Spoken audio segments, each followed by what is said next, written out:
Brown, Chair of the Virginia Beach School Board, and I call this second day of our annual retreat to order at 9:01 a.m. Madam Clerk, would you please announce the roll? Thank you, Madam Chair. Present in the PDC Room B, we have Chair Brown, Vice Chair Weems, Mr. Bowensteel, Mr. Callen, Mr. Cummings, Ms. Dwyer, Ms. Felton, Dr. Green, Ms. Melnick, and Ms. Rogers. Thank you. We have a very exciting day planned, and I hope that it's going to be another productive day. We had a lot of great conversation yesterday. I look forward to continuing that today. I'm going to turn it over to Dr. Robertson for some welcoming remarks. Yeah, thank you, Chair Brown. Yes, I hope that you found yesterday beneficial. We found your feedback particularly beneficial. And so let me start right there. We had a really robust conversation around artificial intelligence.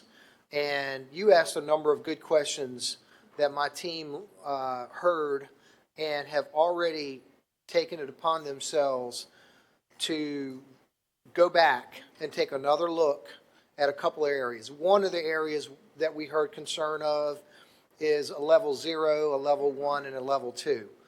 And so the team is going to reconvene and take a look at further descriptors around level 0, level 1, and level 2 in terms of AI use. Secondly, we also heard from the conversations there seems to be a concern based upon our presentation that AI will become a regular occurrence in schools, and that is not what we intended to share. But certainly I can understand how that idea came across. So we'll also be looking at further guidelines and guardrails around the use of AI with our high school students next year. That will include a conversation between the Department of Teaching and Learning and the Department of School Leadership.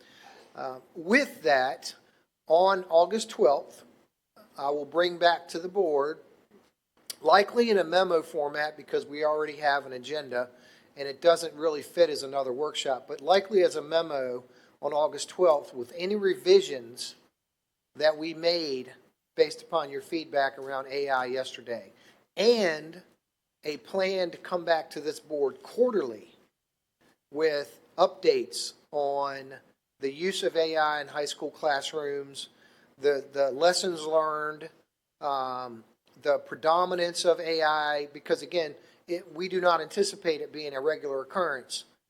We're still, to the conversations we had yesterday, there's a lack of experts across the division. We have a lot of new users as from staff that are trying to get up to speed. We all recognize that our students are probably farther ahead than we are. But what we need to do is catch up so that we can then provide those students with guidance on how to safely use AI when they are not with us. So I just wanted to update the board on that piece yesterday, so appreciate that feedback. Secondly, there were a number of presentations yesterday that had data in there, and so if you have any questions related to any of those presentations from yesterday, please just send me an email and I'll make sure that I connect you with the right person. Today we have a number of topics to include, including the Gifted Education Plan update, which is really a summary of the plan that we created and how did it go. A CIP committee update, a Jericho Road update, review of FERPA and discipline. And then after lunch, we get into the budget process.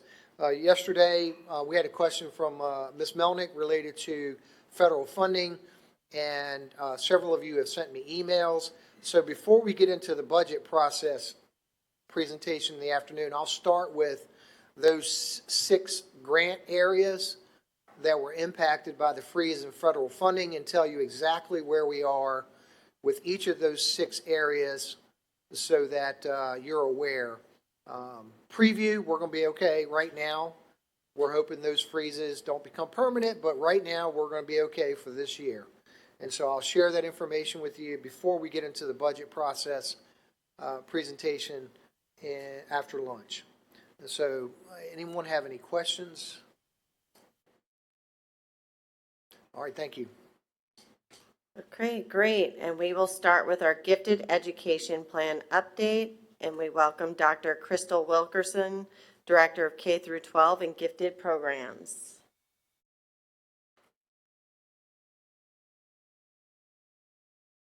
Good morning.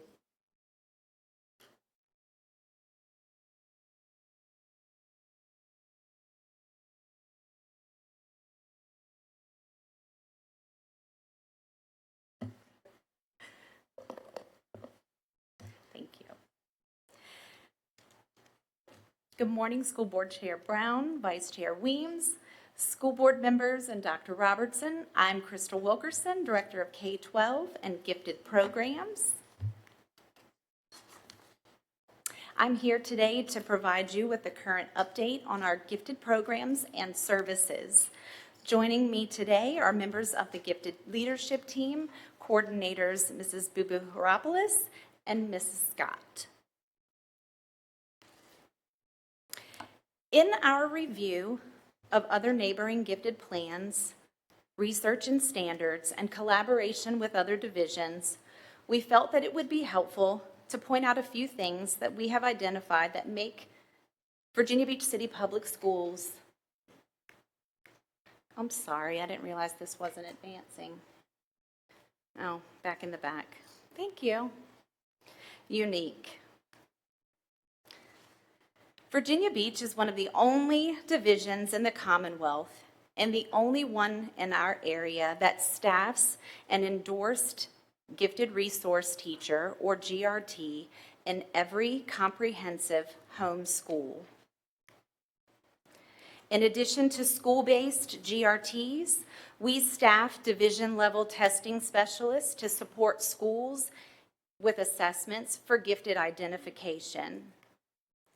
We also provide gifted administrators to offer schools coaching, curriculum, and guidance in order to build the capacity of gifted pedagogy with school staff. We are one of only 2 school divisions in the state that has a standalone school exclusively for gifted students to learn in a homogeneous setting. And Virginia Beach City Public Schools is one of the few divisions in the state that offers identification and services for students identified as gifted in visual arts and dance, with a program that serves elementary and middle school students.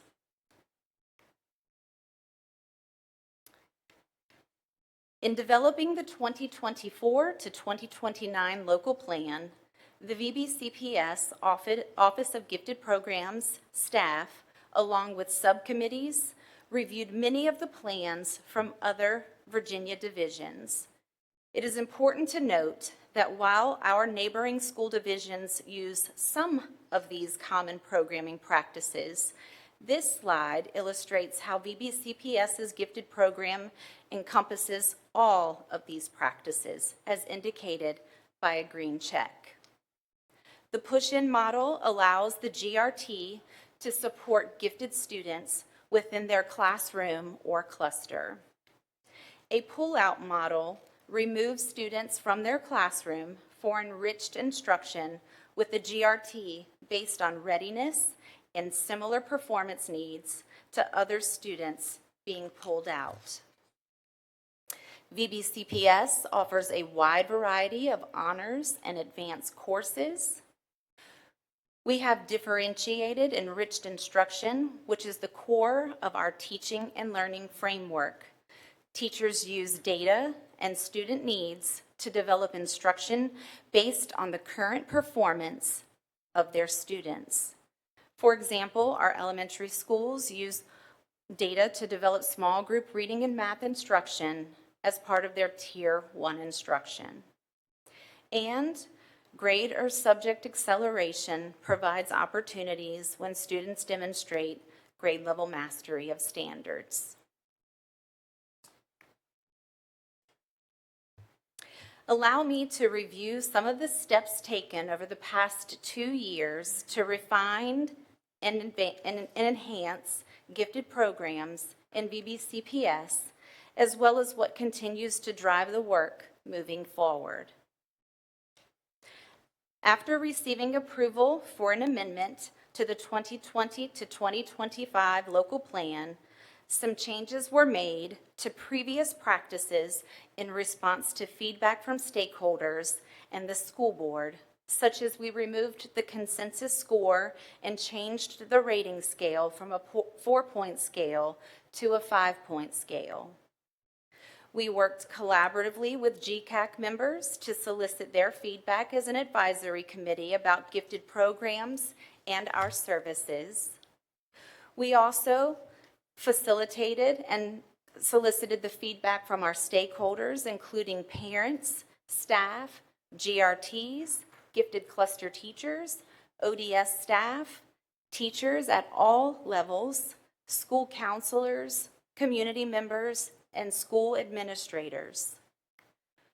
We thoroughly reviewed national gifted standards and VDOE requirements, funding considerations, and the associated impacts, gifted student data, and local gifted programming from our neighbors throughout the Commonwealth. We collaborated with other Virginia school divisions on their gifted processes in an effort to explore additional program considerations. And finally, we gathered school board input while making our program decisions. This slide will illustrate highlights from some of the gifted program changes enacted when the 2024 to 2029 local plan was approved on September the 10th, 2024. During this process, the Cognitive Abilities Test, or COGAT, was removed as a universal screener in grade 1 from the gifted process due to its budgetary impacts. However, the COGAT continues to be used to test students who have applied for gifted services or ODS in all grades, and the Nonverbal Abilities Test, or the Naglieri, is still used as a universal screener for students in grades 2 and 5. As part of the profile for gifted identification, we removed 5th grade interview, and as elementary GRTs and teachers spend an extensive amount of time with students, observing and working with them across all disciplines, which makes the 5th grade interviews less impactful. The performance-based task, or PBT, was a 2-part math problem task. Since other math data is available as part of the multiple criteria requirement, and the performance-based task could present barriers to some of our English language learners and students with disabilities, we removed the task as a universal screening component of the identification process for first graders. The math task and COGAT decisions also increased availability of the elementary GRTs to provide services to students in the gifted cluster model. The identification process shifted from grade 1 to grade 2, with gifted services now beginning in grade 3. This provides second grade classes gifted talent development along with grades K through 1, allowing for better cognitive development stabilization. This decision increased the seats available for students in grades 3 through 5 at ODS. Beginning gifted services in grade 3 is also being used in many of our neighboring divisions throughout the Commonwealth. During the 2024-2025 school year, as part of our collaborative work with stakeholders, the continuum of services was updated to better showcase the advanced learning opportunities for students within Virginia Beach City Public Schools. gifted resource teachers were given the flexibility to deliver cluster services in a variety of ways, including a pull-out model for service delivery when it is appropriate and based on data to support students with even greater differentiation. Just a few additional highlights from this document, which can be found in your folder, include gifted credit-bearing courses such as Independent Study, Think Tank, Sparks, and a multitude of dual enrollment courses and AP offerings for our high school students, as well as our academy programs. There is also an opportunity to accelerate instruction and learning at all levels and schools. Displayed here will be a few of the many exceptional initiatives the Office of Gifted Programs implemented last school year in response to stakeholder feedback. In order for all families to receive streamlined information about gifted application availability and testing dates, centralized communication was sent from the division and was translated in their requested language. In response to stakeholders sharing more communication would be helpful, parents of elementary gifted identified students received an annual update which provides information on grade-specific gifted benchmarks and indicators the students has demonstrated student goal setting and reflection, and overall updates from the GRT. Specific gifted curriculum resources were highlighted for administrators, instructional coaches, and GRTs to increase the use of differentiated materials. We also developed elementary mathematics and science lesson extensions, which I will review momentarily. The Office of Gifted Programs offered professional learning opportunities for gifted resource cluster teachers to enhance their understanding of gifted learner characteristics and instructional strategies to challenge and support our gifted students in the cluster classroom. As shared previously, VBCPS is one of the only divisions that we are aware of that has endorsed GRTs in all schools that cluster teachers, in all schools so that cluster teachers are available to receive job-embedded instructional coaching and planning in order to support the GRT to equip them and better provide differentiated instruction for our gifted students. GRTs also participated in focused professional learning offered by our gifted office and nationally renowned experts in the field of gifted education.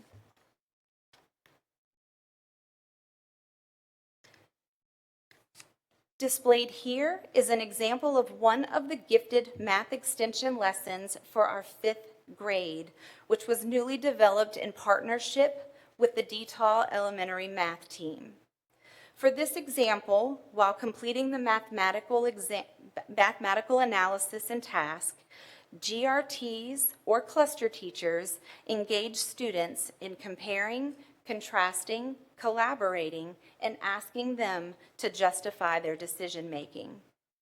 Know that this is just one example of the high-quality gifted instructional resources available to cluster teachers and gifted resource teachers. The creation and use of such math and science extensions and enrichment opportunities for each unit in grades 2 through 5 have helped strengthen our cluster program.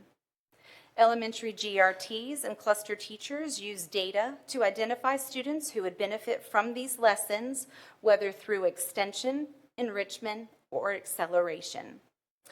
These lessons are often delivered in small groups or through pull-out services to better meet the individual student needs.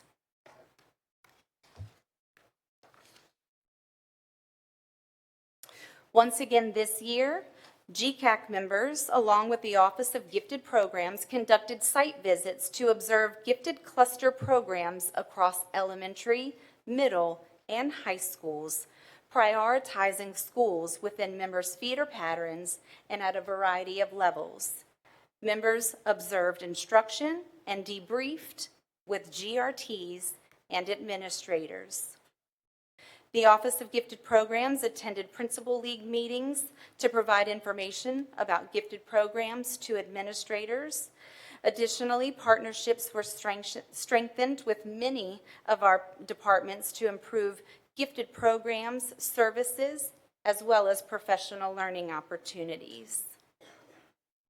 Awareness was brought to the community about advanced academic opportunities available in VBCPS during events such as Back to School Care Fair, sponsored by the FACE Office, Academies and Advanced Academic Programs Night, Governor's School for the Arts Information Night, Gifted Art and Dance Information Nights, and ODS Information Nights.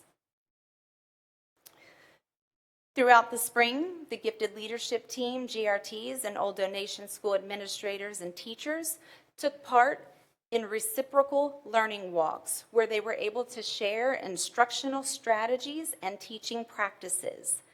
This work will continue next school year as we engage additional staff members in fostering this collaboration.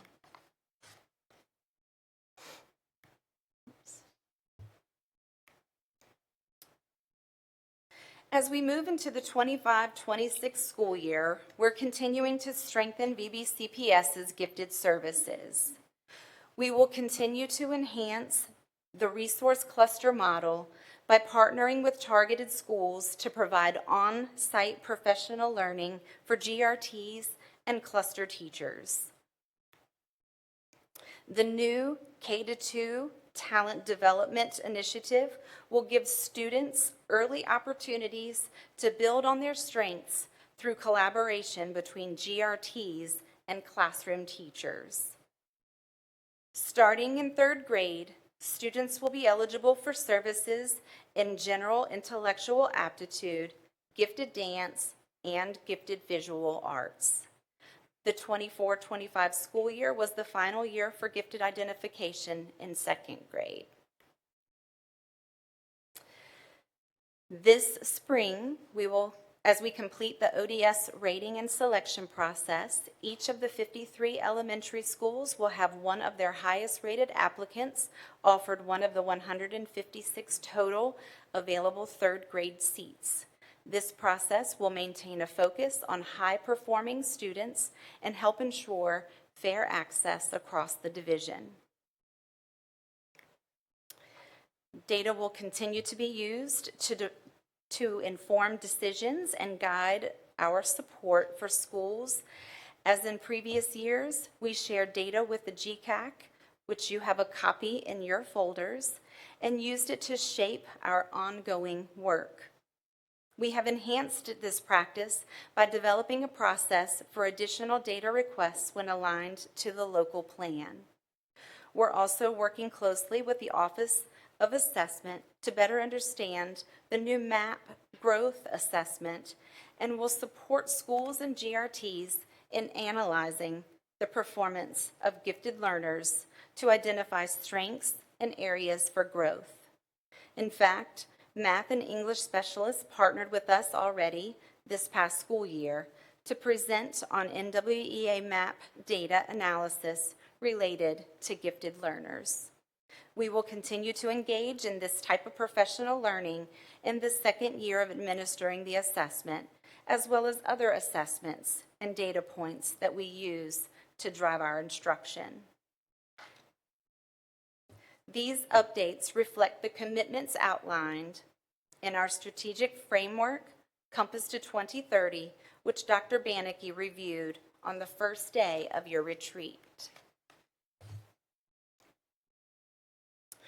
And as we position ourselves to continue to grow in 2025-26, we are also looking long-term and aligning to several key commitments within the Compass to 2030. Under Goal 1, challenge and support each student to excel and be future ready, we are differentiating instruction to meet student needs, supporting access to advanced coursework, and aligning gifted experiences to the VBCPS Future Ready profile. For Goal 2, enhance student well-being, responsibility, and resilience, we are focused on making sure gifted learners are known, supported, and encouraged to thrive, both academically and personally. Aligned to Goal 3, value and invest in staff, we are working to ensure our educators have the skills and support required to meet the wide range of student needs within gifted programming. And through Goal 4, partner with families and the community to support students, we continue to strengthen communication about our programs and services, keep information clear and accessible, and connect families to resources to support their child's learning and well-being. These connections help ensure that our work in gifted education is not operating in isolation, but is directly supporting our broader strategic direction as a division.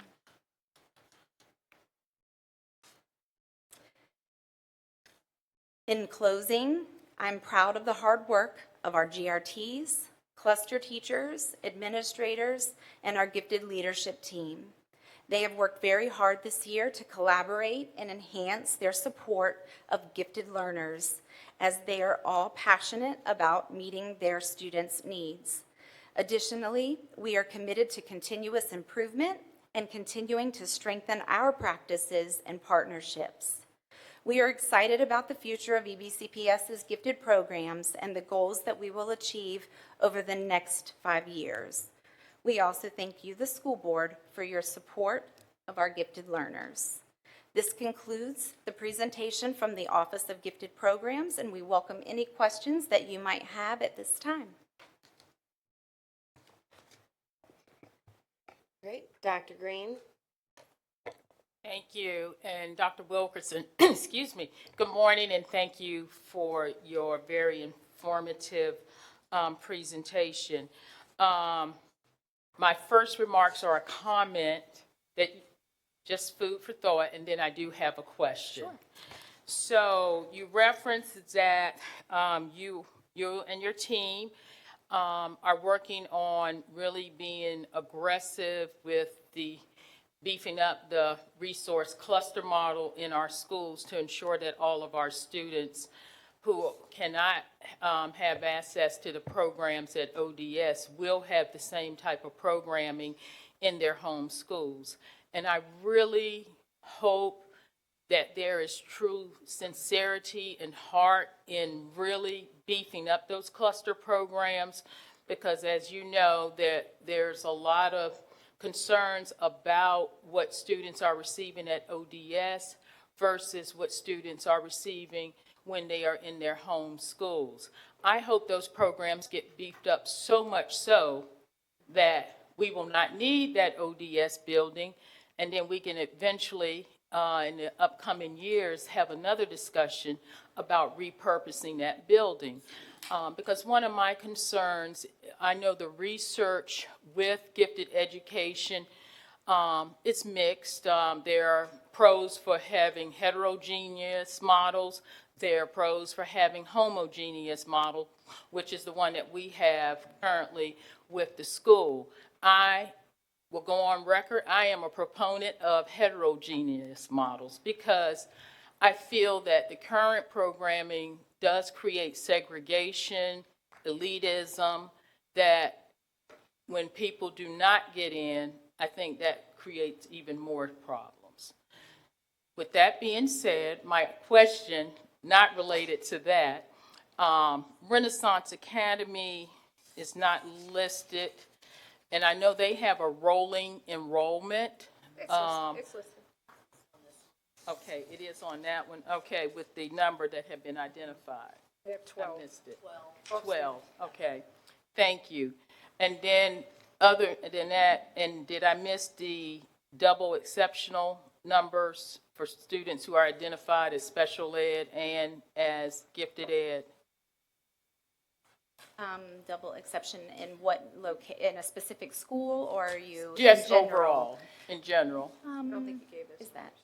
I don't know that we have that information, but we can certainly get that information Okay. for you. And back to Renaissance, you're right. They have, they actually have two populations of students. They have some students that are there that, that stay there. And Right. then they have another that has the rolling population, yes. Okay, and so these numbers reflect both populations, the roll-in enrollment or the students that are constant? The consistent number of Numbers. students. And so the Okay. other ones are the students that have the rolling So the 12 is for that? enrollment, yes. Okay, and the numbers that I would be interested in for double exceptional, and this is when you've been around too long, I remember when special ed and was with gifted ed, would be overall, not necessarily by schools, just the number of Through the students. divisions? Yeah, Okay, for the I gotcha, I division. gotcha. Thank you. Sure, thank you. Ms. Melnick? So to piggyback on Dr. Green, these statistics are fascinating. So looking at these, I mean, and to her point, like, I really wasn't even thinking about ODS. I know we've been getting some emails. Just because I ask questions doesn't mean I want to close the site down. I just have questions. And so this brings me more. So to Dr. Green's point again, really beefing up what's happening in our comprehensive schools, but also recognizing that we have incredible gifted resource teachers in all of our schools. And I think first and foremost, we need to make sure that we acknowledge them, and because they are really good. And it's been that way for a very long time. So, but looking at just the high schools, there are nearly, is this really saying nearly 35% of the students at Ocean Lakes High School are gifted? They're identified gifted? Ocean Lakes has a high percentage, but they draw a lot from the academy. No, and I completely understand that, but let's look at a non-academy school. Kellam High School, 24.23% of the students are identified gifted. And Cox High School, just shy of 23% are identified gifted. So we're looking at, our numbers are really, really high for our gifted population. At the elementary school level, I'm just looking for one. Pembroke Meadows, 28%, 27.97%. Thorogood, 34%. I mean, these are huge. Like, this is huge. So then the only question I had for you, and I'm wondering if this is why are we only one of two schools in the Commonwealth that has a standalone gifted school? Is the other one in Hampton? Yes. So, why is that? Because I guess when logic sets in, when your numbers are this high, when you're talking about somewhere between, I'd have to find the lowest, and of course, the enrollment determines that, but when your numbers are somewhere between 13, shy of 11, 12%, all of these 11s. I mean, Betty F. Williams, just shy of 10% of their 387 students are gifted. Like, that makes you wonder why there isn't more of a concentration within each of our comprehensive settings. That, I'm just throwing that out there, but I didn't realize these statistics. These are fantastic. But to Dr. Green's point, I understand now why people are saying we really need to beef up what's happening, because it does, and in fairness, while meeting the needs of our gifted students, it does give the impression that only a certain number of kids are just getting a little bit more. In fairness, that's the impression, not from a lot of people in the community, not some people, not ODS parents, but from other kids, and like Dr. Green said, whose kids aren't getting in, who might deserve to be there or really need to be there. That, I wasn't going to say any of that until you said that, Dr. Green, and then I looked at these statistics, so I'm just thinking, that's all. Nothing bad, I think the community needs to know these numbers. Well, now they do, but they need to see these numbers and understand where we're coming from when we ask these questions. Ms. Rogers? Thank you so much for your presentation. I actually am the one who asked for all of this because I am very invested and interested in our gifted education. I am the parent of a identified gifted student. However, because of my previous employment with the division, we chose to not even have him apply for ODS, and I was unaware of the extreme differences between the gifted cluster model and what is happening at ODS. And so it is a concern for me. I know that while Mrs. Melnick was kind of tiptoeing around the reality is that ODS does offer much more to the students than the students who are in their cluster models. It is not a fault of the cluster model teachers. It is the fact that this setup at ODS allows for students to have much more opportunity for gifted instruction than the students at their cluster models, simply because we only have one teacher for every other gifted student in the buildings. I did ask for some statistics, and I didn't see them in this presentation, and if I missed it, please forgive me. How many students are at ODS total? We have 1,360 total seats at ODS for And then grades 3 through 8. And how many students are in gifted clusters? Well, it's going to depend. The schools depend. Yeah, I had asked on Monday for those numbers, and so that's why I'm just looking to see how many students are at ODS versus how many are in the gifted clusters at their home schools.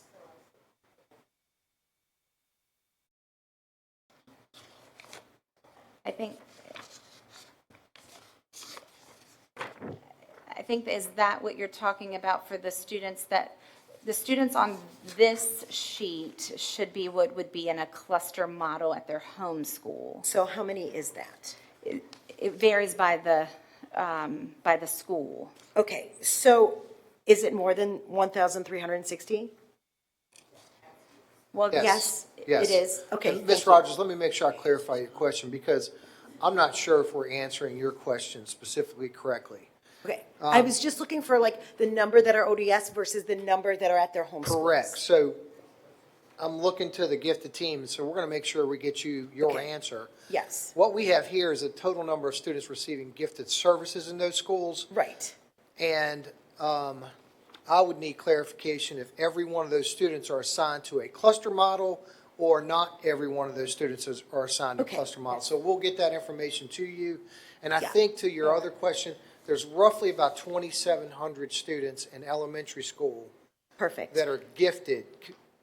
That's Yeah. perfect. Okay, so my concern is that we have 1,360 students who have access to the programming at ODS, and we have more that don't have access. And the way we have it set up right now, we were told by our study, it's not equitable. And so that is my concern. And I have been thinking about this for quite some time, and I haven't brought this up to anyone in the division. My apologies, because I just haven't. But my thought process is, we have a school within a school model that is successful if we look at our academies.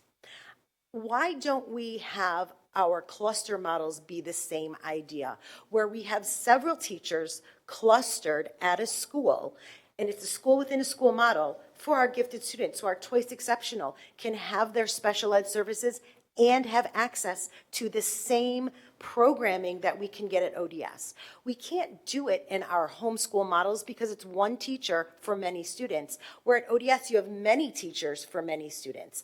And I feel like if we changed our gifted cluster model to have several teachers servicing several students, and we had those students in these school within a school models, we would be able to service those students in the same way we do at our ODS model. And to me, that would be something that our public may be very interested in, because this is where we have such a huge disparity, where our students who don't get into ODS, we hear a lot from the parents, I want my child there, because it does offer wonderful programming. It does offer wonderful opportunities, but that we are by law supposed to offer that to everyone. And with these two models, we can't do that. So that is my thought and my idea, is that if we cluster all of our 86 roughly teachers that are spread around the division into teacher clusters around the school, and put our gifted students together with those cluster of teachers, we would do a better job of offering that same type of programming that we have at ODS, and yet it would be more in alignment with being with students that are in your own community. My son's two best friends go to ODS, and he goes to our homeschool, and they don't get to see each other throughout the day, and it's been difficult for their friendship, and he misses them. But they go to ODS and he doesn't. And this way we could keep students in their communities with their peers who may not be gifted, but they would still have access to them, like we see in our academy models. My son went to Salem. He interacted both with academy students and non-academy students. And I think that would also be a benefit to our gifted students, that they would be able to be with their peers that are gifted and several teachers that are also gifted endorsed, but also with their peers. And so that might be something we want to explore going forward, is to cluster those teachers together so that our students can have that same programming, and it would be equitable and accessible to everyone. And so I did want to make that comment, and I know it's a big thing, but again, we have so many students that are identified that can't get access to that programming, and that is my major concern, especially because you talked about, ensuring fair access across the division and talking about partnering with targeted schools. Well, what about the non-targeted schools? We have to make sure everyone's getting that access. And so I feel like that we need to really think about changing our model, and it's a huge ask. But we're talking about making sure everyone has access. And so that's really important to me. And I feel like our families that are wanting their children to have that, it's important to them too. So that's kind of my biggest comment. And I don't know, you can go ahead and chew on that for a little bit. Can I clarify two things? So, so first of all, yes, the students that are listed on here, the only area that would be difference for clustering, high school does a little bit differences in Right. clustering, but for the clustering numbers that you see on this sheet, those would be the number of students at individual schools, and those all would be clustered at those individual schools. Right, So yes, and those that's would be one the number teacher, of, though, for many students. Correct. And so that's my concern, and especially when you have, some of these schools have a lot of identified students, and we just, one teacher is not always enough. And we can't, and I understand, we have limited resources. And I also know that there have been community members that have been very concerned about our gifted, our ODS. They do take a lot of resources, and so that leaves the other students with less resources. So if we were to cluster those homeschool and have like little academies across, or gifted schools across the division, we could better split those resources as well, and in my opinion. so I also just want to clarify your statements too. Are you saying in addition to Old Donation School, or? Well, to start, yes. Okay. And maybe that would then, people would want their children in their home gifted versus the not. But I feel like every parent I've talked to is saying the gifted cluster model isn't working like ODS. And it's not. I mean, I've experienced it, it's not. And it's not to say that the teachers aren't doing all they can, it's just that it's just a different model. And it doesn't work as well for the students, and that's okay, but then how can we change that and make it better? Because what you're describing, if I'm understanding, is kind of like the satellite programs, and we did explore that last year as one of the, and I know that some of the board members that were here, we did talk about that actually last year during the retreat.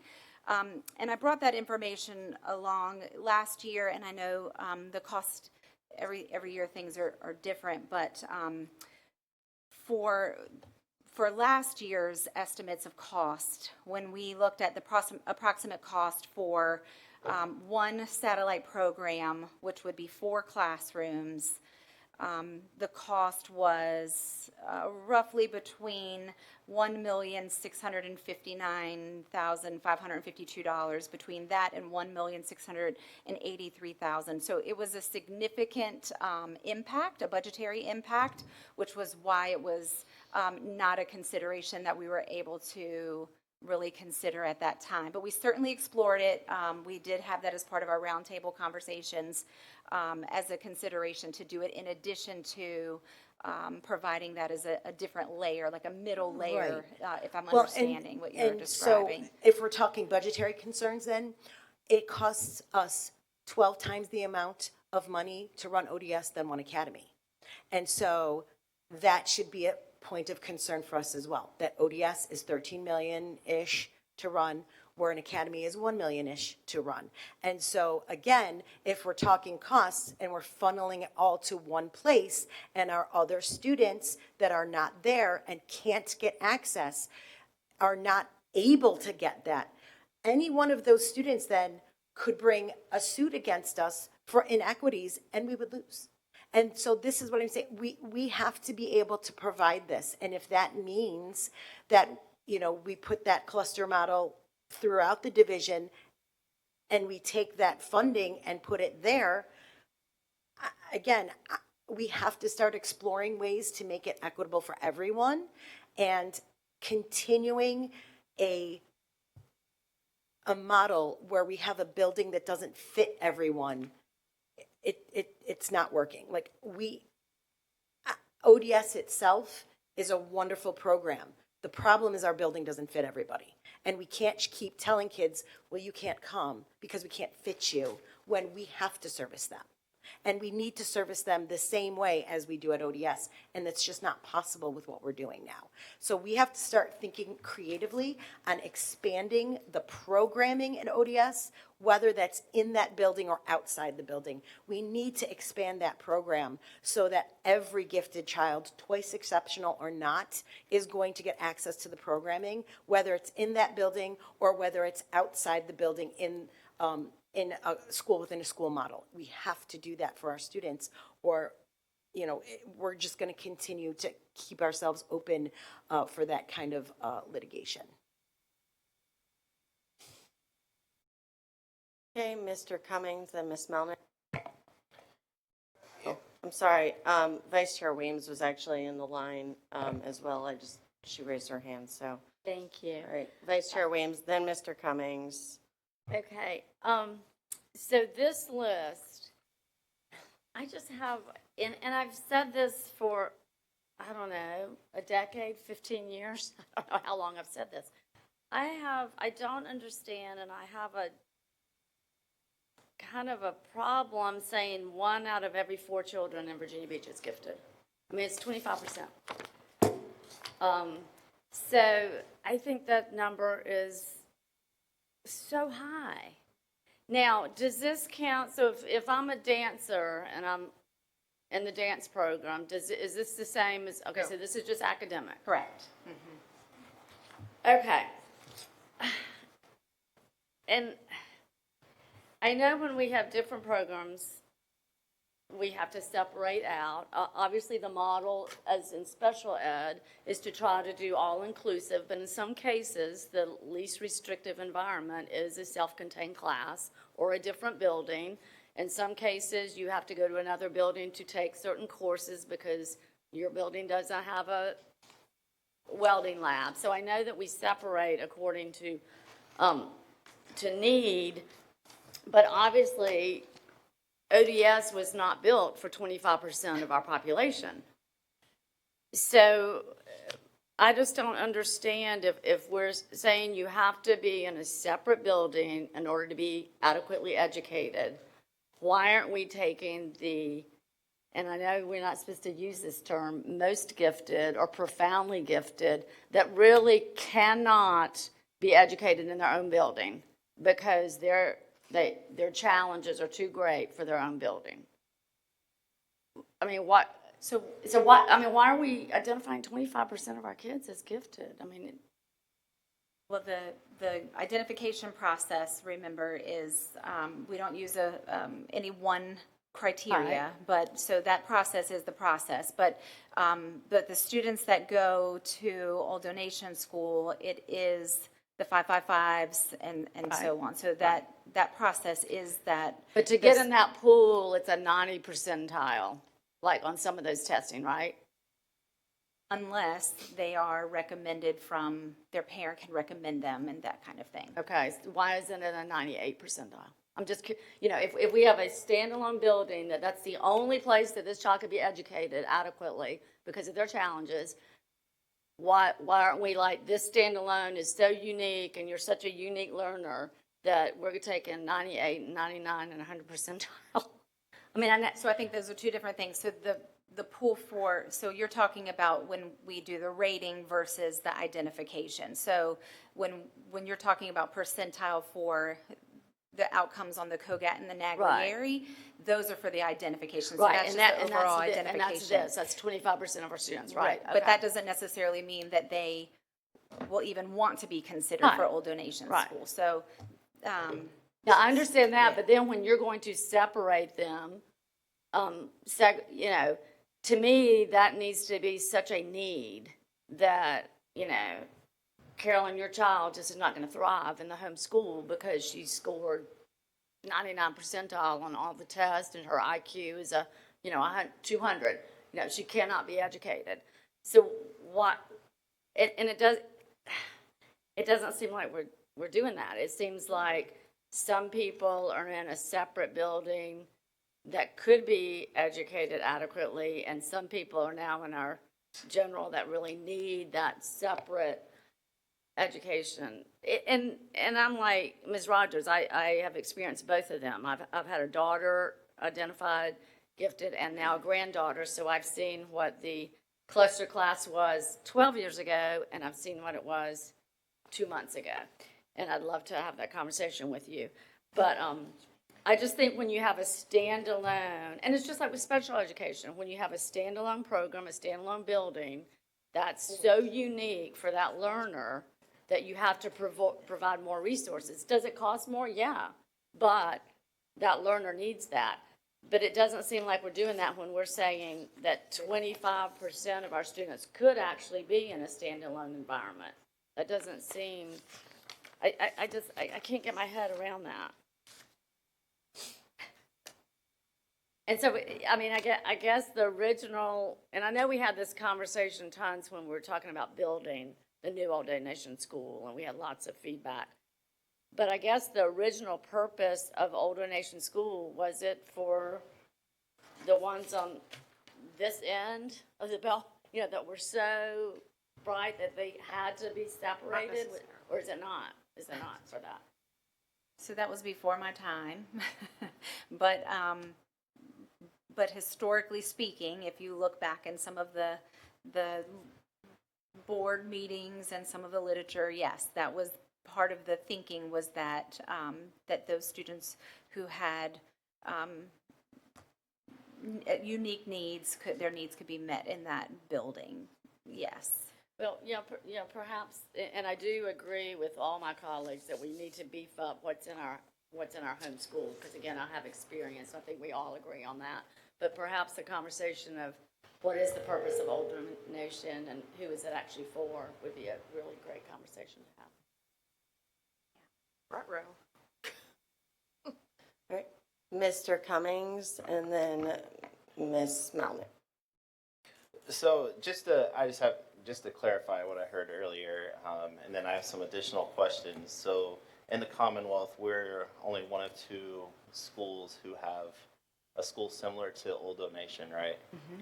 So we know that an educational delivery system there is models and functionality of school systems educating highly, gifted 99 percentile students. I mean, we see that in some of the top-ranked districts, that they obviously have a model that they've developed and that works. And so, you know, I'm a little curious about what the unique need is when we know that there's existing models that work for a lot of the other districts. But my questions are a little bit because, you know, we hear things like, I hear from my colleagues, and I've heard it on the campaign trail, I've heard from feedback from parents, you know, about this resource cluster model and the need to enhance and whatnot. And I think where my perspective of a board member is that as a board member, I don't think I've been presented information to really formulate an opinion on the assessment and evaluation of, you know, is the resource cluster model working? What is it doing? How is it enhancing student learning? And so that's kind of the first thing that I think about is like, is there a data-backed perspective of delivery between ODS and, you know, the resource cluster model? And what are the, you know, how does a student's learning experience who, you know, scores similar scores, but one's in one environment, one's in the other environment, how does, you know, that learning, does the learning grow in ODS more versus like the cluster resource or the resource cluster model more? So I think that's something from, at least from my perspective, and I think what I've heard from community members is that there is genuine concern of around like, what is the impact, or what does the data actually say about some of these models? And you know, I think when I read through some of the messages from parents, you know, there's concern that they have around, you know, my child wasn't receiving the resources they needed, and then they go to ODS and they thrive. And my immediate pushback and my thoughts on some of those, you know, one, I'm glad that they're receiving the resources that they're getting. I think every single parent wants the best for their kid, and I definitely understand the sentiment. But my pushback that I lean into is like, well, we took the funding bucket from ODS and applied that to equity, you know, from an equitable lens across school zones, then you probably would have the resources you need, that your child needed to thrive and survive within that environment. We know that there are models in other districts that work where that, you know, going into a new school or a separate school isn't needed. So I'm trying to make sense a little bit of it. And so when I read through things like continuing to enhance the resource cluster model, using data to inform continuous improvement and guide support for schools, I think that's where, you know, in future updates, I would like to dive a little bit deeper to fully understand. And I think the public is also, you know, warranted some ideas and thoughts around wanting to see some of that perspective as well. And, you know, I do know that our kids receive great education. I know that my gifted resource coordinator, teacher, person has been very helpful. And so I know for that, you know, we have great folks with boots on the ground. And I think that, you know, continue to enhance is just going to continue to better serve our students. And I think that, you know, I definitely think about, you know, if we even need to start reframing some of the language around gifted education, you know, and thinking of it in terms of advanced versus gifted, kind of like that idea, because that's kind of the way that I, you know, view, I don't know, you know, seeing this, you know, large number of like 24-25% of people, are they really gifted? Are they twice gifted? Are they super gifted? Like, what's a better, you know, terminology in an updated sense to think through, you know, what that is, and maybe advance is the right term. But those are some of my initial thoughts, and I'd love to hear a little bit more about what is some of the plans to continue to enhance the resource cluster model. What have you seen that works, doesn't work? And then when you think about, you know, data collection and cadence and reporting to board, you know, what does that future look like for us as well? Thank you. All right, Ms. Melnick, and then Ms. Rogers. So let me just hit you with some a few good things.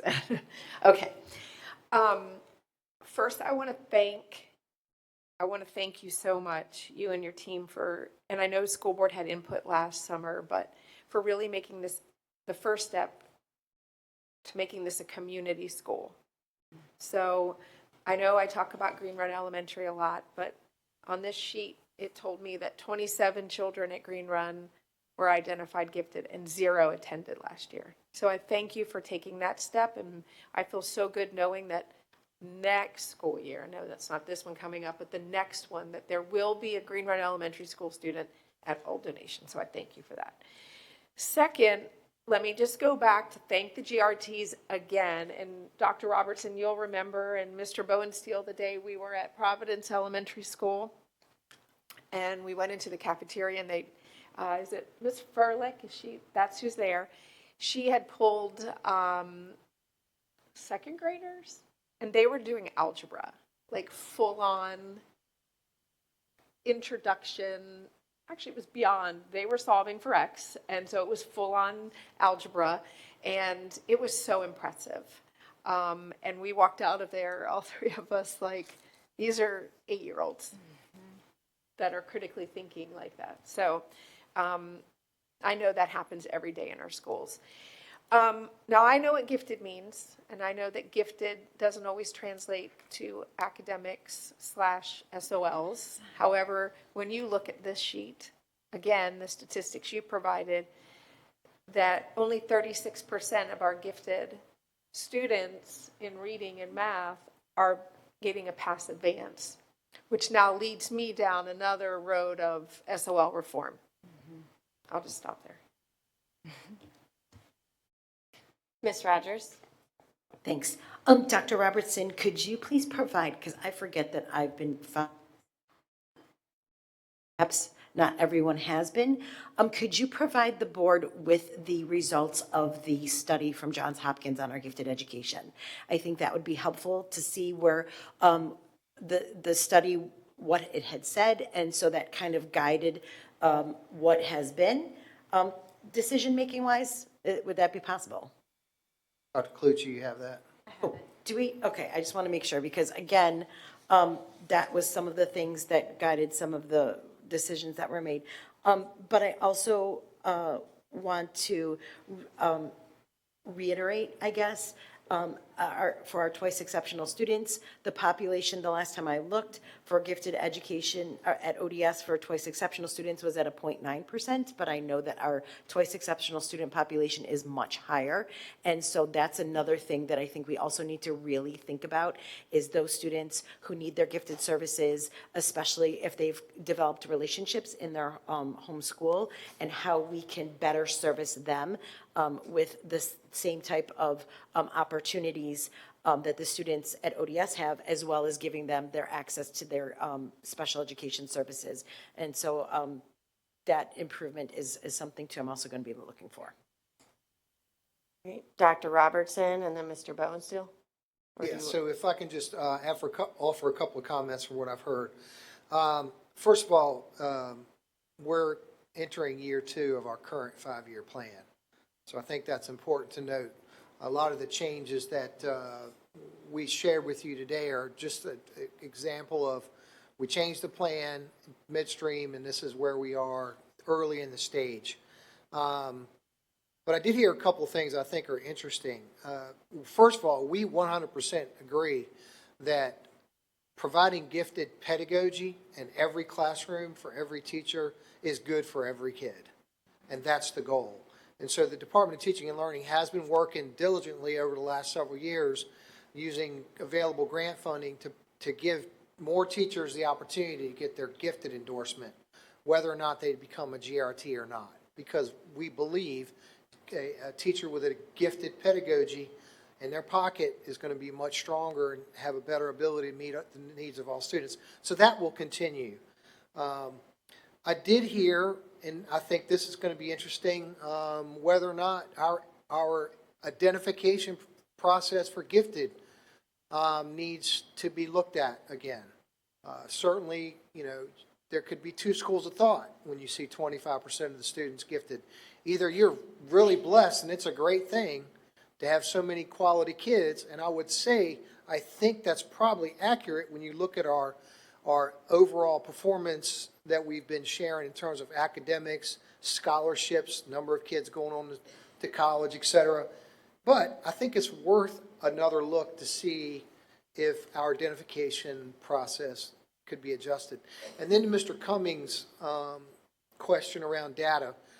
So, Mr. Cummings, we can pull data from grades 3 through 8 that have comparisons. So like right now, I know what the pass percentage is, pass advanced percentage is at ODS and all other elementaries and middle schools. And there are many elementary schools and several middle schools that had above 90% pass rate. I don't know what their pass advance was. ODS is normally around 99%. So there is a comparison to say in those settings, it's pretty comparable with performance, but I don't know how advanced might differentiate that far. We can look at that. When we go to high school, we can certainly look at those students in high school that are involved in a formal gifted cluster model versus those that are not involved in a gifted cluster model to get an idea of what's the different levels of performance there.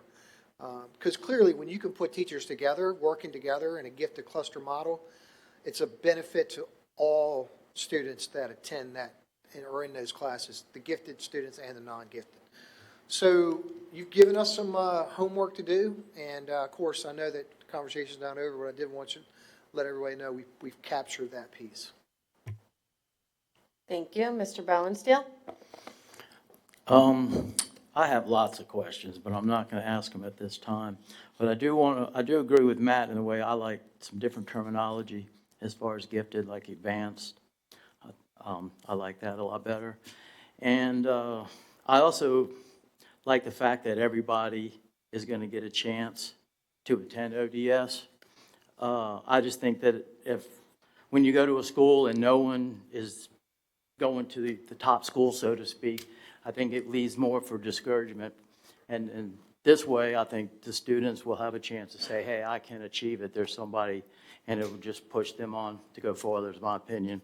And then as far as raising up more, I guess what Ms. Rogers was saying, I mean, I think we should take a look at that also, going down the road. And I'll get together my questions.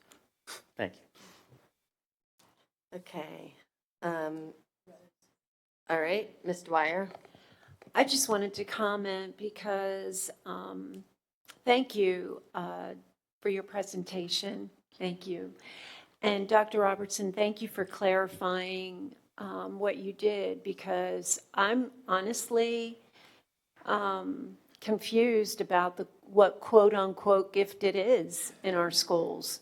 I was brought up that it was academics, overachievers, IQ. So forgive me. Of course, I had 3 kids that were, and 2 children that did VOTEC school, and the 2 that did, and they're all successful, thank God, but the 2 that did VOTEC were very successful and skilled in areas that the other 3 weren't. So I think to redefine or I need an understanding of what the quote-unquote gifted students are in our schools now. Like I said, it was academic and academic achievement, and I don't want to draw a conclusion there, but it sounds like our schools are trying to achieve more than that, like in the arts, music, dance. And so I see that there's a genuine attempt here to draw that in as well, and I'm very grateful for that. So thank you. Thank you. All right. I appreciate this presentation, and there was a lot of really great conversation, and I think that it's really important that we have these conversations with 11 of us. You know, we could put our heads together and make sure we're continuously improving, along with staff. I appreciate all of your work. I do have some questions as it relates to ODS and cluster grouping as well.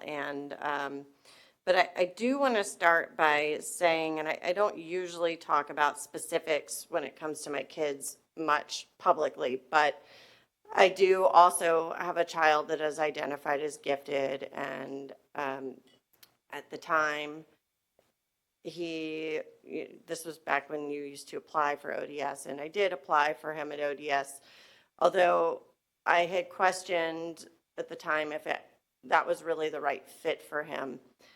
He did not get into ODS, and, now knowing what I know, I don't really know that I believe that it would have been the right fit for his personality and just the way that he learns. However, what I see and recognize in our community is the void between the spectrum of giftedness. And as Ms. Weems had mentioned, special education actually popped into my mind. We wouldn't send a student that can be in the least restrictive environment in the classroom that's identified as special education to CSEP.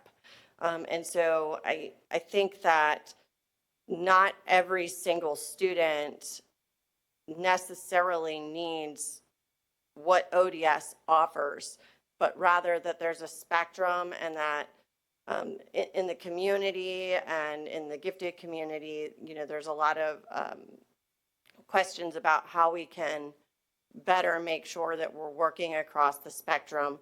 And when I look at these numbers here, I see some schools that have enough students identified as gifted to probably create some sort of school within a school model, but I also greatly concern about disparities from one school area to another that may create. But I think that maybe there may be some conversation about how we can proceed there. And then, I have a question about the budget stuff. When we talk about this, you mentioned the 4 classrooms costing about $1.6 million for satellite location. Whether or not we're subtracting the costs that we would already spend from that estimate to educate those students, because we're going to educate our students no matter what.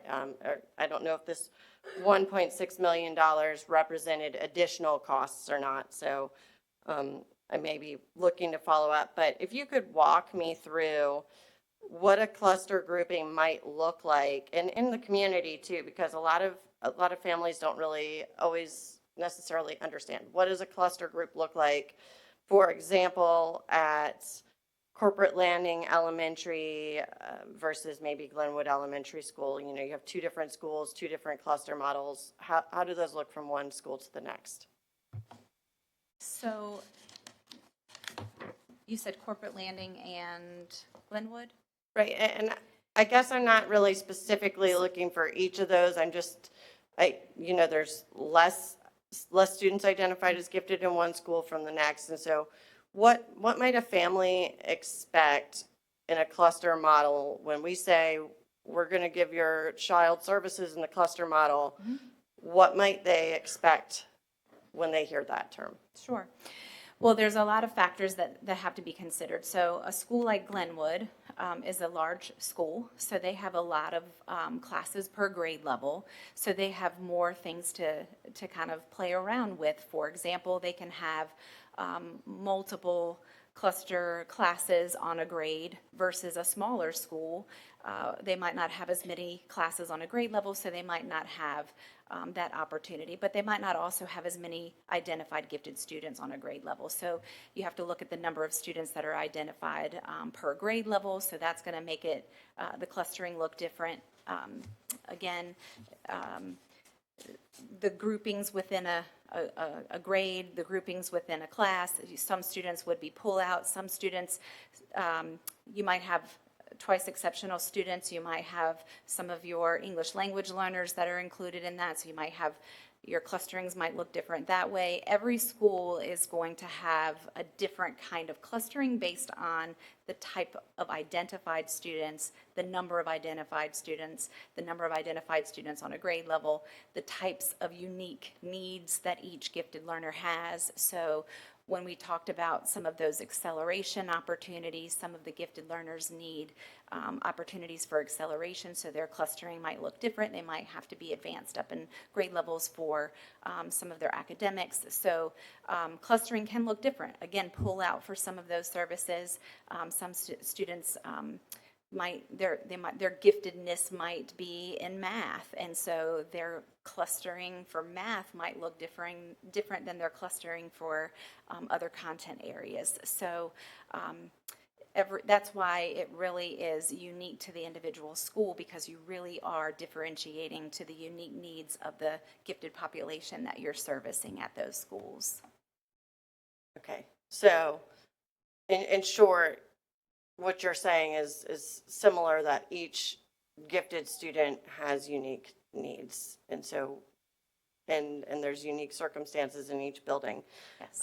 And so for our community, for those members of the community that feel as though their students that are gifted learners are unchallenged, what is the best process for them to communicate that, so that they can make sure that they're looping in as much as possible?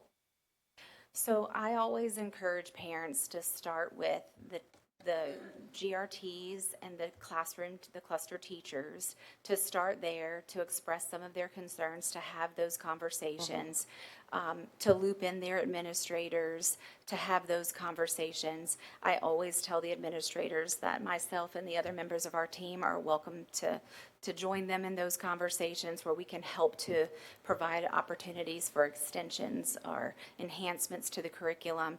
And so we do get looped into those meetings and those opportunities where they present themselves. So, but always start with the classroom teachers, because sometimes there's just a disconnect between what the parent knows and understands, because parents know their children the best, and what the teachers have maybe experienced or seen in the classroom. And sometimes those collective conversations between the classroom cluster teacher, the GRT, and the parents can rectify whatever those misconceptions might be.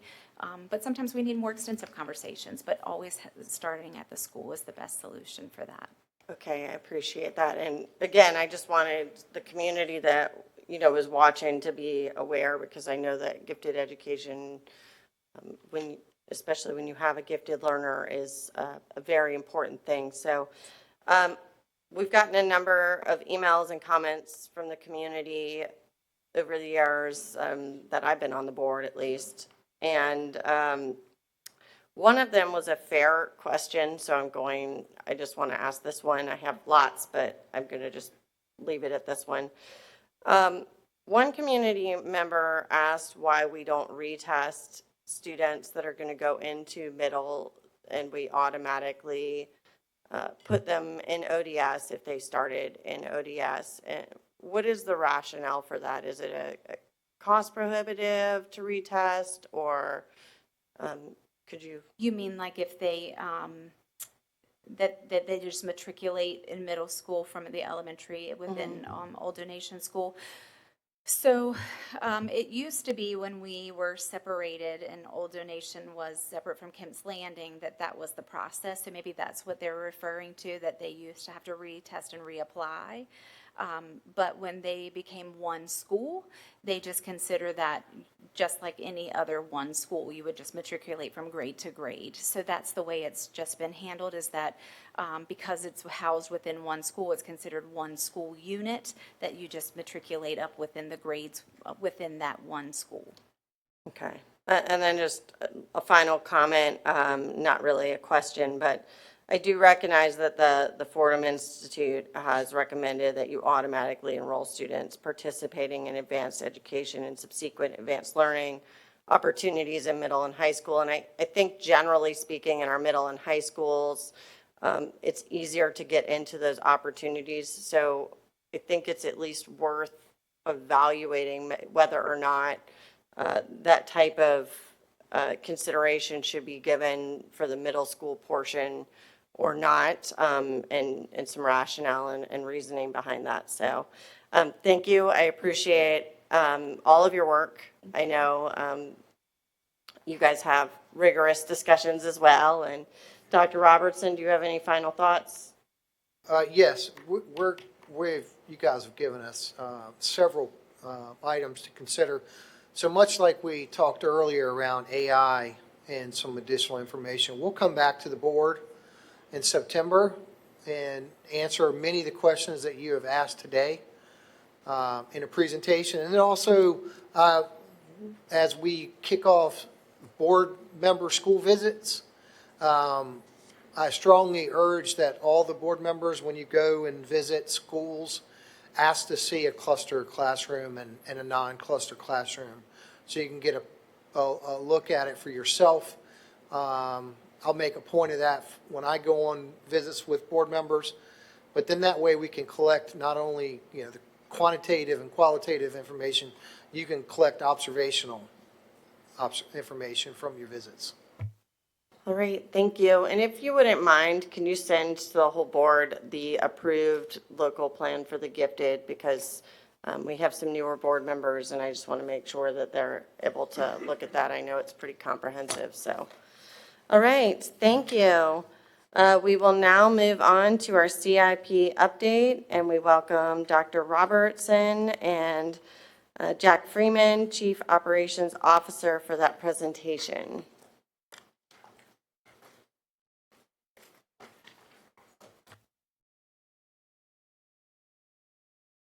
I have a partner over here, Ms. Tony Otto. So good afternoon, Chair Brown, Vice Chair Weems, members of the board. In this presentation, Jack Freeman, our Chief Operations Officer, and I will provide you with progress update on the work of a special CIP committee. Specifically, we'll outline the committee purpose, we'll introduce you to committee members, provide a summary of the 3 meetings that we've held thus far, share initial findings so the board can provide us with additional input and feedback at the midway point, and then share next steps. The purpose of the committee has 4 main areas, grounded in the Capital Improvement Program, or CIP. They include investigating new and innovative paths to fund and to allocate funding to the CIP, investigating options to build a new Prince Anne High School as part of the next iteration of the 6-year CIP, sharing of findings and seeking feedback from the board today and again in September in advance of using the findings as part of the development of the next CIP. I do think it's important to note here, our purpose of this committee is not to develop a plan to present to the board how to build Prince Anne High School.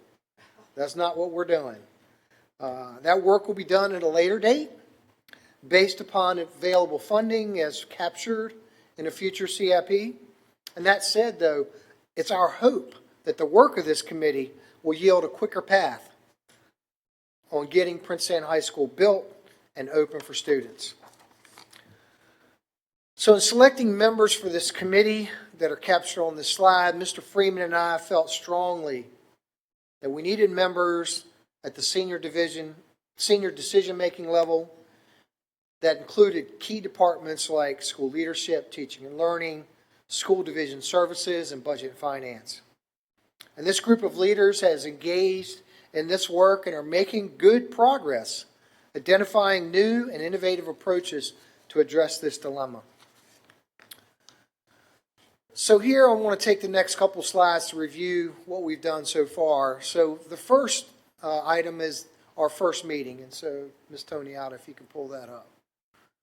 So here you see the agenda for the first meeting and just a couple of things.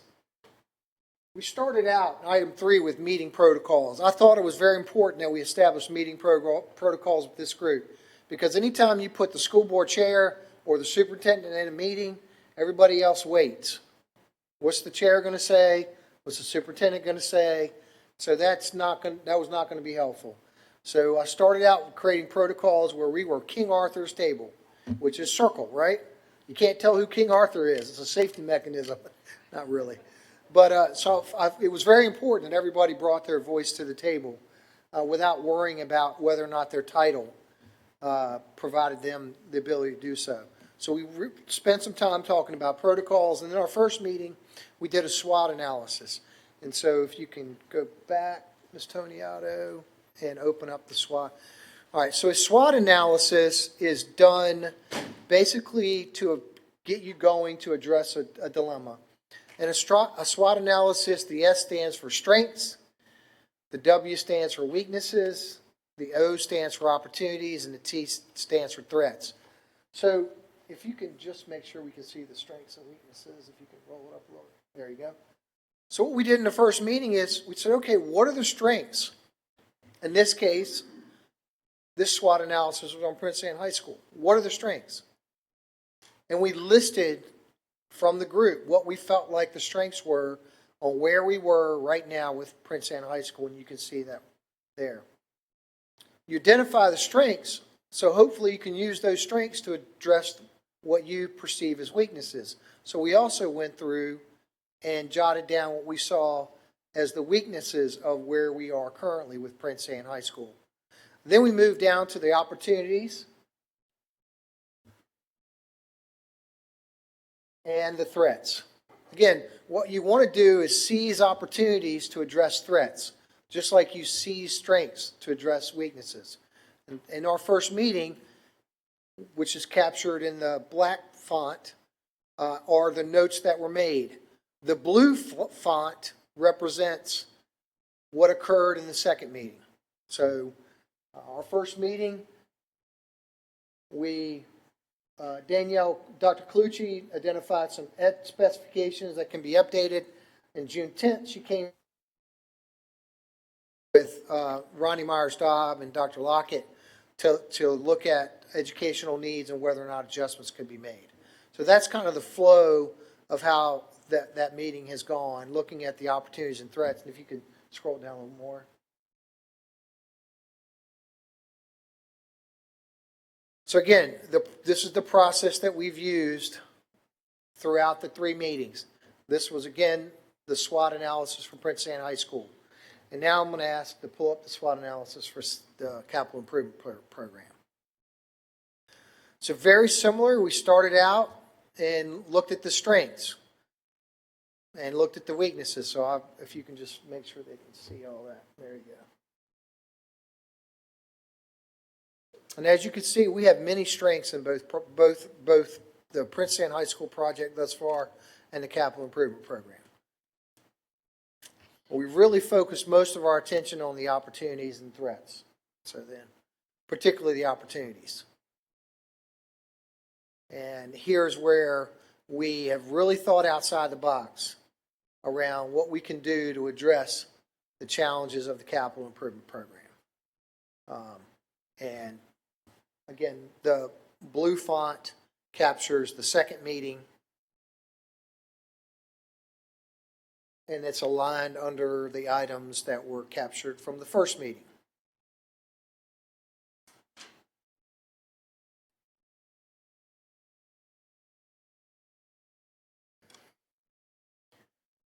All right. So then we go to the second meeting. Now again, I'm not going to spend as much time in the second meeting, but if you could pull up the agenda, just so you can see how the flow goes. In the second meeting, we're looking at the agenda.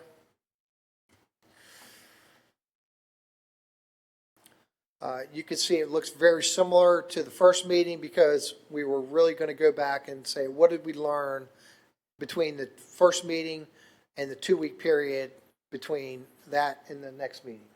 And then if you could pull up the minutes. So if you can scroll down a little bit. So I think what the key in the minutes here is the second part captured in red.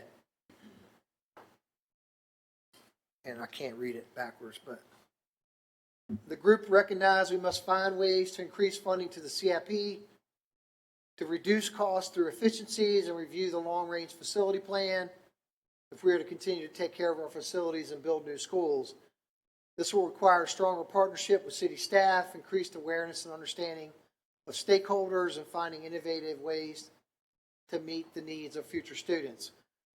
And so that really captures the fact that we are covering the landscape in terms of the things we're considering as we try to bring this committee to conclusion in September in advance of working on the development of the next CIP. Okay, you can go to the next slide.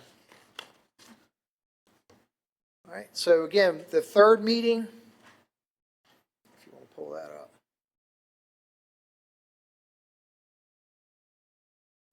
And scroll down a little bit.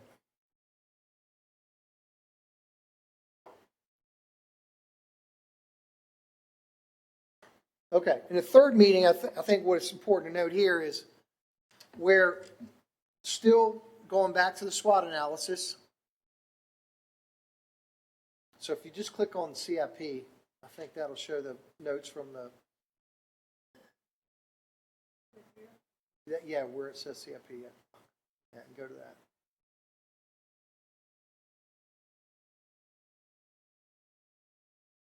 And scroll down.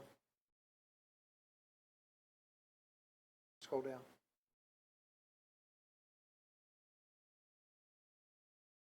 So we've linked our notes in June 20, keep going. So here are updates to June 2024, different font, and we also have links that our entire committee can access on the work that we've done.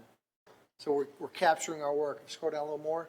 Same thing with this, the SWOT analysis, that, and Dr. Colucci arranged these in similar bullets. But that's just an example of capturing our information, and go back to the agenda. Because the important thing on the agenda is what we did in that meeting, besides this. Okay. Next steps. We decided to break into 3 mini work groups, where we're at a point now where I think we can focus in 3 areas. So we started big funnel, and we've whittled it down. 3 focus groups, or the 3 work groups. One is going to be, how do we increase funding to the CIP? And so the leader of that work group is Crystal, and she's working with members of her team, including Ms. Woodhouse.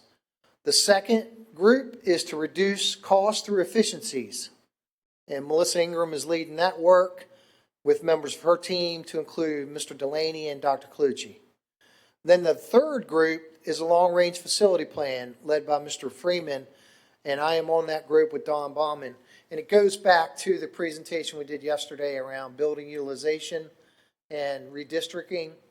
Again, not that we're redistricting anything, but we do need to take a close look at our building utilization, given our projected enrollment patterns, and also the change to what high schools can potentially look like with our seat time flexibility. There is a question. What will high school look like in 5 years? It's very, very possible that in 5 years, many of your high school students will not be attending the school the entire day. Right now, we know kids come in late arrival, or they leave early during their senior year because of work-related responsibilities. But as we expand work-based learning opportunities, we could have kids actually spending half of their day in the field in a work-based learning opportunity and half the day in school. Well, what does that mean to the number of seats you need to provide? If you have 1,800 kids attending the school, but 25% of the kids won't be in school all day, do you need to build a school for 1,800, or do you need to build a school for 1,500? Because we know space costs. So these are the considerations that we're having, and this is why the Building Utilization Committee is so important, because we know that process takes a couple of years. And so we're trying to make sure we're doing all of our homework well in advance to get as much information as we can. So as part of the long-range facility plan, if we need to make any adjustments, we can do so in a shorter time period, because we know time with construction means money. The longer you wait, the more expensive it is. And so we don't want to prevent anything there. And then if you go to the minutes, please. My co-pilot over here. And scroll down. Okay. What I'm really excited about is the fact that we're going to get feedback from you today, but also next week, we have our next committee meeting, but we also, a small group of us, meet with the city manager and his budget team to look at funding scenarios for not only the CIP, but the budget. So we're really excited about that meeting because in my conversations with the city manager, we are sharing the same problems. He has the same challenges. If you follow the Rudy Inlet project, for example, if you follow the stormwater project they have right now, they're having the same challenges we are. So we believe that putting our heads together is going to allow us to make better decisions. And so that's what's going to happen in the next meeting. So at this point, I'm going to bring up Mr. Freeman, who's going to share some of the early findings. If we can go back to the PowerPoint. All right, very good. Thank you, Ms. Toniata. You were great. Now we'll turn it over to Mr. Freeman. All right. Thank you, Dr. Robertson. Let's finish up some early findings and next steps, and this is going to be the high-level summary because a lot of these things Dr. Robertson has already touched on during his remarks. So this slide is the capital program as a whole, and then specifics for Prince Anne High School project will be shared in the second slide. So Virginia Beach City Public Schools and the city are having similar challenges with addressing the rising cost of maintenance and new construction in a level funding environment. And there's limited flexibility within the CIP to address funding challenges given our current debt service capacity. A potential opportunity identified is to investigate classifying major maintenance projects in a way that makes them a better fit for using debt. For example, if a school building needs both a roofing and an HVAC renovation, can it be packaged as a school renovation to better support the city's debt metrics, which we share with them? And is there an opportunity to identify and shift smaller CIP projects from the capital program and use operating or reserve funds? This next bullet addresses the potential opportunity to reduce costs by using the Building Utilization Committee process to examine the entire portfolio of Virginia Beach City Public Schools and their buildings. And finally, there may be opportunities to seek partnerships where we can find win-win solutions. For example, partnering with the city to reallocate assets that meet both the city's and the school's needs.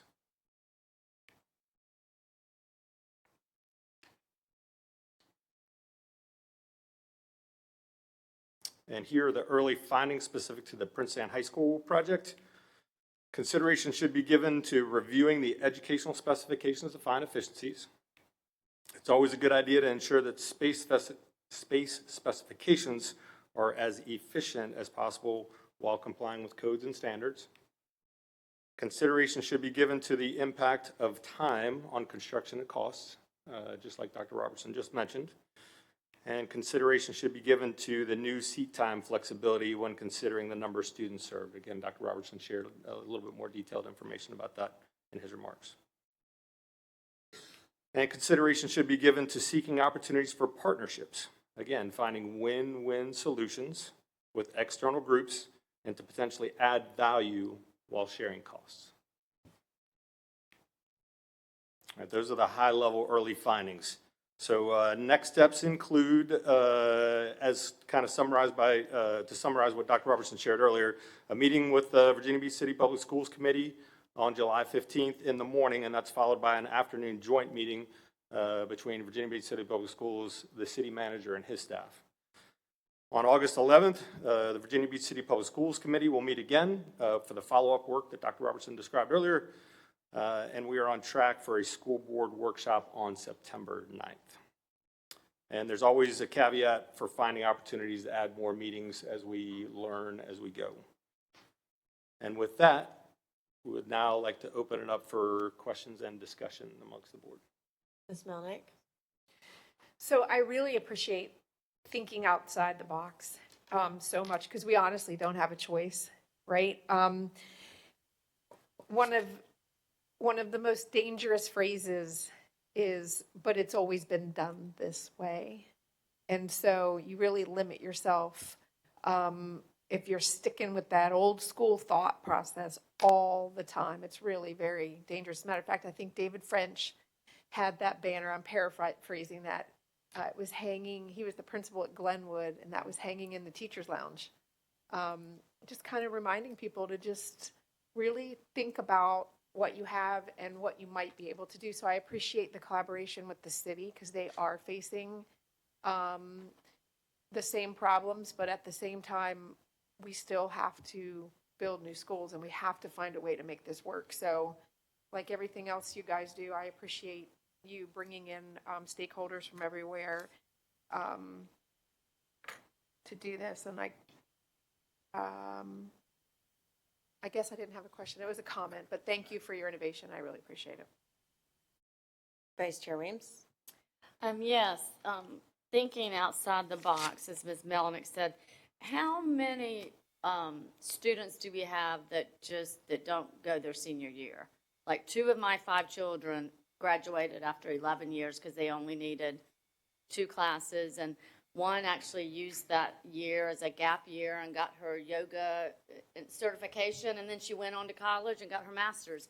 So, I mean, I just think the way that we have our classes and what you need to take, it's not hard to take 1 or 2 summer classes and graduate the end of your 11th year. Do we have data on how many people are doing that and the feasibility of kind of offering an apprenticeship for that year or a job or something like that?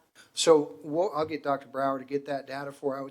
I will tell you, when your children graduated in that manner, we didn't have the hybrid schedule we have now. So we do have a number of students who are graduating in January. Right. So we'll get that information for Okay. you. I would guess that at this point, it's not enough to be actionable yet. But I think where we're going with work-based learning experiences and dual enrollment is going to open up a lot of doors. I was in a meeting Monday with Virginia Wesleyan and Centera about a partnership with the Bayside's Health Sciences Academy, Bayside General students, and perhaps Cox High School for those students to take courses on campus at Virginia Wesleyan. Or if there was a space available, we could host a college site in one of our schools. And if we hosted a college site in one of our schools, there certainly would be some ownership that could be done. So we're really thinking at Prince Anne High School with Town Center, wow, what are the opportunities in Town Center to partner with colleges, universities, trade schools who need space and don't have space. And so we're excited about that. But to your point, that's what we're investigating. I think there's going to be opportunities for us not to use the student enrollment bottom line for high school as the indicator of how many classrooms we need. Yeah, I think that's so important, and it's so cool for these kids. Not that I wanted my 17-year-old to go to college, but she used that year, like you said, you can get work experience. We've got friends in Atlanta that their daughter did the same thing, and then she's going on a 9-month mission trip with another organization. She's already been accepted into college, but they're saving it for a year. So you can partnerships with college that will save it for a year until you go do your gap year. I think that's just a cool idea for students. My 2 kids that did it, it's like, do I really want to hang around an extra year to take minimum, what I need? I mean, some people do. I mean, and then my other kids are like, yeah, I want to hang around because I want to play sports. That showed where their loyalty laid. But I think that's excellent to really look into that option for our kids. Thank you for doing that for the innovation.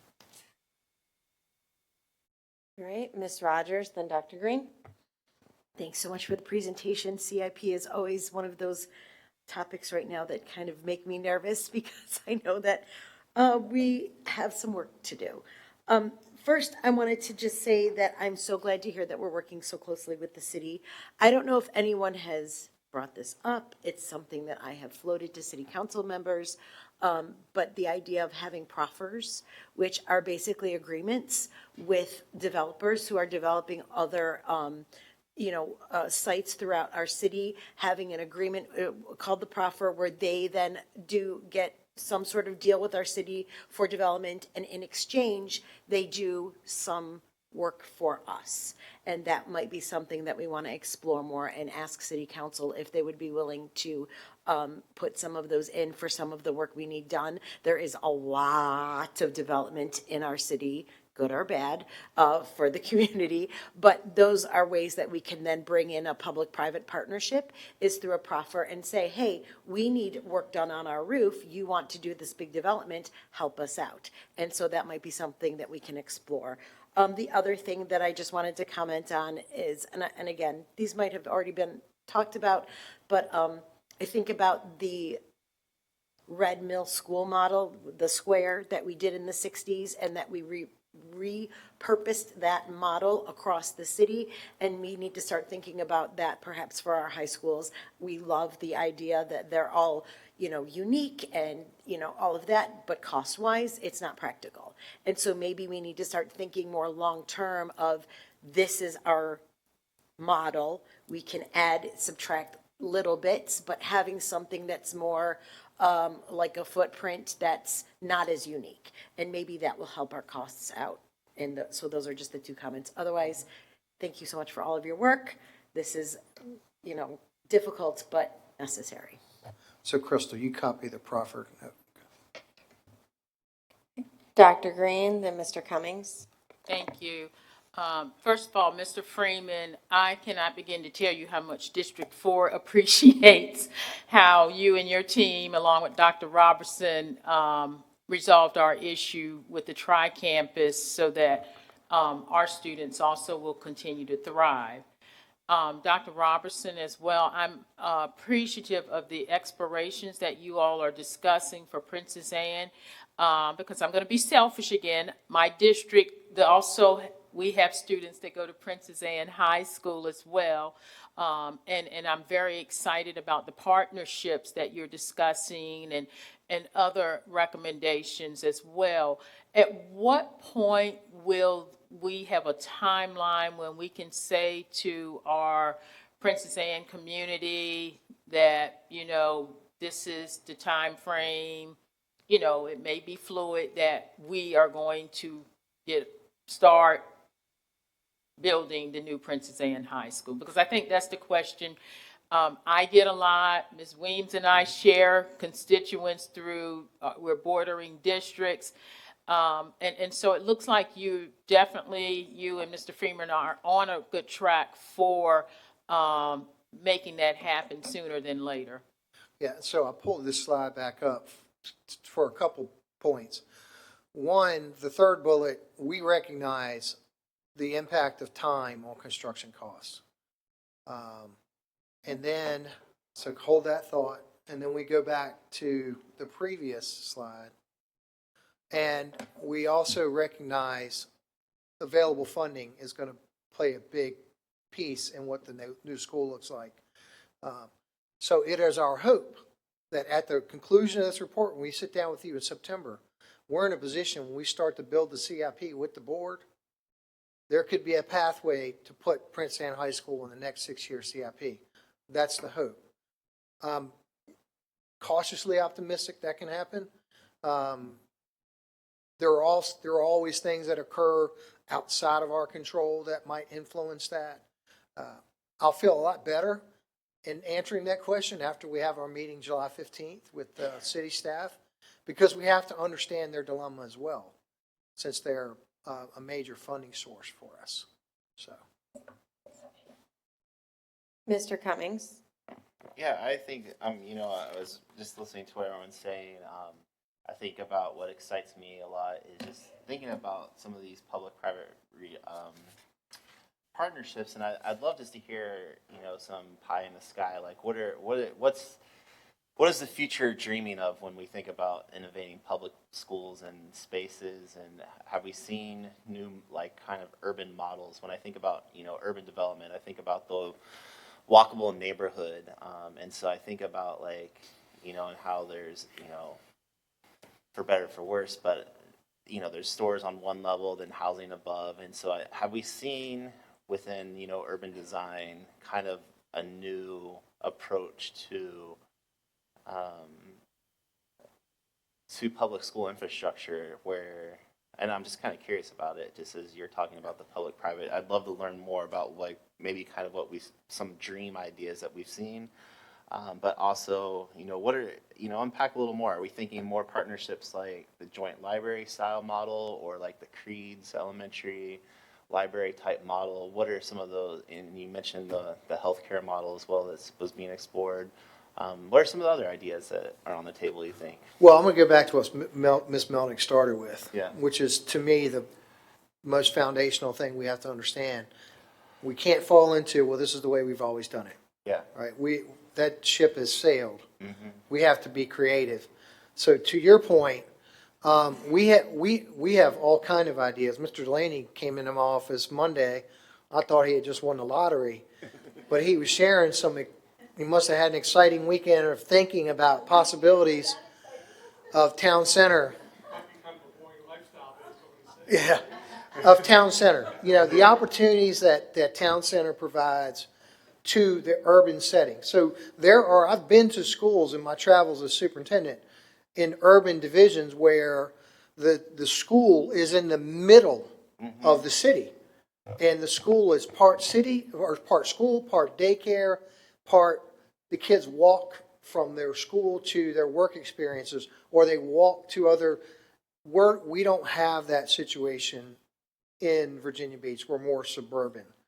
However, Princeton High School does present a number of opportunities with the Central Business District, and I'm speaking to them next month. And so I'm going to try to nudge them a little bit to start thinking about what are their needs.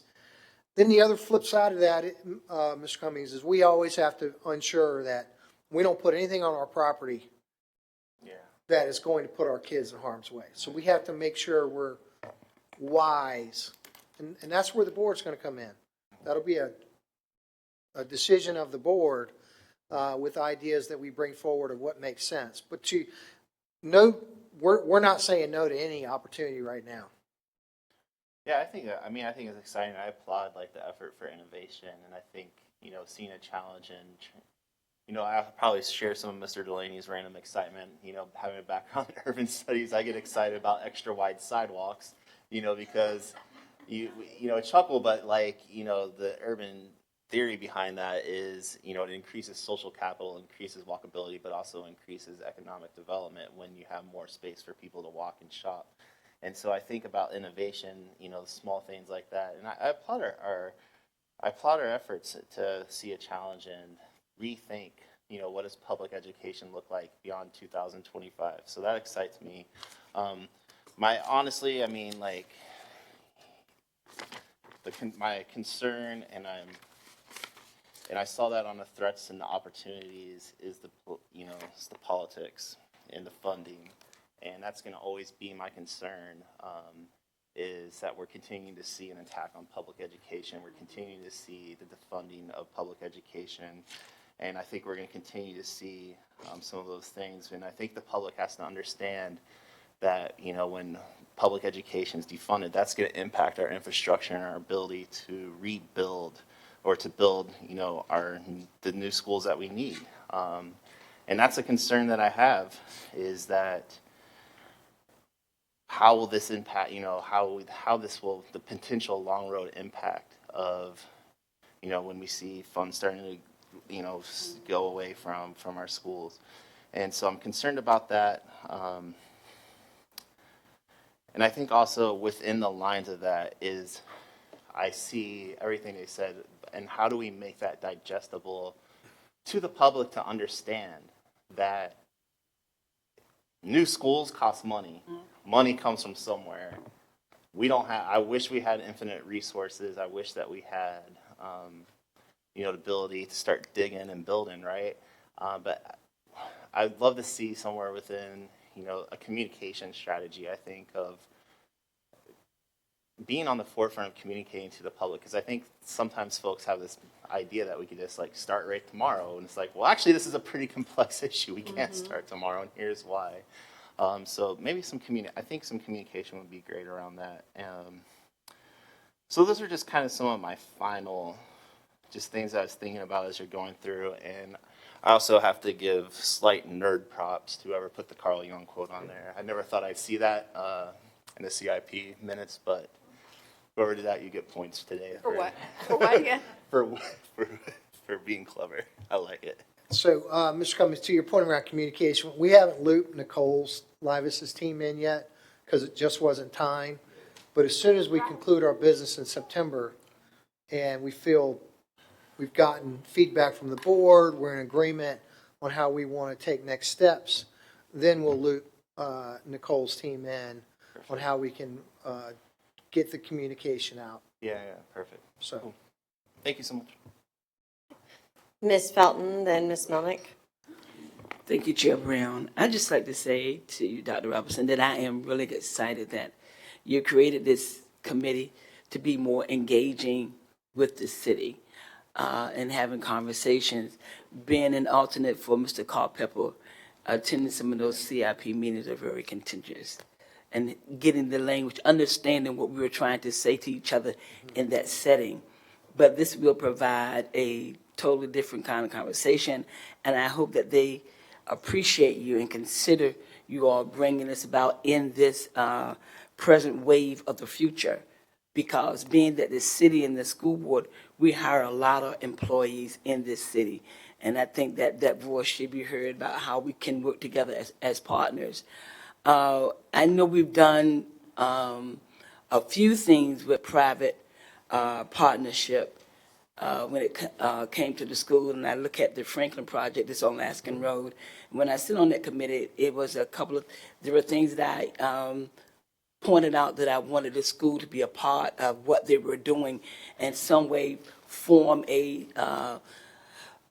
session or area that the school would continue to be a part of it, and that's what they considered. Also with the 531 Memorial Park that they're building, sit on that committee as well.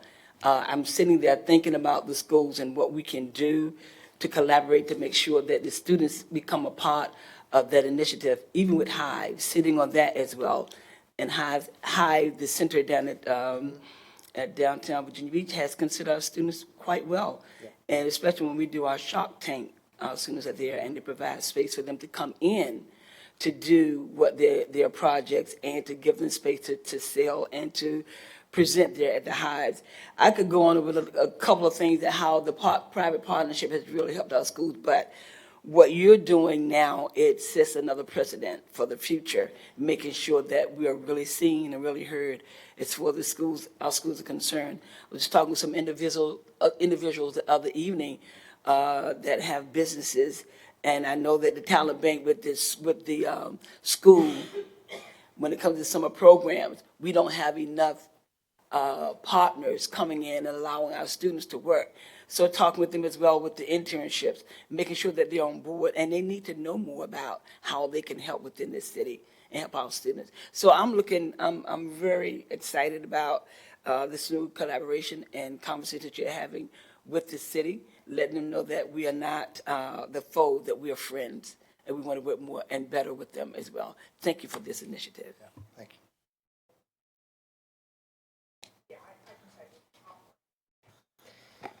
All right, so I think we have a lot of really great comments. I applaud both of you.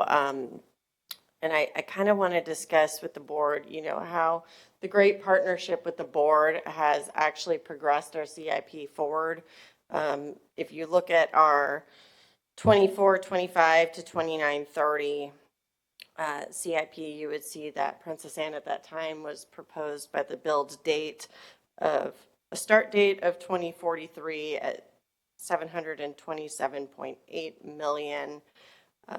The board collaborated with staff. We've come back and you guys had some innovative ideas. We've come up with a solution for District 4 with the Tri-Campus for Betty F. Williams. And, we're going to be starting with that. And in that, our CIP moved forward in our 25, 26, 30, 31.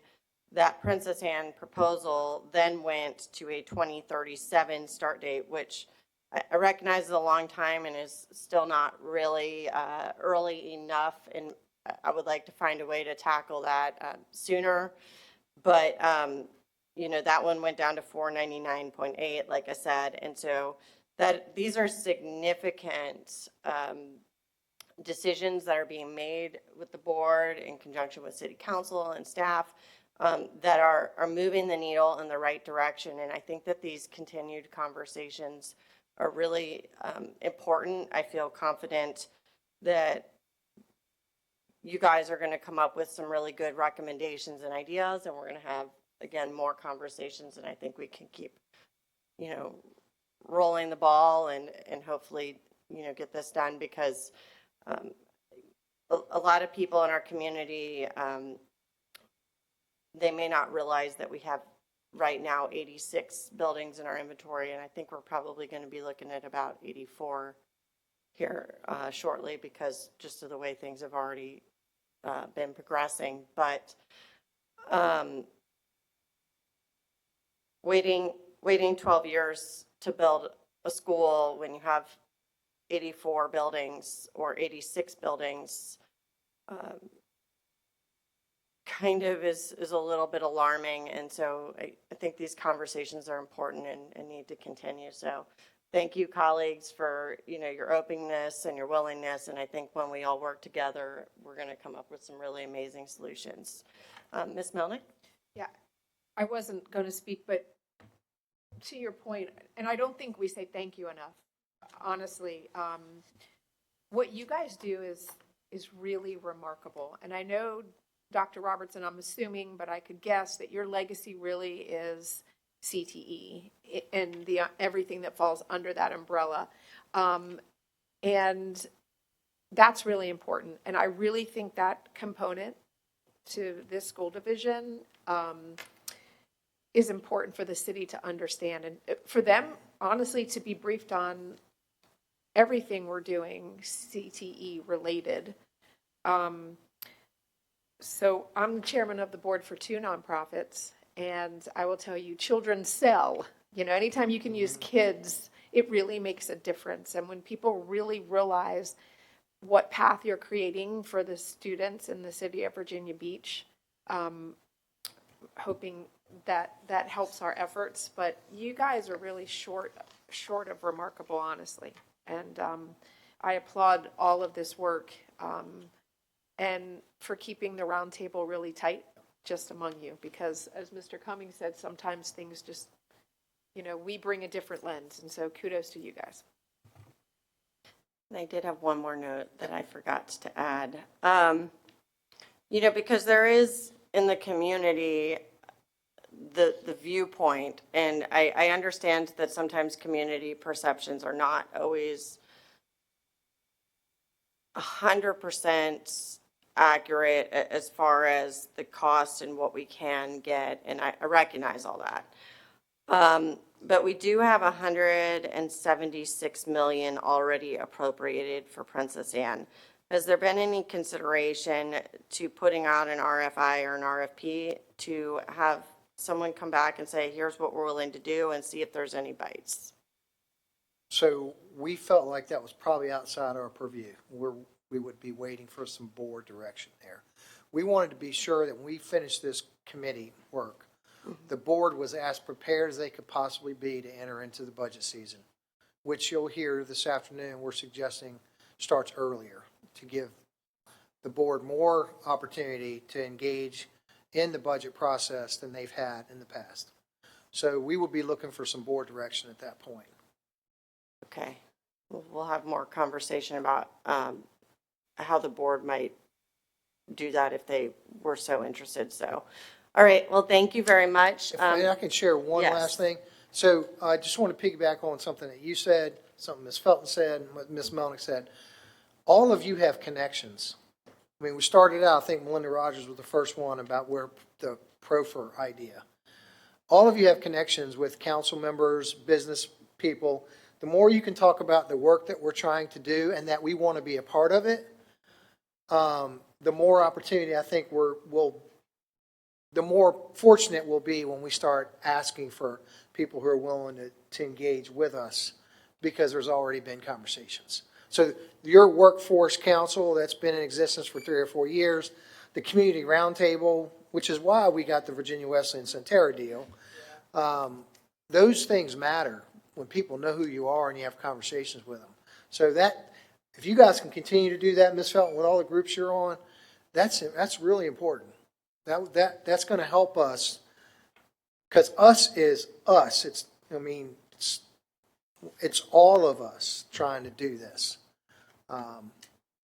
So that's going to be helpful. Thank you. All right, thank you, and we look forward to hearing some more about this as it progresses, and thank you so much for the update. We are a little bit ahead of schedule, so we're going to take a quick 10-minute recess before we come back with the Jericho Road update at 11:15.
Okay. It is 11:16, so we are going to get back to our retreat. At this time, I think there's 1, 2, 3, 4, 5, 6, 7, yes, 8. Okay, so we are going to now move on to our Jericho Road update. And at this time, Vice Chair Weems and Dr. Green are going to start that presentation.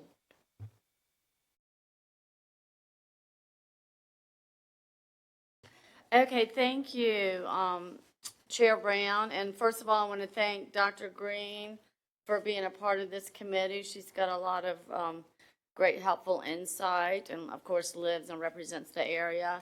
And also, I want to thank the committee members. And we've gone over that before. We had, it's on page 2 of our report. The committee had Josh Schulman from City Council, as well as Amelia Ross Hammond, and then also Lorraine Samco is the Aragona Village Civic League, and Dahl Halverson represented the Pembroke Manor Civic League. And then staff attended our meetings. But before we begin with the slides, I just kind of want to go over some history of this area. Of course, Dr. Green and I are very familiar with it because it's right in our backyards and front yards and side yards. But we can't assume that y'all are familiar with this area. But it is the Aragona Village, is what it is lovingly referred to. And John Aragona developed it in the 1950s, and he had a vision. He imagined a neighborhood that was very affordable, slow traffic, plenty of space for kids, and he developed this, and his vision was right on, except for the fact that the space for kids has dwindled out and is pretty much non-existent. But the neighborhood extends from Virginia Beach Boulevard to the south, and then it goes all the way up to Haygood Road, which is where Bayside High School is located in the north. Independence is the east side, and then Witch Duck Road is the west. So it's that huge rectangle there. Right now, John Aragona's vision came to fruition because it is actually the second largest neighborhood in our city, and it houses approximately 3,000 homes. His vision was to kind of make it self-sufficient. He developed a little shopping center there. There was a church. There was land for the school, which is the Aragona Elementary Original School, which is now, of course, the Bayside 6th grade campus, what we call it, there on Jericho Road. Unfortunately, there is no public space or park for these families. Again, about 3,000 homes. There's a small playground that is leased on the back of a church there on Aragona Boulevard. The church has about 25 members. It is a very small playground, and kids may use that, but again, there is no public place for these children and families to congregate. So how did we get here? Well, about 10 or 12 years ago, Lorraine Samco came to, and again, she's president of the Aragona Civic League. She called Vice Mayor Jones and myself and Rosemary Wilson and wanted to meet because she had heard some rumblings about this school on Jericho Road may not need to be a school forever and ever because of the condition of the building. And she heard that perhaps there would be some development. And of course, the people in Aragona Village had wanted this space for open space or a playground. So she was very concerned. And so we met along with some city staff from Parks and Recreation, and again, this was in 2016, and it was deemed then, and it was deemed in our committee members by Parks and Rec, that this area is in fact underserved by public space because of the amount of households without a playground or a park. And so that's why we're here now, and again, the history of Aragona Village, again, goes back to the 1950s. And Dr. Green, do you have anything to add just about the rich history of this community. The only thing, Mrs. Weems, is just to reiterate that this is a very historical community that is one of the many anchors to the city of Virginia Beach because of its rich history. And in reference to our committee that I was able to join in November, but I was familiar with a lot of the things Mrs. Weems had referenced with the committee because as a former employee, I remember when we opened up Bayside 6 in 2016, probably for about the second or third time at that point.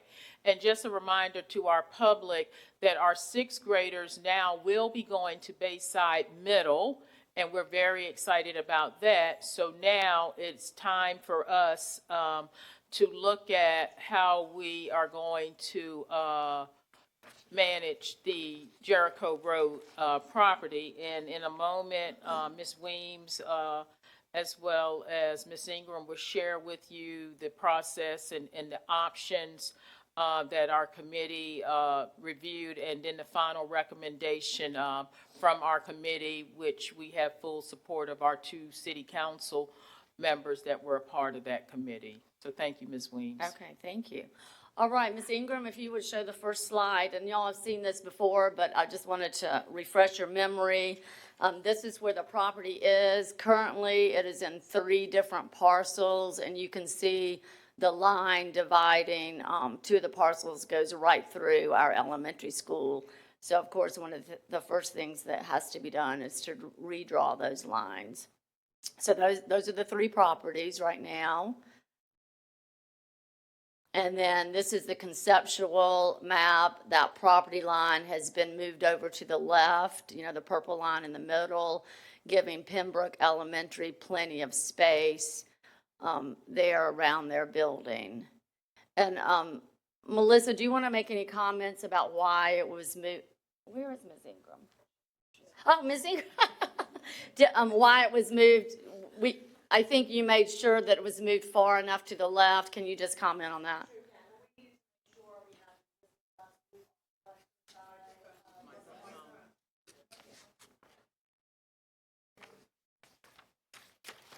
Sorry, can you hear me? Yes, thank you, Ms. Weems. We needed to make sure that we had enough room at the bus loop and the western side of the school for any needs for that school property as well. So we had to make sure that there was enough space as we're subdividing the property. We also looked at existing easements, drainage, and other things of that matter, and keeping the ball fields in the back on the existing Pembroke Elementary School site. So that's how this conceptual re-subdivision plan emerged, leaving around 13.7 acres for a residual property. Okay, thank you. Ms. Weems, what is in the elephant head section of that? That's the very back, Melissa, the very back of the property. Are those wetlands? That used to be the water. Go ahead. It is in a floodplain, and there was an old septic field which has been closed. We've gone through all VDH approvals for that. So it is, you're correct, it is wetlands. And that's a creek there. You could see also in the rear of the property, partial school division property as well. I've looked at that so many times and I've never seen the elephant until today, Ms. Melvin. Yeah. Okay. Also, so there you have the 2, how hopefully it would be divided there. All right. So the committee, we just brainstormed and we tried to hit every single possible option that we could absolutely feasibly consider. Option 1 is just not do anything and just keep the building up and keep the site. And of course, that has a lot of negatives because you don't want to keep a big empty building because we know what happens to that. Plus, it has a lot of costs of just keeping something there that's never used. Option 2, we retain and we lease the site and or lease the building.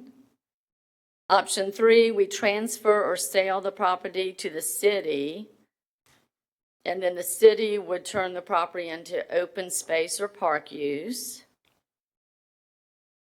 Number 4, transfer or sale the property to another entity. Number 5, do a RFP, but have it with defined a reuse of the property, requiring part of that 13 acres to be open space or park.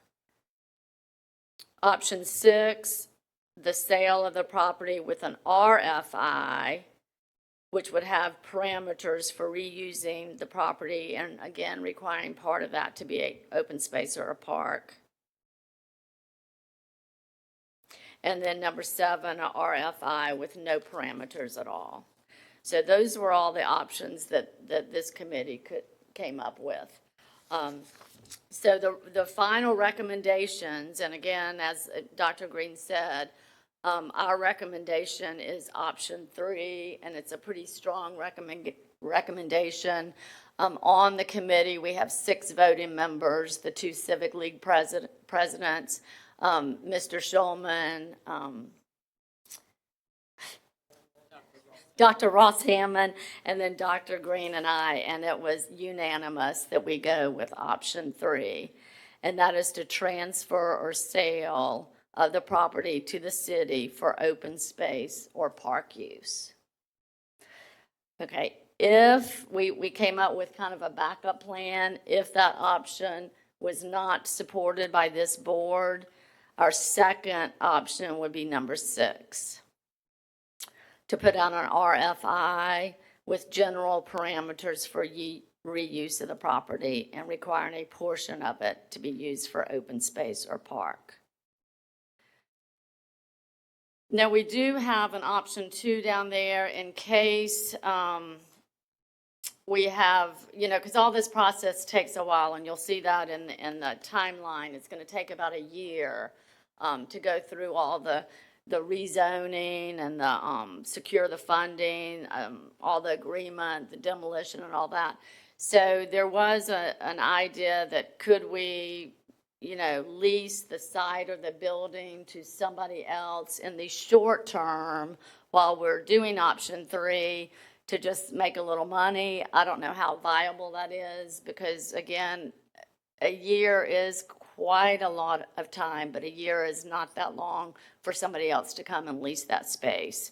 But that was just something that we threw out there in case that we could, recoup a little bit of money in the timeline that we're waiting to come through with option 3. So again, option 3 is the transfer or the sale of the property to the city for open space or park use. This is the timeline, and again, you see that it takes about a year. Right now, we are, discussing this, and once we vote on August 12th, and again, it is the recommendation of this committee, a strong recommendation that on August 12th, we will be voting on if you want to accept our recommendation of option 3. So in July and October, we'll work on the agreement with the city and school stakeholders. And again, on August 12th, we'll actually take a vote so that we can start working on that agreement. In November, we would start around November, secure the funding.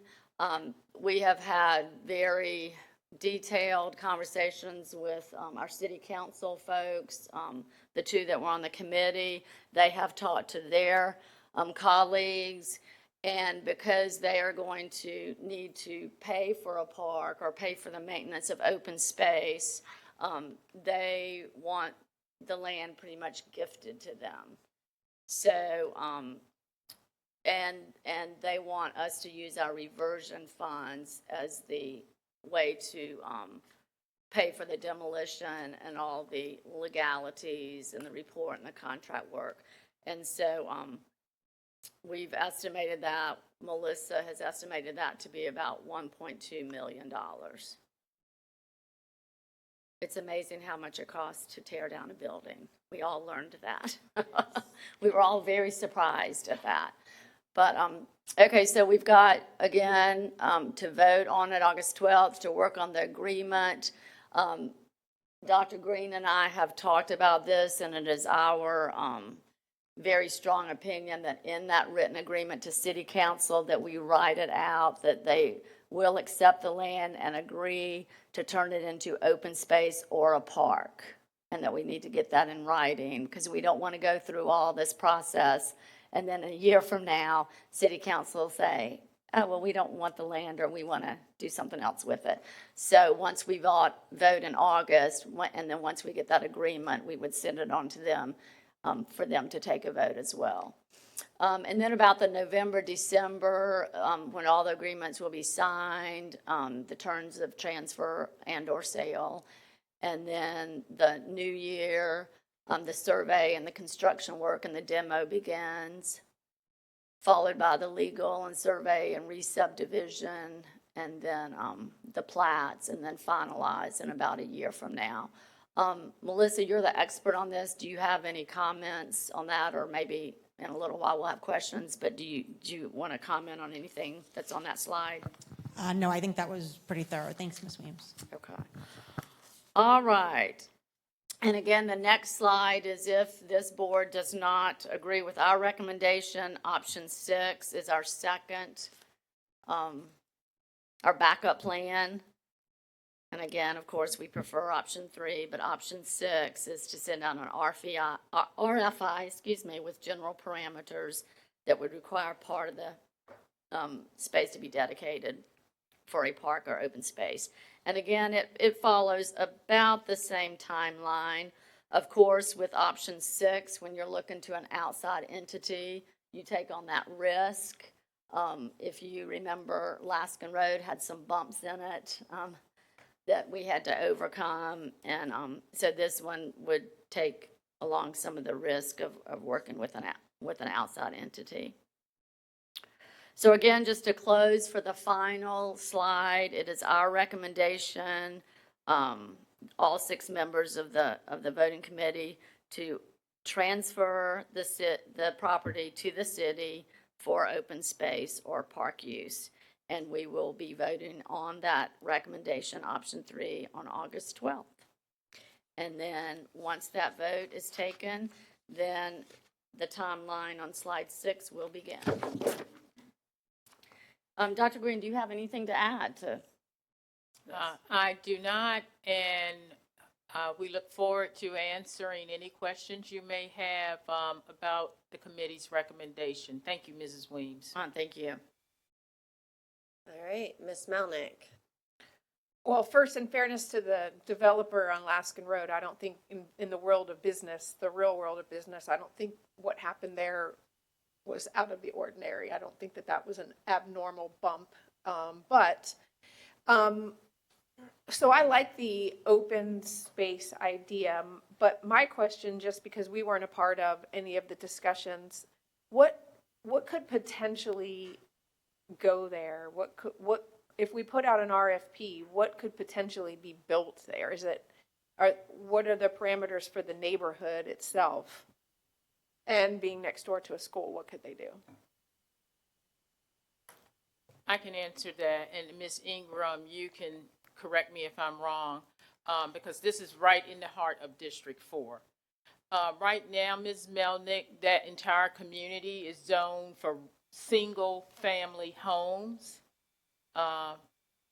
If anything else is put on that property, it would have to go through a rezoning process. I suspect, given the housing dilemma right now, probably we may be looked at some form of condensed housing.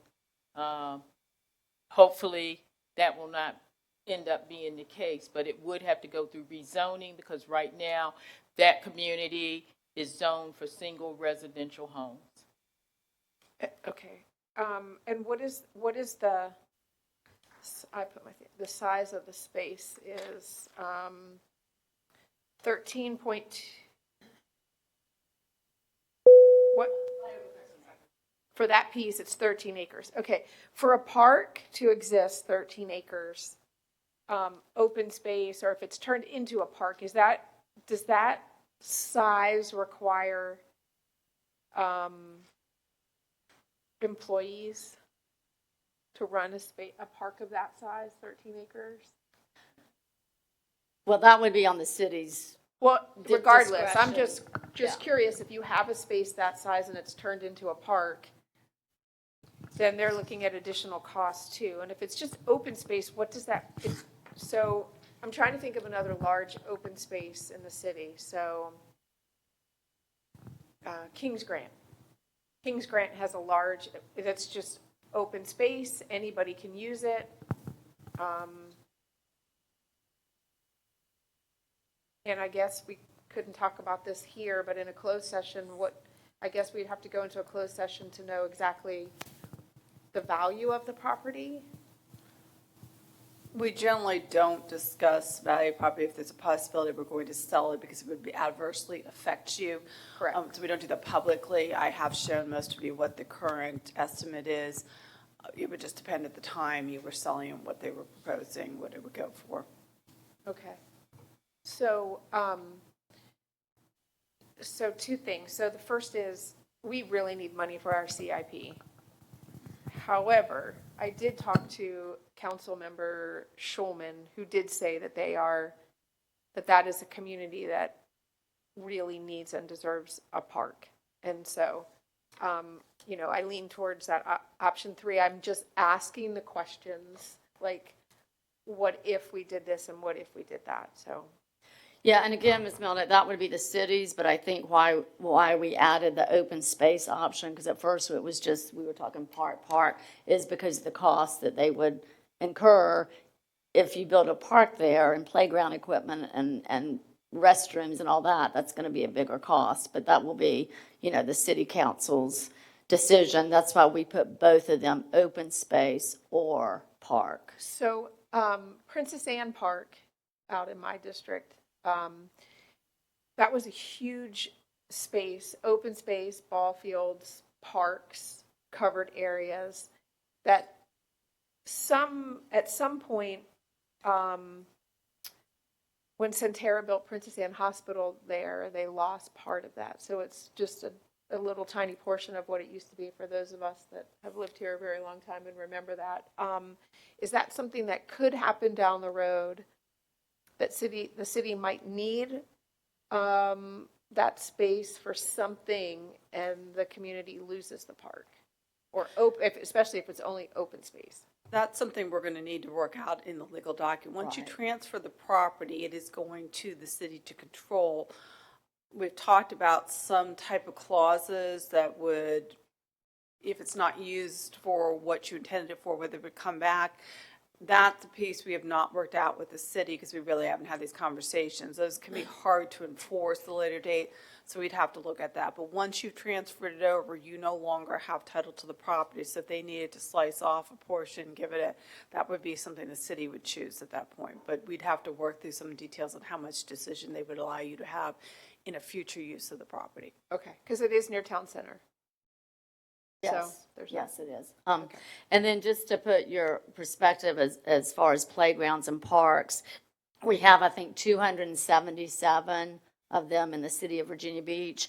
I know my very small neighborhood, which is almost, just down the road from Independence from here, we have a little playground. And I know the neighborhood that I moved from has a little playground. So a lot of much smaller neighborhoods, I think our neighborhood has 175 houses, have playgrounds, but this one of 3,000 houses does not have one. Yeah.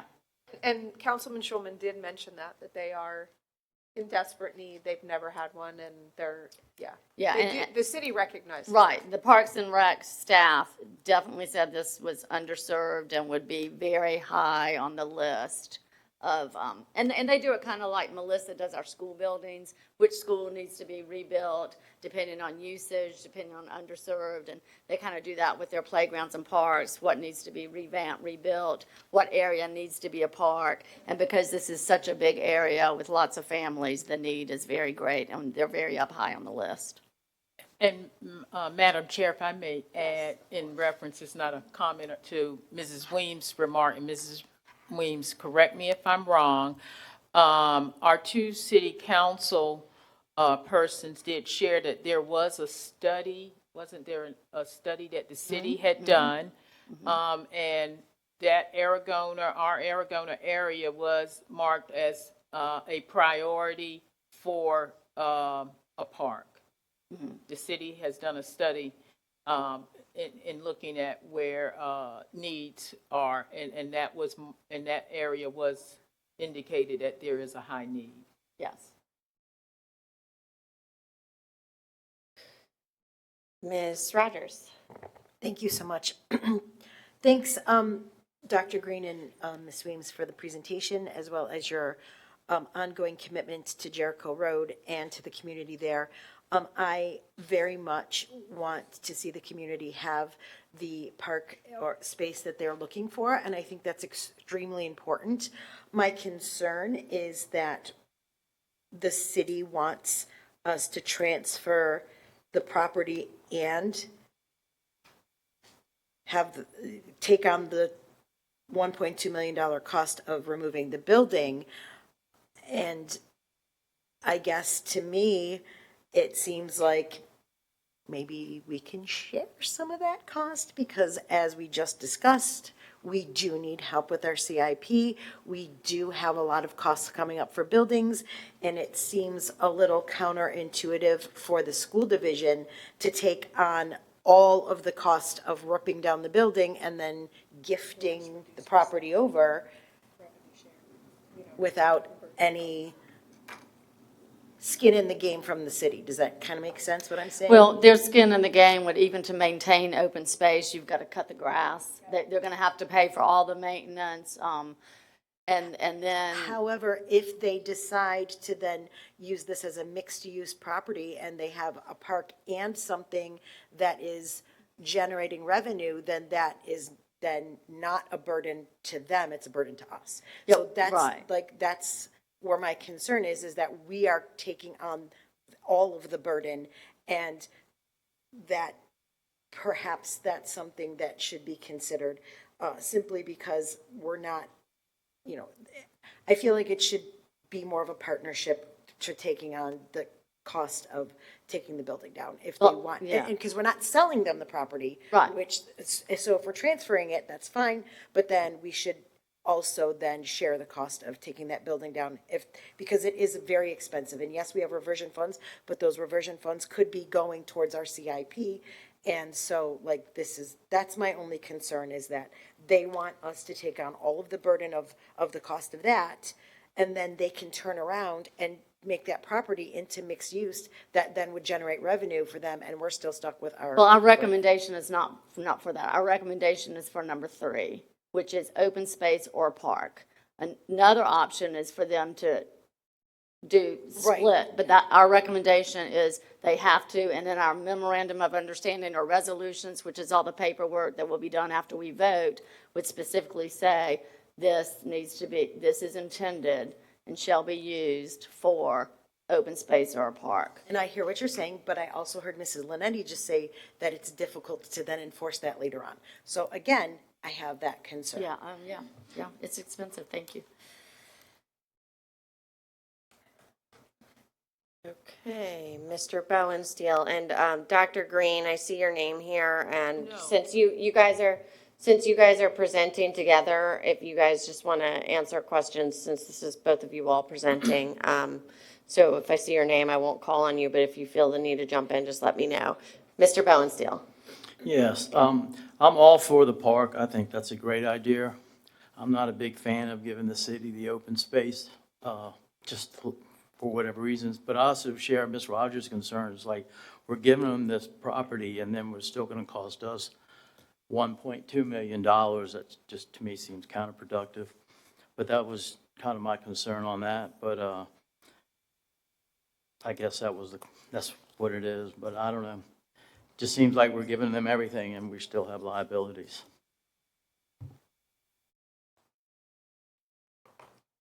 May I quickly comment? Yes, and I mean, of course, we would love for them to have said, oh, yes, we'll pay for demo, you know, but they have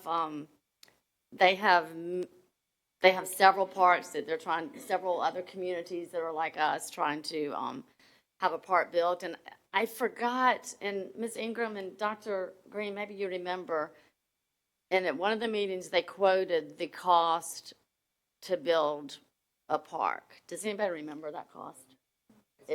It was astronomical.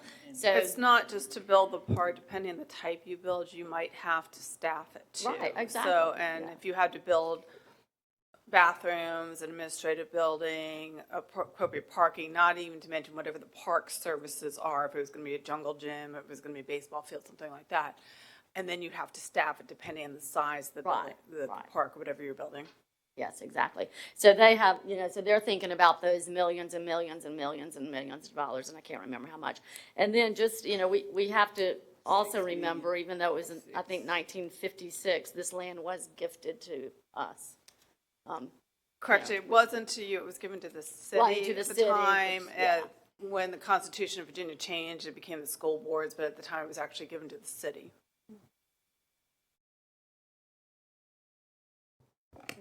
Ms. Felton? Thank you, Chair Brown.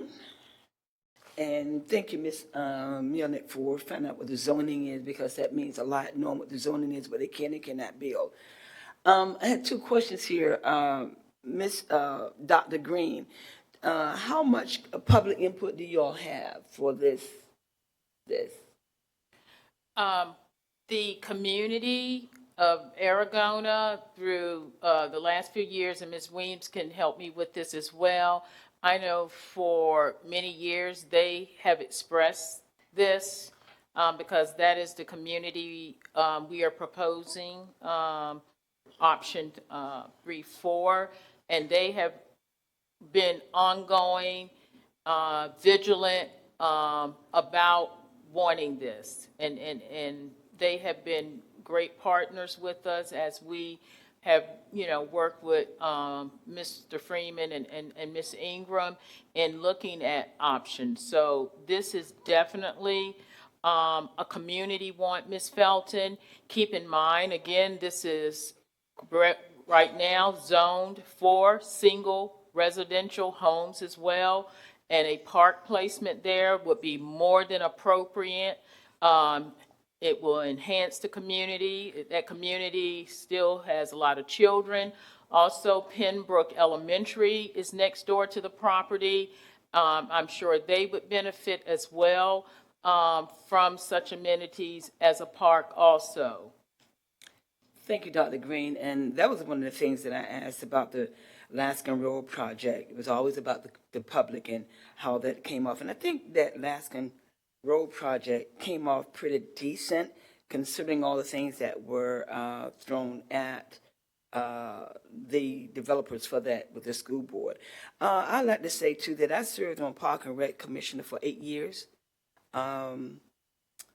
It takes a lot of work to going into developing a park. I love parks. I can't even begin to name all of the communities that when the park commissioner went out to do when the city asked them to go out to do a research on where parks were needed, it came back as a robust, everyone wanted a park in their community. If you go around to some of the communities and what they designate as a park, sometimes the only thing that's designated as a park is a sign on that property saying this is community, blah, whatever the community is, park, and there's nothing in the park. For instance, Dawes Way. We've been working on Dawes Way Park for a minute, and there are single homes in that area, and the only thing that they had was it was smaller than what you were going for, and they only had one swing set. It takes a lot. Now, I love parks, and I think every community should have one. It's really good. Now, for example, the park over there by our tri-campus, elementary tri-campus, by Diamond Spring, Newtown, and Betty F. Williams, that park started out that way, but AARP, if you go back there and look at AARP, donated a lot of that equipment. Now, that's what happened with a lot of parks. When you go into the communities and private partners donate a lot of the equipments that are in the park. The park and rec are strapped for money as far as getting things done. The way that there are maintenance is maintenance through the city, like Mr., can't even think of his name, would come around and they would Tuesdays how they would mow the lawns and keep those under shape. But a park, I'm all for it. I would love it, but it's more into it than just saying we want a park and leave it as that. Your two city council people that you have on your side, I hope that they push hard to get monies for that, for the amenity to get that done. Because right now, SeaTac and Shallow Lawn is still fighting for things that they want for their park. And SeaTac, some of the money they got came through foundations in order for them to get even payment, a good parking area, and restrooms. So the Shallow Lawn decided to just do a trail blaze where you walk through the park as well. So those are things that you can do. The park, Park and Rec Commission is under the same scrutiny as we are sometimes when it comes to the city, as how much money they're going to give them, what you can and cannot do, and what parks you want. There are many communities screaming for a park, and sometimes it's just land and nothing but a sign saying that. But I like the park idea. I'm all in. Thank you. Yes, Ms. Felton, and when this came up, like I said, in 2016, because the Aragona Civic League President, Lorraine Samco, heard rumblings and got the idea that maybe some condensed housing would be built there. They reached out to the community, and within a week and a half, they had 800 signatures on a petition.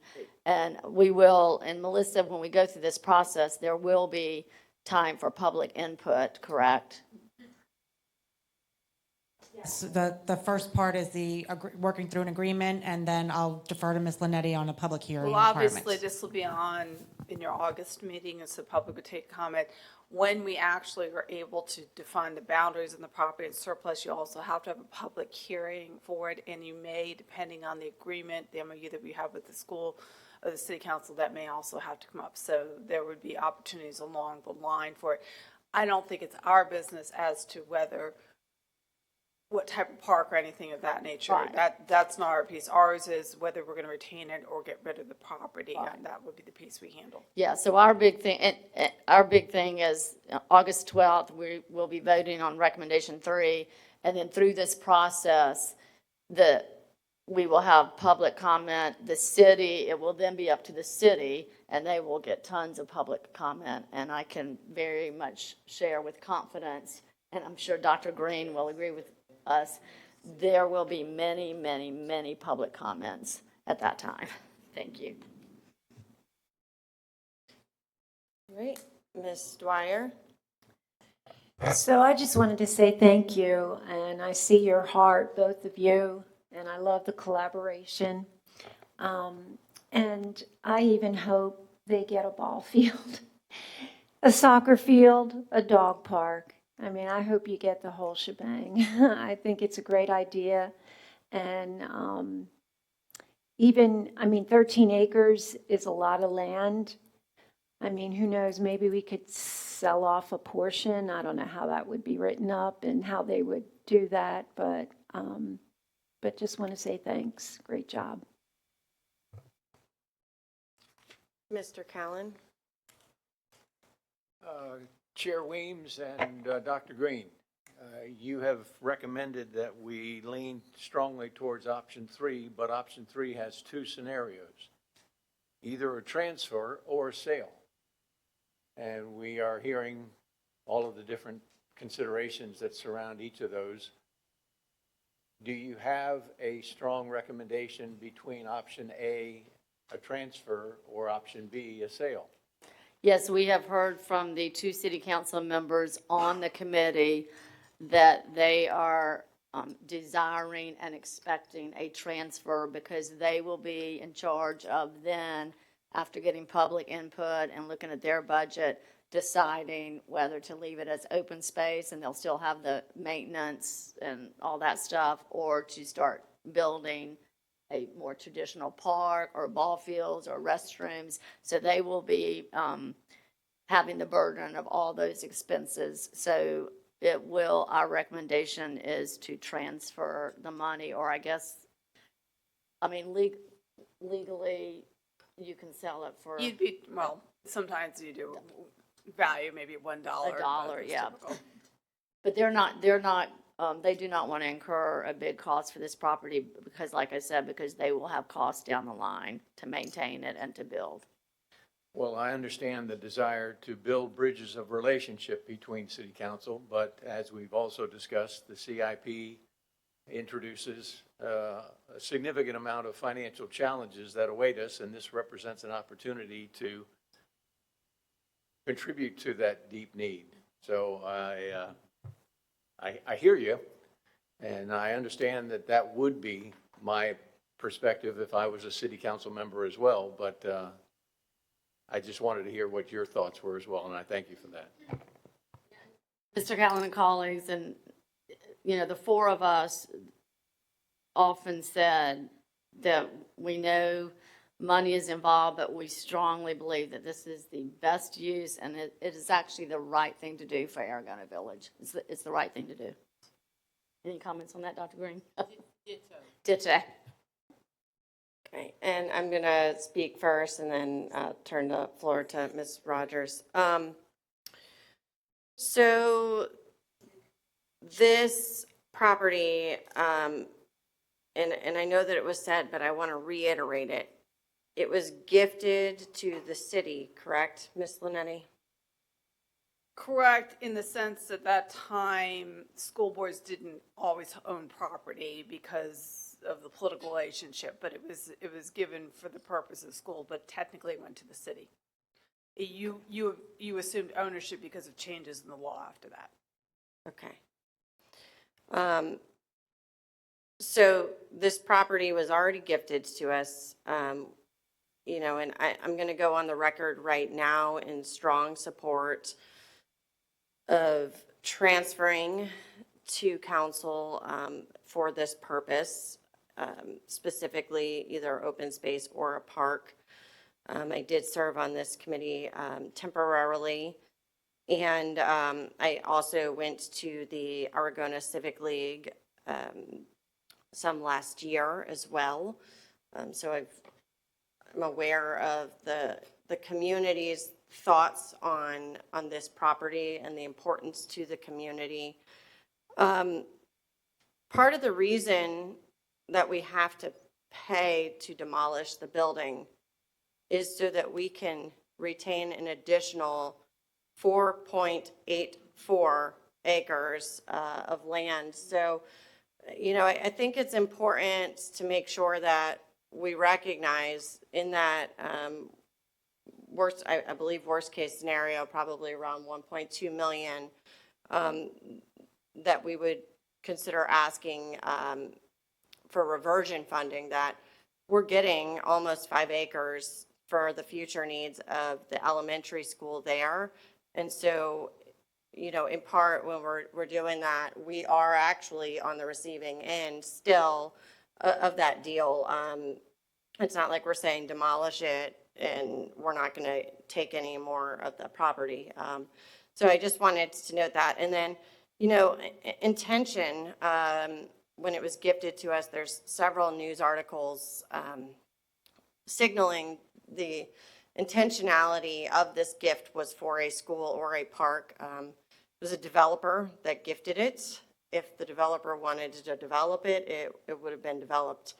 And so I do really recognize the challenges, you know, that we face with our CIP. But I think when we're given a gift and the best evidence that we have points to the intentionality, I personally feel as though I need to respect that intentionality as well. With that, Ms. Rogers. Thanks. And I totally hear everybody's, you know, concern. City council is going to look out for city council, and I feel my responsibility as a school board member is to look out for our schools. And again, I totally want Aragona to have their park. I agree with all of that. The only problem is, once we turn it over, we don't have control over whether or not that happens, or how it happens, or if it's what the community wants. And so that's where I feel like, us taking on all the burden of ensuring that it is what the community wants, and we have no guarantee that that's going to be the follow-through, and where I would like to see more of that, perhaps, being taken on by the city for the demolition. That's my big sticking point, I guess, is that we're taking on all the responsibility for that without a total guarantee that it's going to be what the community asked us to do. So just want to say that. All right. Dr. And Closing Ms. thoughts? May I? Yeah. Oh, okay, I'm sorry. And Ms. Rogers, to your point, I live in that community. I interact with a lot of people throughout my community, and Aragona is very close to where I live. This is what the community wants. I can assure you, this is what they want. They have been wanting it, and we need this. So I just wanted to make sure you know this is what the community wants, and we do need it, and we have the support of both of our city council persons for that area as well, and they understand the need for that area of Virginia Beach. So thank you. Okay, is the committee asking, since we've had this on twice, for us to vote on this August 12th? Is that the, okay. All right, so we are a little bit behind schedule here. Dr. Robertson, do you suggest that we go to lunch and continue with the FERPA best practices, or? I think we can do the FERPA best practices in about 10 minutes, and we can just adjust lunch, push lunch back. Next session start at 1 instead of 12:45. Okay, thank you. All right, we will now welcome Cami Linetti, School Board Attorney, and Leanne Turnbull, Director of Office of Student Leadership, for a review of FERPA and Discipline Committee best practices.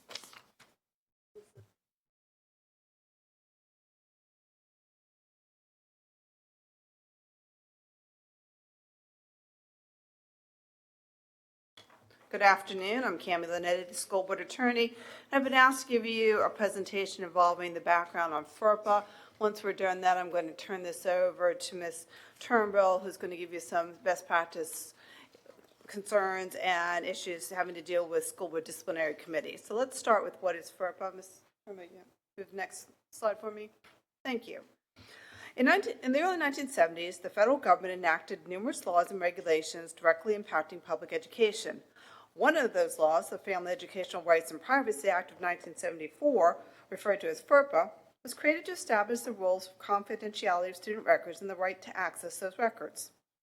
Commonly referred to in federal agencies as the Buckley Amendment in honor of New York Senator James Buckley, FERPA establishes several core concepts that control how public educational institutions handle and protect education records. We'll give you a general overview of these concepts in this presentation. FERPA is not the only law that addresses confidentiality and access to education records. Therefore, when deciding whether to release or provide access to education records, school officials need to be familiar with other confidentiality laws. FERPA does not provide a personal right of action for students whose confidentiality has been violated, but it does provide the opportunity to file a complaint with the federal government. FERPA is enforced by the U.S. Department of Education, and to date there are no known cases of the U.S. Department of Education eliminating federal funding for FERPA breaches of confidentiality. Next slide, please. So what is FERPA? What is an education record? An education record is any form of education-related information that can provide personally identifiable information, PII, about a specific student. The form of the record does not matter. Therefore, paper records, video, audio, and electronic records can all be considered education records if the record can be tied to a specific student. This can also be challenging when records are kept in multiple locations with different staff members. Recent developments in technology are proving difficult for school staff to maintain education records, and this includes social media communication with students and parents and online education systems that are used by students. Knowing where an education record is located and how long a record must be maintained are also important for school staff. FERPA creates an exception from disclosure for education records that are personal notes or records kept by a staff member about a student, so long as the staff member does not share those personal notes with anyone other than a substitute. Information that a school official has learned through personal observation that was not learned through an education record may not constitute an education record under FERPA. However, that record may still be protected from release by another law. Next slide, please. On this slide, you will see a list of those education records that should not be released to unauthorized persons without consent.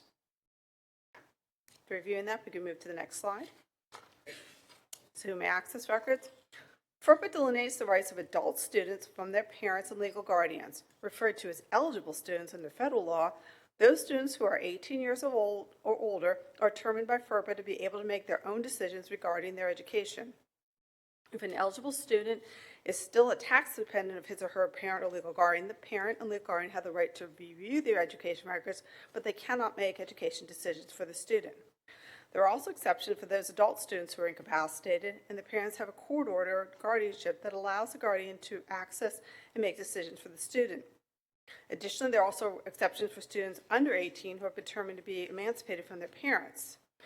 Here's an interesting fact. If a student under 18 is attending any higher education class, that student is then considered an adult under FERPA, and for the purpose of that class, and their parent or legal guardian does not have the right to access the records and make decisions regarding the higher education class without that student's consent. As a practice tip, the school staff should always check the student's age as well as any court documents related to minor or incapacitated students before deciding whether to release or provide access to records. Next slide, please. FERPA does allow release of access to education records without obtaining the parent or the student's consent under certain circumstances. On the slide, you will find some of those common exceptions. An opportunity to read those. Move to the next slide, please. FERPA recognizes that certain education-related information may be commonly released because it is unlikely to violate a student's confidentiality rights. Directory information is the term for that information that a school division has designated for release without consent. Examples of directory information are listed on the slide. A school division must publish the list of directory information each year, and the eligible student or the parent legal guardian of a minor student must be provided with the opportunity and right to opt out of release of this information. The school must then maintain a list of those students who have opted out of the release of directory information, and the school must honor that opt-out decision. Although many schools and partner groups find the opt-out procedure to be inconvenient, there are legitimate reasons for opting out. Safety is frequently an issue for students who are in foster care, child abuse, child exploitation, witness protection programs, or other violent situations. Inadvertent release of a home address or telephone number can place that student in jeopardy. Another frequent concern for parents is the use of personal data for commercial purposes or for potential data attacks. The Virginia General Assembly has passed legislation regarding direct information that requires that eligible students and parents of minor students opt into rather than opt out of the release of certain identifying information. Again, as a practice tip, school officials need to be careful about what information has been designated directory information and whether a student has opted in or opted out of release of that information. Next slide, please. FERPA grants limited rights to education records. Set out in this slide are the 4 general categories of FERPA rights. It should be noted that education records belong to the school division and not to the eligible student or the parent legal guardian of a minor student. Access to records and under certain circumstances, copies of records such as IEPs are what is available to the student and parent, but not ownership or control of those education records. Next slide, please.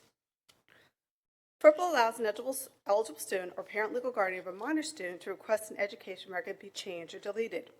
As noted in the prior slides, the education record belongs to the school division. Therefore, eligible students or parent legal guardian does not control what is in the record. The process for changing a record was not created so that a class grade, a test score, or a disciplinary record could be changed to reflect what the eligible student or the parent wants it to read. Instead, the change should be to address misinformation or incorrect information.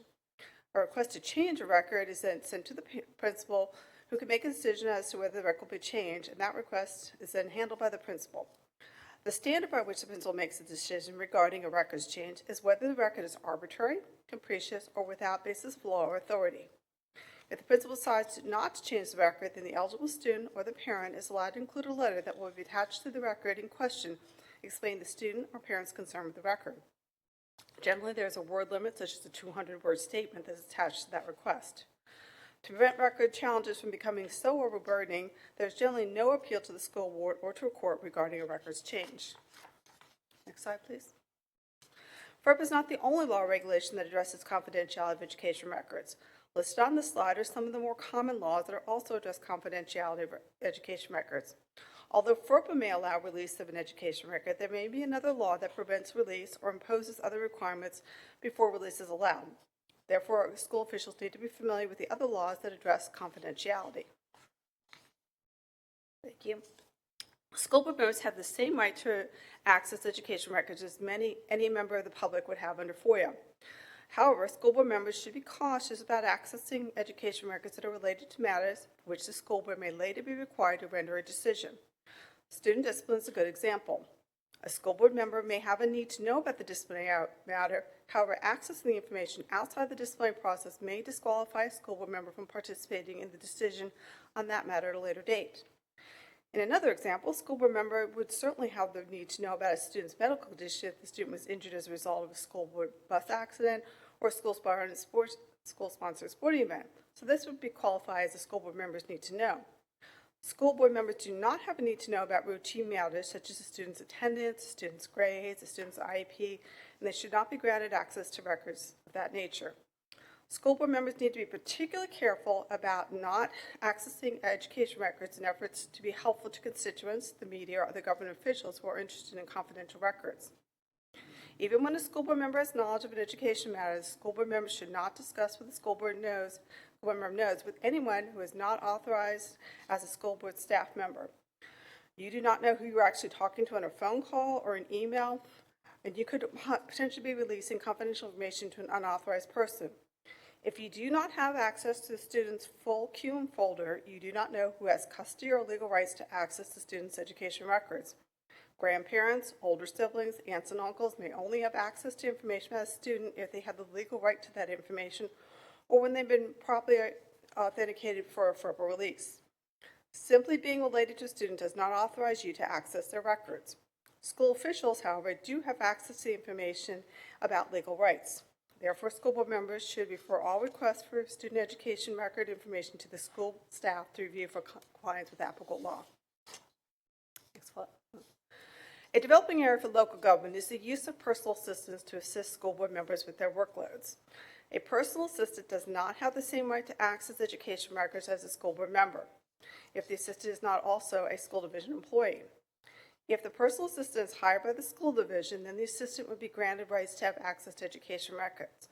Otherwise, school board members need to work with their superintendent and their legal counsel to determine whether a personal assistant can be authorized to access confidential information. Same rule applies to family members. School board members need to ensure that confidential education records are not shared with their family members and that phone and other electronic devices are not available to your family members to access where they may be able to access education information. At this point, I'm going to turn over the rest of the presentation to Ms. Turnbull. Thank you, Ms. Milanetti. My part of the presentation today is a brief overview of some best practices and reminders for school board discipline appeal hearings as we move into the 25-26 school year. On the slide, you will see this year's school board appeal numbers. For the year, we had 61 total hearings. Since this board took office in January 2025, we've had 44 student discipline appeals and reinstatements. The breakdown by committee is on the screen. As you know, many of our holidays fall on Mondays, which impacts the number of hearings assigned to Discipline Committee 1. Additionally, in your folder, you have been provided a more detailed breakdown of discipline hearing data. The 2025-26 student discipline appeal dates have been selected and are in the link attached to the PowerPoint and the handout provided in your folder. We ask that you put these dates on your calendar as soon as possible. As appeal requests come into OSL, Rachel Phelps will reach out to you at the dates with at least a week's notice to let you know if we'll be using that date. This year, we were able to have one of the committees start at 1 p.m., which was very helpful for scheduling when multiple hearings were needed. You'll note we have assigned the same committee to a 1 p.m. start time. As you enter the dates into your calendar for the year and you notice any conflicts with your assigned dates, please let Rachel know as soon as possible so we can work with Ms. Brown to secure a substitute. We ask that when that email is sent out that you confirm that your participation within 48 hours. Rachel finalizes the packets once all school board members have confirmed their participation. It is then uploaded to the SharePoint site facilitated by Regina. Paper packets are also printed and provided for you the day of the hearing. If you prefer to have a paper packet instead of accessing the packet through SharePoint, just let us know. We have some board members who prefer this and come by the office to pick up packets in advance. We are happy to work with your preference, as we know these are sometimes difficult to review online. Packets are made available to the board and parents 48 hours in advance. We appreciate the thoroughness of your review, as we know some are quite thick and take time to read. There have been some concerns shared about the duration of school board appeal hearings. Ideally, school board appeals should average about 30 to 45 minutes per case. While we want parents and administrators to be heard, we had some appeal hearings this year lasting over 2 hours. When we have multiple cases, this is a really long time to keep families waiting. I would respectfully ask that we consider aiming to keep these hearings at a 45-minute range, as this can make for a very long day for our parents, students, and administrators. Additionally, we have noticed when hearings exceed 45 minutes, emotions start to soar and information is often repeated. Board members are asking great questions and providing each participant the opportunity to share. You work well with one another, often providing sincere commentary to family and students. The Office of Student Leadership processes school board appeal decisions within a 24 to 48-hour time frame. The decision letter is mailed to the parents, and parents are advised they may also contact OSL or email me directly the next day between 3 p.m. and 5 p.m. Should parents, advocates, or attorneys reach out to you for a decision, please direct them to me. Over the last 6 months, you have been tasked with reviewing discipline incidents and carefully determining outcomes for students. You have asked purposeful questions and worked well together as you learn the discipline process and procedures. My job is to help facilitate and guide you through this process. If there is anything I can do better or differently to make this smoother and easier for you, please let me know. In the next few days, I will send you a quick survey to see how the Office of Student Leadership can better serve you.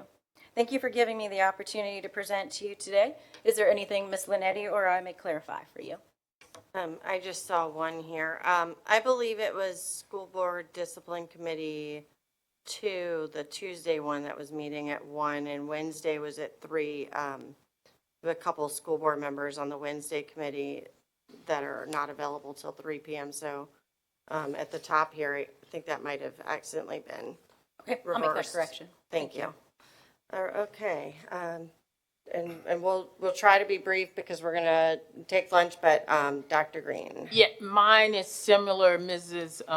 Brown, and Ms. Melnick can help me in case I'm wrong, and I know Mr. Culpepper is also on our committee. I thought, and I mean, I'm okay if it's 3, but I thought we met at 1 p.m., Discipline Committee 1. So we did have some situations where we did ask special requests to start at 1 p.m. So Okay. traditionally, the 3 p.m. has been Okay. a start time for all committees.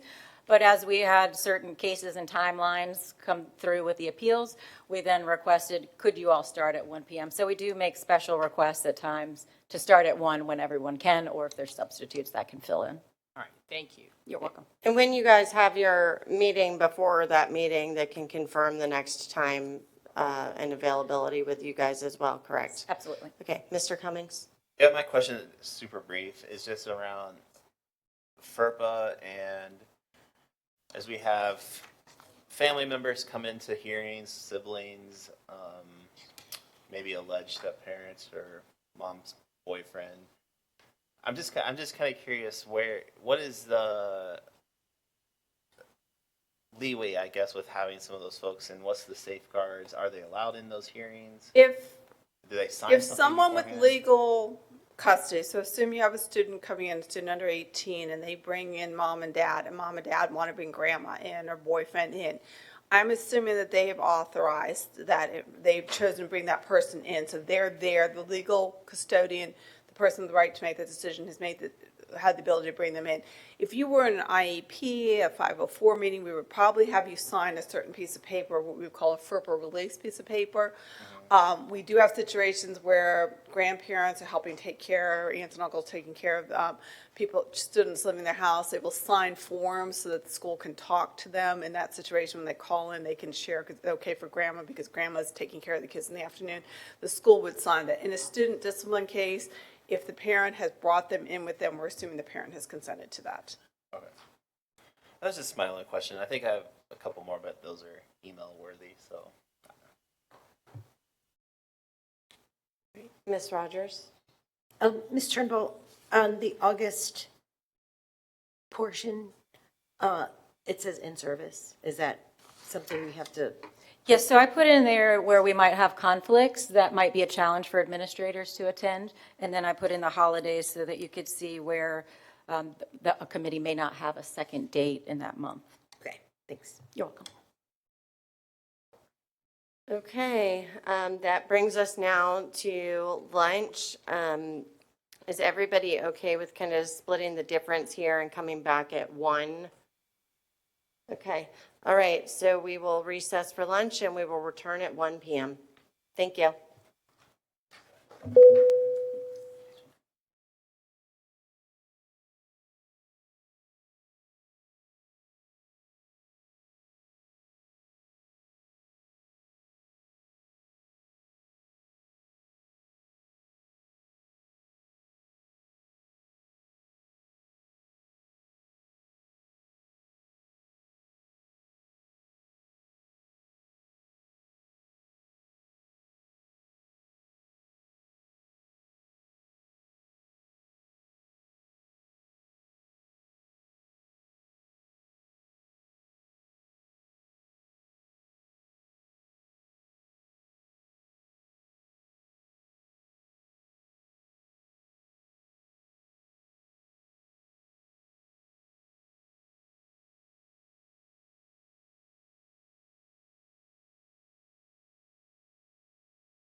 Okay, thank you, colleagues, for all your work so far today. We are going to jump right back in to our budget process, and for that, I welcome Crystal Pate, Chief Financial Officer, and Darnita Trotman, Dr. Darnita Trotman, Chief Human Resources Officer. And So Chairwoman Brown, a you few want me other to- people, and I think Dr. Robertson has some comments Yes. as well. So yesterday, before we get started with this budget process, because I don't want to mix apples and oranges, we received a question yesterday, and I alluded to this earlier, around the freezes of federal title funding that was supposed to be allocated to states and localities on July 1. And so I wanted to tell this board exactly where we are with those grant areas. So we'll start with the good news. Title I, Part C is migrant education. And in Title I, Part C, those funds have been frozen, but we're not eligible for funding under this program. So there is no impact to Virginia Beach City Public Schools with Title I, Part C. Similarly, with Title Title IV, Part B, Title IV, Part B is titled, and let me get the name of that. It's 21st Century Learning Communities. We don't have any 21st Century Learning Communities, so there's no impact to Virginia Beach City Public Schools on Title I, Part B. Then we're going to go to Title III. Title III covers English language acquisition grants. And we do have positions funded in Title III. What we funded in Title III from our planning purposes this year was one FTE position, a specialist, and also funding for the Elevate platform that we use in Title III, some professional learning and other services. The good news is we have enough carryover funds in Title III to not make any adjustments to Title III for this year. So that's no impact for for the first area I talked about, Title 1C, Title 4B, and Title III. We're good. No changes at all. We're fine. Now let's go to Title 2A.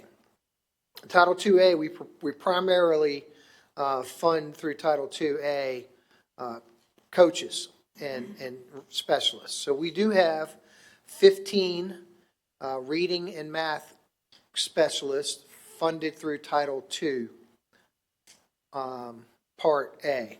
And my screen is not cooperating with me here. Let me try to move this thing up.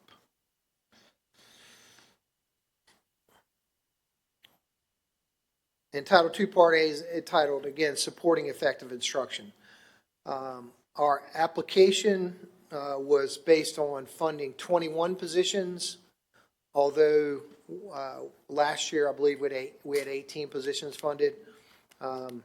We decided, because we weren't exactly sure what was going to happen, to do a closer look at exactly what we needed bare bones, and that was 15 FTEs. We have enough money in carryover funds to probably fund 10 to 12 of those positions.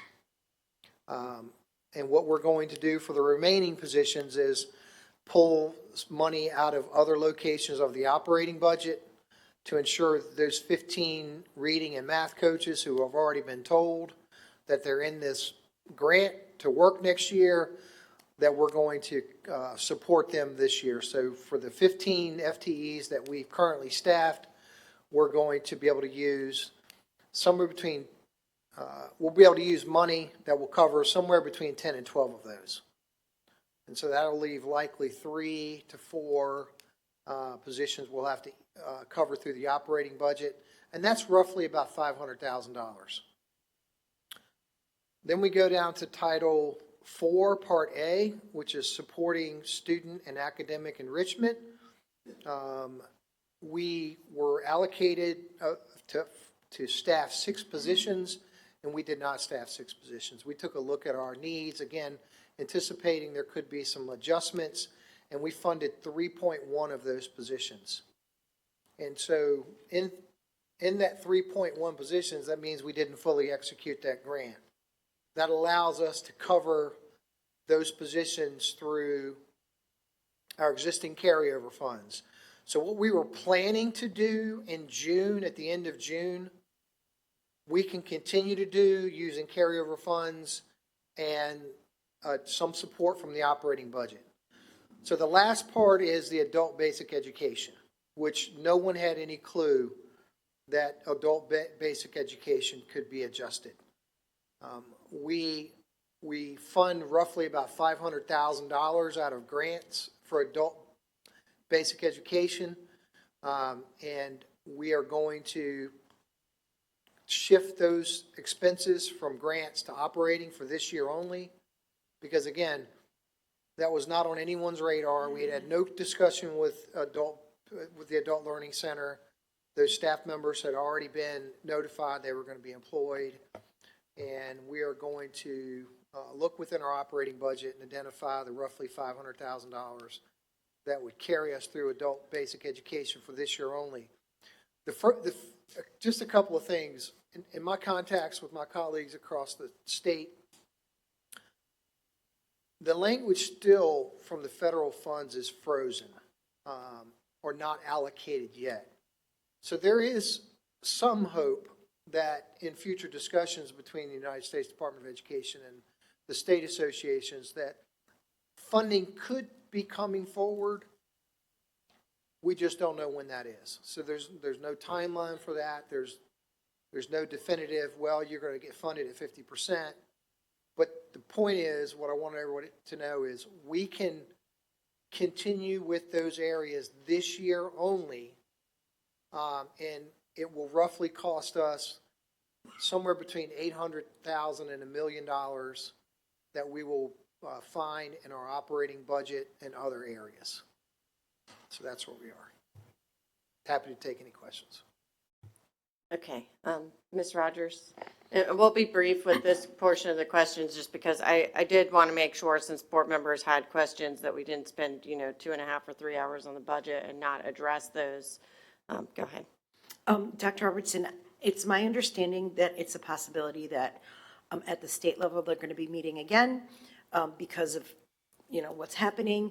Have we reached out to any of our legislators, in the community, in our local legislators, and discussed some of these needs?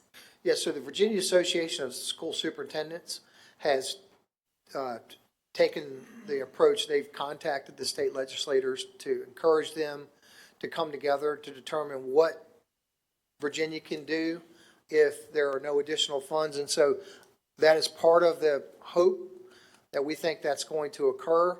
I don't know what that'll mean for us because I'm not sure how much money is available at the state level. So other divisions in the Commonwealth have had a much greater impact by these funds and the loss of these funds than Virginia Beach. Thanks. Mr. Cummings? I think, thank you so, sorry. Thank you so much for sharing just that update, as is one of the things that, I was asking about. I think we don't need the answer right this moment, but maybe as a follow-up, if we could just have broken down just with some hard dollars, what each line by line, what that would be, if it's just as a follow-up item, how much we're looking at impact-wise. Yeah, so thank you, Mr. Cummings. I was going to share that, and I have to give great kudos to Tiffany Jacobs standing up there, who was on this immediately, and Danielle Colucci and her team, and of course Crystal, Miss Woodhouse is always a great asset, Mr. Delaney. We're going to find a way to make this thing work. But to your point, Tiffany indicated that we'll know exactly what's left over in those carryover funds in August, because the year closed out June 30th, and we're waiting for those invoices to come through, those last minute invoices to do the expenses. So we will be able to prepare, let's make a note, that by August 12th, we'll come to you with exact dollar figures of what's coming out of the remaining carryover funds and what we're going to have to incur out of the operating budget. Perfect, yeah, and just thinking like, what is total of lost funds, and then what's the carryover and impact on operational, so. Yeah, so I can tell you total of lost funds right now. And Okay. again, I know that that's not the topic that we're here to talk about today, but our grants were approved for $2.1 million for Title II Part A, $273,000 for Title III, $1.3 million for Title IV, and our adult basic education, you provide that too, Tiffany. $300,000 for $300,000 for adult basic education. And we'll give you those exact numbers, but because I rounded them to the nearest. Okay. Thank you so much for being, I think, with great speed, responding to our messages about impact and identifying a plan of action to make sure our student impact, our staff impact is very minimal. And I appreciate, your team's response to, this sudden surprise. So thank you so much, Dr. Robertson, folks. And Dr. Robertson, just some housekeeping. Is that going to be during our meeting, or is that going to be emailed to the board? That was a great question. I was going to talk to you and Ms. Weems afterwards and ask if you felt like it wanted to be a memo, whether you want it to be during admin matters and we could have a document. So you can just let me know how you prefer. I think if it warrants a memo, then a memo is fine. And if it warrants more presentation, then we need to have that conversation as more information comes about. Okay. So if you feel that there's a need for a presentation, just make sure that we're aware, which you always do. So Will do. Thank you. All right. Okay, good afternoon, Chair Brown, Vice Chair Weems, school board members, and Dr. Robertson. Today's presentation offers an overview of the annual budget development processes for both the city and the schools. Our goal is to clarify how these processes influence reconciliation and timelines, while identifying opportunities to enhance school board engagement and feedback throughout the process. For today's agenda, we will begin with a brief overview of what budget reconciliation entails at the local level, followed by an interactive exercise from the perspective of the budget office to explore budget balancing. Next, we will walk through the city's budget reconciliation process, followed by the school's approach, and we will discuss how to enhance school board involvement and engagement throughout the budget cycle. We will provide an opportunity for the board to discuss and identify budget priorities. And finally, we will review next steps and provide space for questions and discussion. In local government, budget reconciliation means aligning the proposed or adopted budget with actual revenues, expenditures, and priorities to ensure a balanced and legally compliant financial plan. It typically occurs after initial budget development and involves making necessary adjustments such as reallocating funds, revising projections, or modifying programs to address funding gaps, changes in revenue forecast, or updated policy decisions. This process ensures the budget remains balanced as required by law, resources are aligned with strategic goals and operational needs, stakeholder feedback and new information are incorporated before final budget decisions are made. This is especially important when revenues come from multiple sources, such as local, state, and federal, which may change after the initial budget is drafted. Before diving deeper into a discussion of the city and schools budget processes, we're going to take you through an interactive exercise intended to provide an understanding of the reconciliation or budget balancing process from the perspective of the budget office. So at this point, I will turn this over to Ms. Tiffany Jacobs, Director of Budget, to provide you information and guidance on the activity.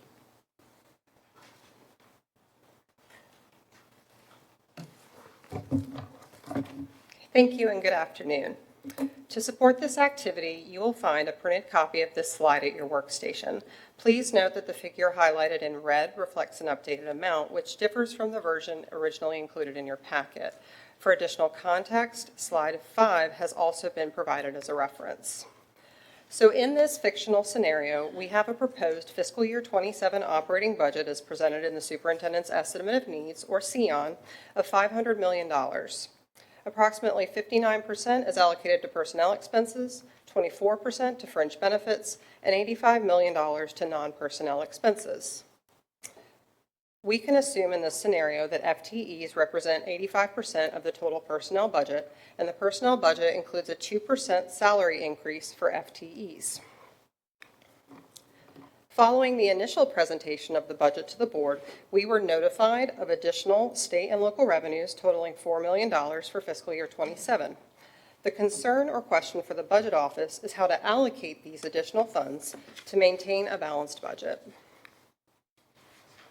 Here we have provided a sample of outstanding budget requests sorted by total cost that were not included in the proposed operating budget, but could potentially be supported with the additional projected revenue.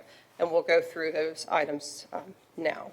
So to start with, there's an additional 1.5% salary increase for FTEs for a total salary increase of 3.5% overall at a cost of approximately $4.8 million. There's a request for additional contributions to the CIP in the form of PAYGO funds totaling $1.5 million. We can increase the debt service by $1 million to repay bonds issued by projects executed through the CIP. Federal funding reductions have left 4 instructional positions currently unfunded for fiscal year 27, resulting in a request for school operating funds totaling approximately $410,000. There's also a request for the addition of a wellness day at a cost of approximately $350,000. An online literacy software to support initiatives under the Virginia Literacy Act is funded by a grant that's set to expire on June 30th, 2026, leaving this resource unfunded for fiscal year 27. There's a request to expand workforce development programming at a cost of $225,000. A mid-year data review found an increase in our ESL population, likely necessitating additional ESL positions in FY27 to meet SOQ requirements. We have a request for the purchase of audiovisual equipment for various schools totaling nearly $180,000. And finally, a request for additional local match dollars to expand enrollment under the Virginia Preschool Initiative Program. This grant program requires matching funds calculated based on our local composite index. The Virginia Department of Education has encouraged program expansion, making this an opportunity to expand access while aligning with state goals. As you can see, the total cost of these requests exceeds the additional revenue by approximately $5 million. Our task as a budget office, with input from the board and leadership, is to determine what budget strategies we can leverage to meet identified needs while maintaining a fiscally sound and balanced budget. So, in groups of 2 or 3, we're asking you to take the next 5 minutes to discuss how you would approach prioritizing this list of funding requests presented on the screen. Keep in mind that the total value of all requests exceeds available funding, so you'll need to consider trade-offs and develop strategies for how you might fund your top priorities. After 5 minutes, we'll come back together and briefly discuss your ideas as a group. Then we'll walk through some specific examples of how we might reconcile the $4 million funding increase with these competing budget priorities. And we will start the timer for 5 minutes now. Yep. There's no set groups.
Okay, everyone, we have now hit 5 minutes. It comes pretty quick, doesn't it?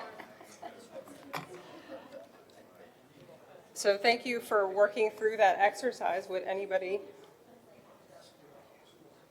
would you guys like another 2 minutes to keep thinking through? Yes? Okay.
Okay, we now call time on the group discussion.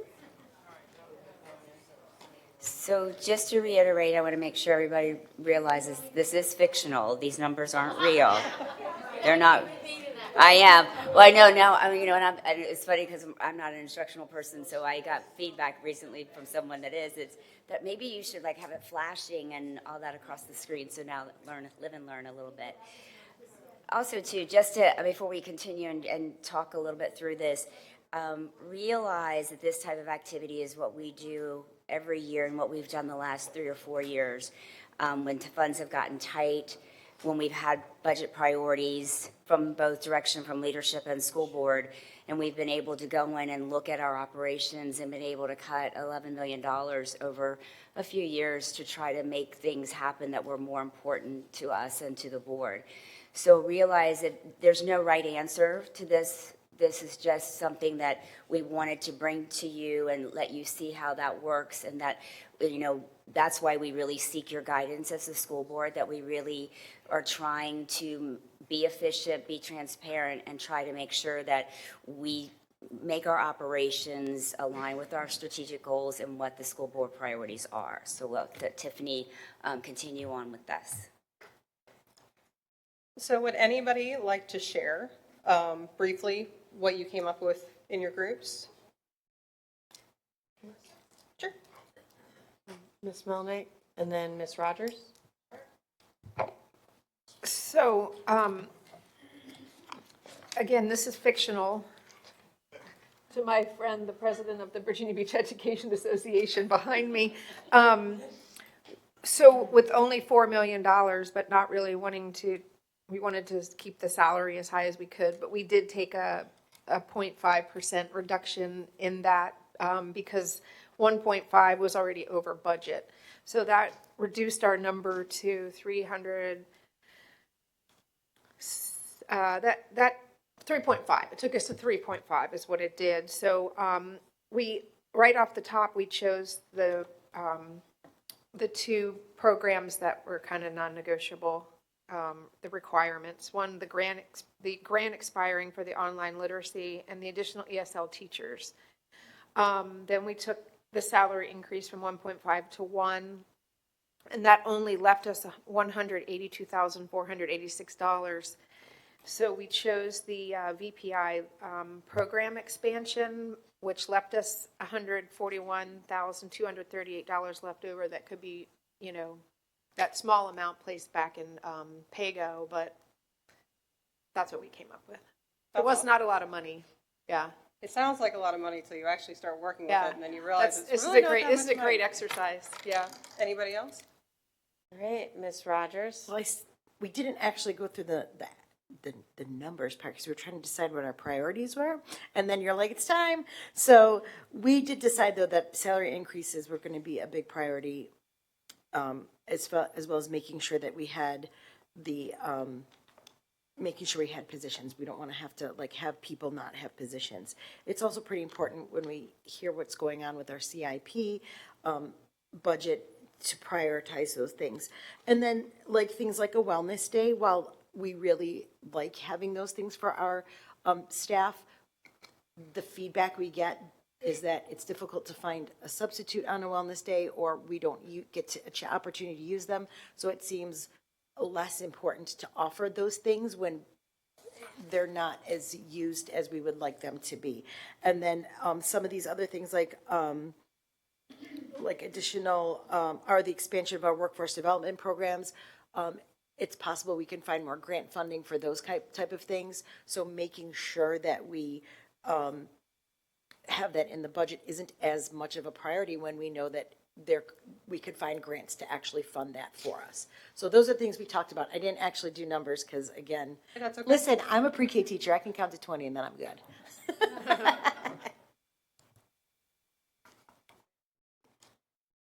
So, and my two colleagues here to my right can jump in. As we were discussing this, we were discussing, the priorities, and much like you'll see sometimes in our board members, not that we didn't believe that there was priorities, we just, we struggled in agreeing the number of priorities. Whereas I said, I'm really concerned about CIP. I would love more information about, whether or not $1 million to debt servicing payment for CIP or CIP PAYGO, what the long-term impact of that is because of the interest and stuff that compounds there. So I thought that was an interesting conversation that brought up.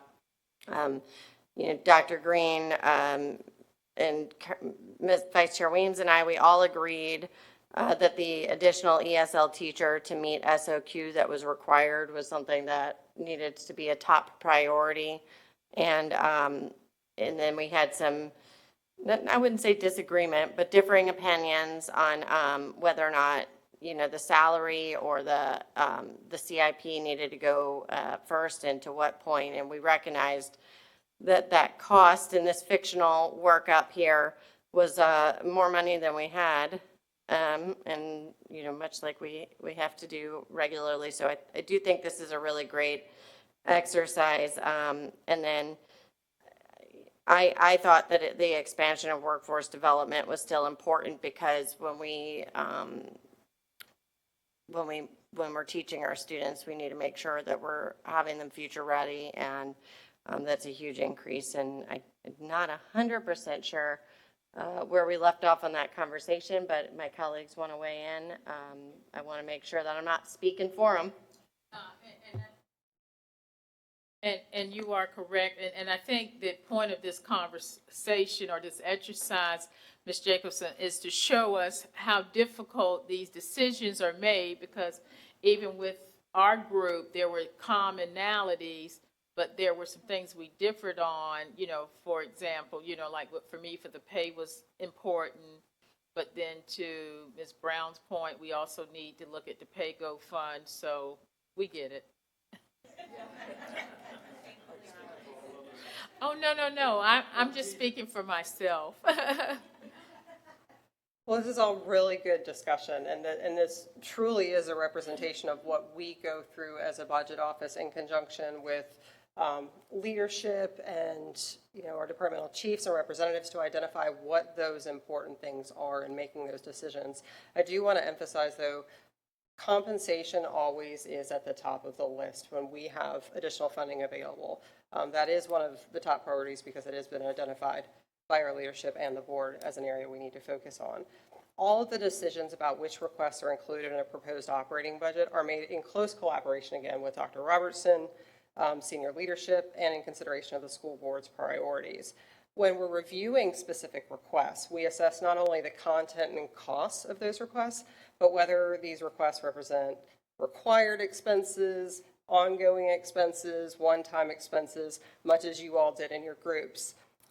These factors play a critical role in shaping our budget balancing strategies that ultimately influence which requests go forward for approval. And so we're going to review some of those strategies now, many of which you all actually utilized in your group discussions.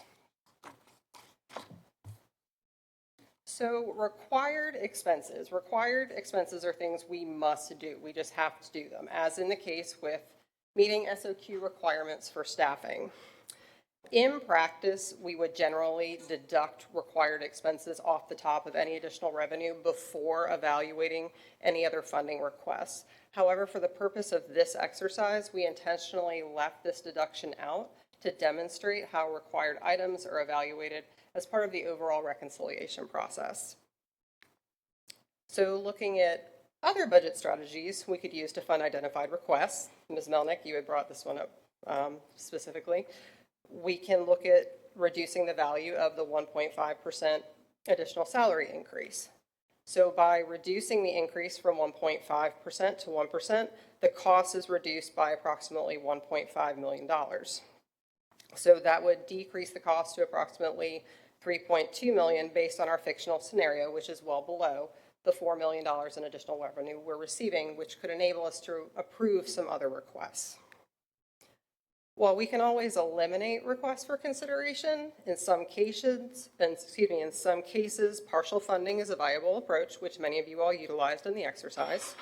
For example, reducing the request for PAYGO funding by 50% represents a saving of $750,000, where decreasing the request for VPI match funds by 50% would save $20,624.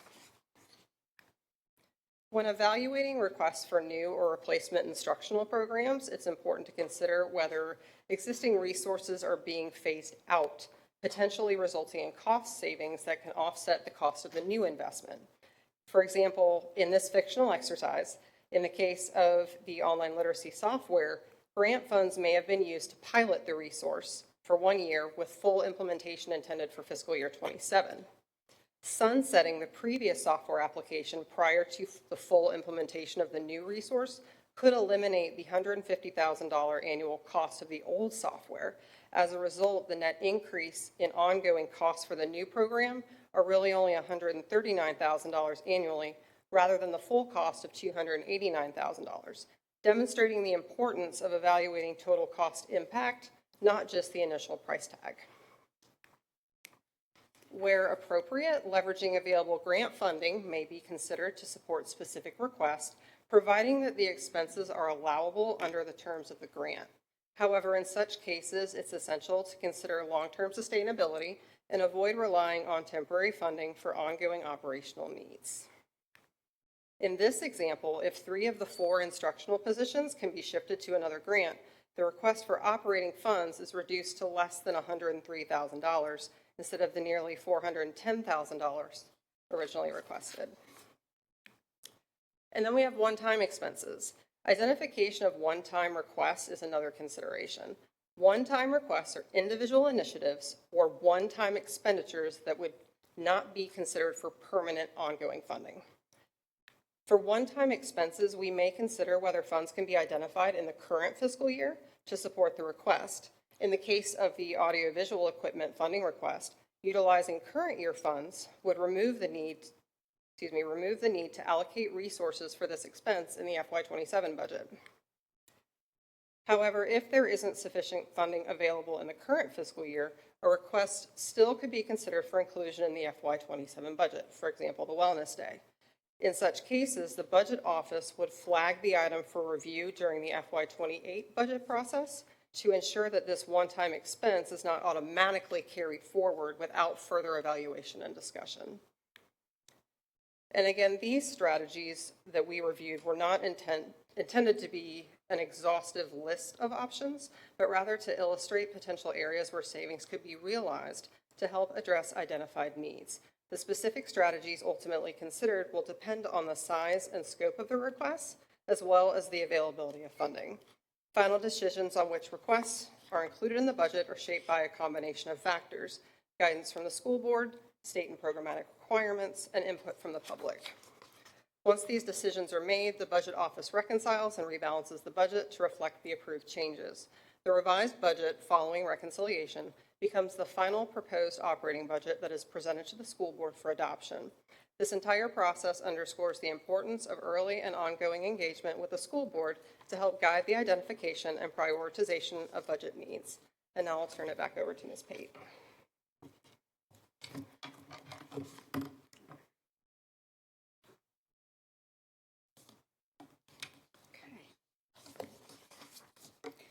So now we're going to venture on to city and school budget processes. Bring them up there.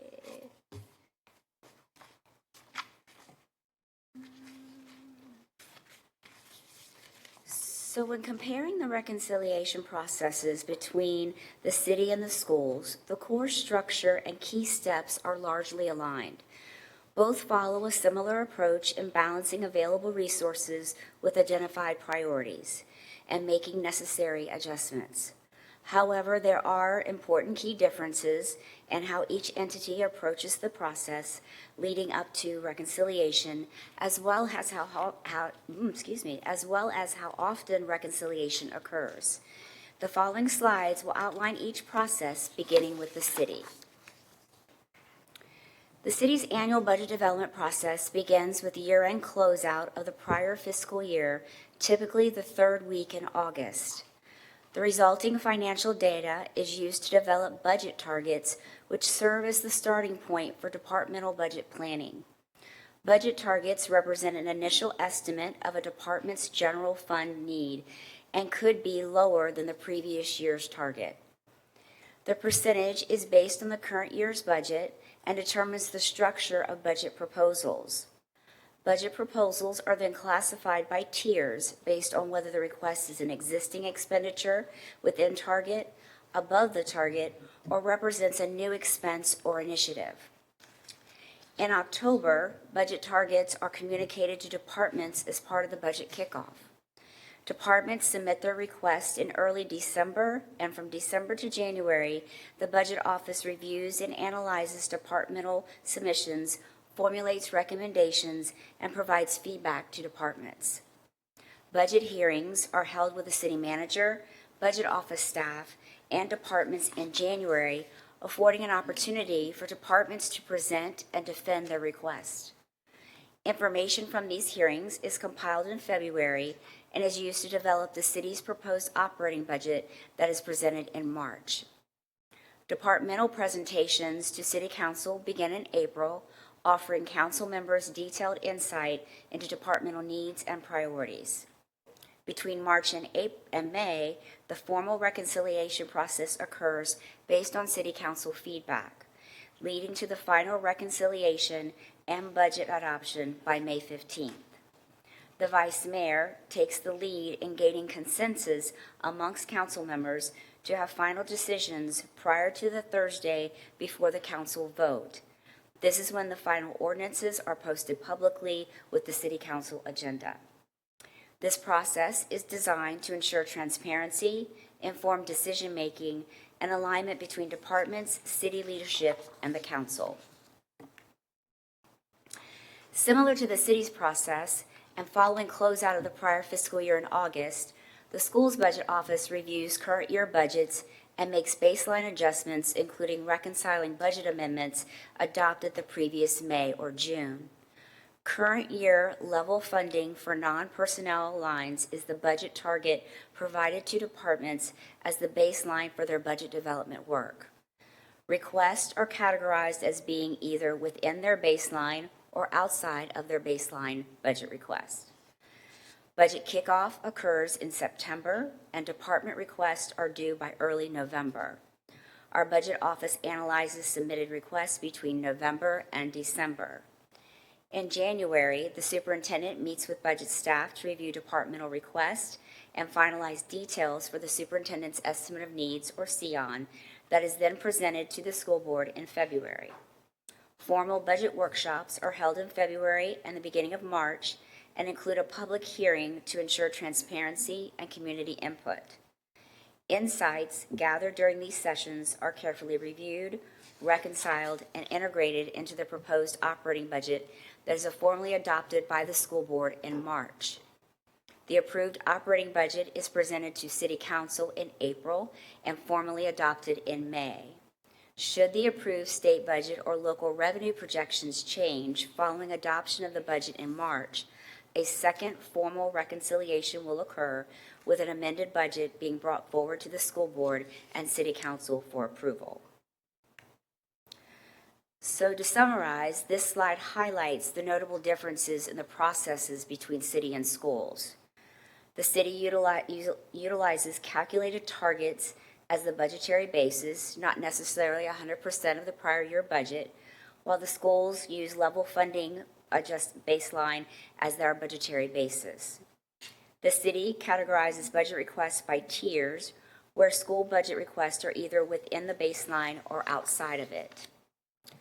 Prioritization of requests at the city involves budget hearings with the city manager, departments, and budget staff to review and discuss requests.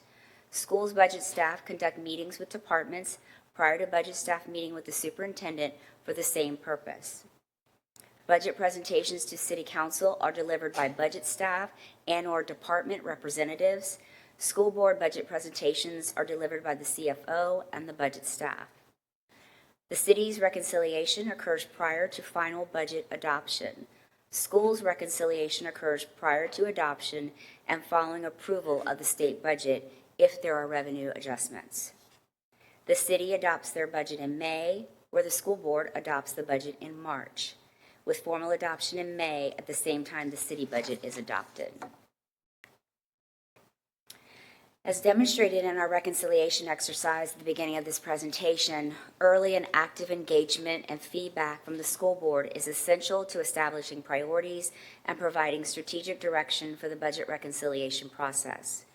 To ensure meaningful participation and to support our priority-based budgeting process, a series of 4 budget workshops are historically scheduled following the presentation of the SEON in February and leading up to the adoption of the proposed operating budget in March. These workshops offer both the board and the public structured opportunities to receive updates and provide input on budget development. To further strengthen board engagement for the fiscal year 2026-27 budget development process, there are 6 considerations for school board engagement to evaluate.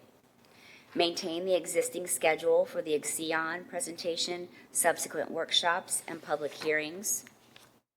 Reschedule the SEON presentation to late February. This would allow for earlier budget workshops in the process, thereby increasing board involvement in shaping the SEON. However, the adjustment would limit the time available for additional workshops prior to the March 15th deadline for adopting the proposed operating budget and capital improvement plan. 3, move SEON presentation to late January. Advancing the SEON release would allow for more workshops and greater opportunity for iterative feedback, depending on scheduling availability. However, releasing it in January may occur before state revenue figures are available, requiring more adjustments and rebalancing by budget staff and potentially reducing efficiency. 4, department-specific budget presentations. Providing departments the opportunity to present budget information directly to the board would enhance transparency and deepen understanding of individual departmental needs and priorities. Number 5, implement a budget monitoring committee.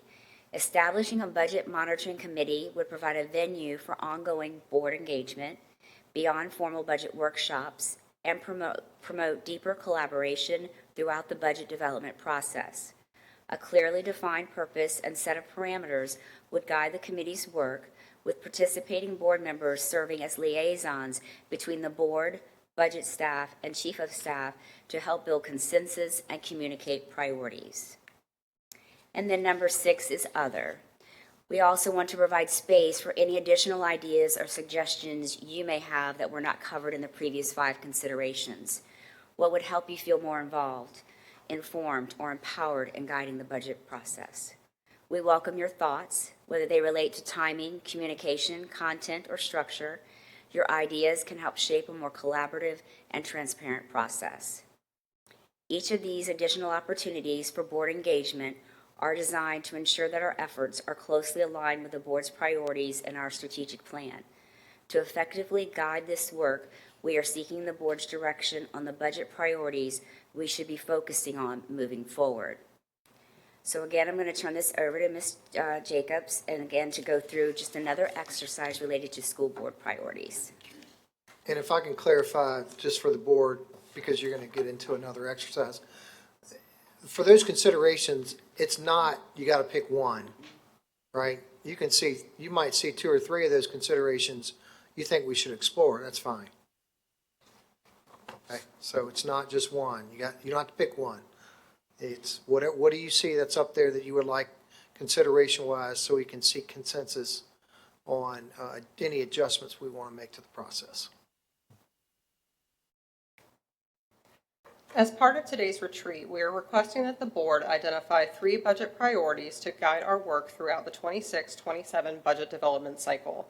This direction will enable us to better support Compass to 2030 and advance organizational excellence by focusing our efforts on identifying cost savings and efficiencies, ensuring we allocate resources effectively to meet student needs, and supporting achievement of educational excellence.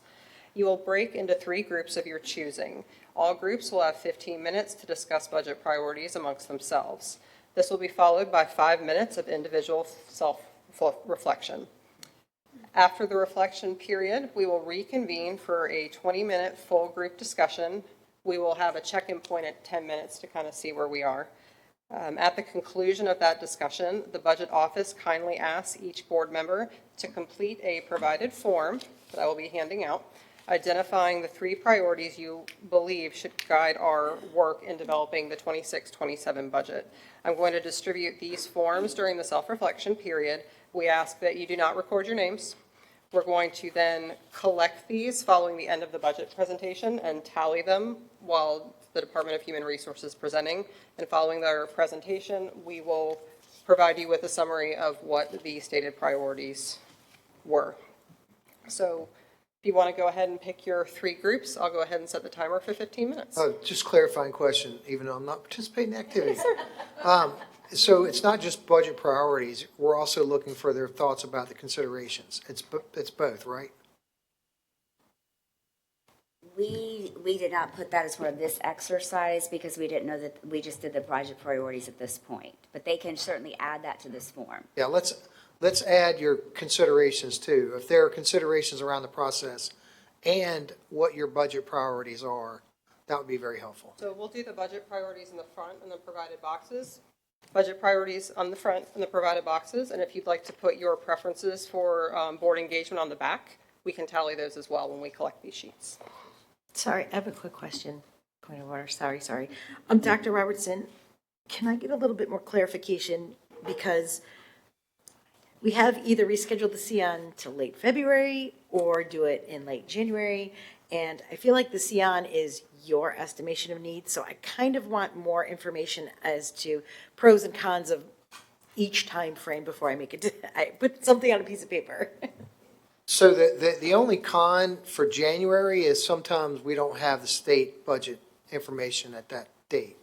There's no con for February. We've always had state numbers by January. And what that would do, Ms. Rogers, it would just shift our timeline forward for our own work if we wanted to move it to late February, So right now, when do we usually get the CN? in March, In February. in February, second meeting. Like, that's Well, what I'm trying to, it'd like- be moving up 2 weeks earlier or 4 weeks earlier.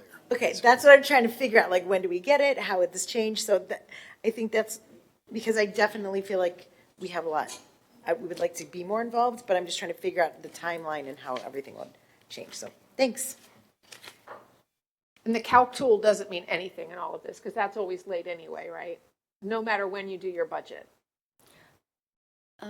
Calc tool supposedly comes out after the December 18th, 17th. Yeah, it usually comes out the third week of December. We're never getting it that early. We have not been getting it that early. We usually get it the week that we're all on winter break. Oh, okay. Now, just an FYI, and this is that we are going into a long General Assembly session. It'll be the new biennium, and then we'll be re-benchmarking. The state will be re-benchmarking, and so it's a longer session. Yeah. There's elections, so that could makes it a little bit more dynamic up at the state level.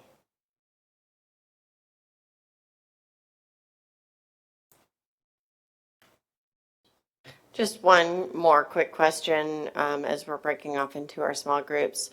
When we're listing these priorities, is it safe to make the assumption that those that are required to meet SOQ fundings will already be a priority? And so therefore, we probably don't need to That's correct, yes. specifically list that? Okay. Yes.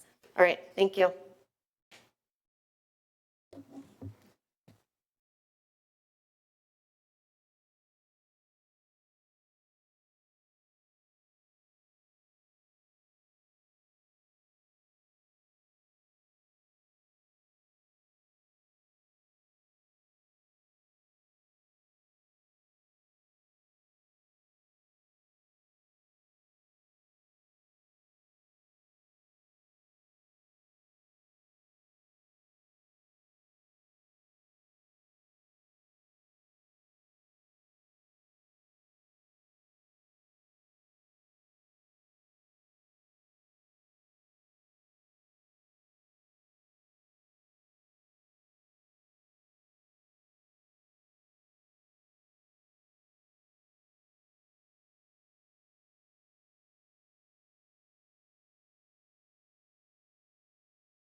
Okay, everyone, we have reached the 15-minute mark, so if you'd like to start your 5 minutes of individual self-reflection and regrouping before we dive into the group discussion.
Colleagues, I just want to clarify, and I'll clarify it with you guys as well. This yellow sheet, this is our personal opinion, not our group's opinion. So if you have an opinion that differs as you're talking amongst yourself, please make sure that this is reflecting what you feel at this time.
Okay, so we have now reached the 5-minute mark for the individual self-reflection, and we will open the floor for group discussion.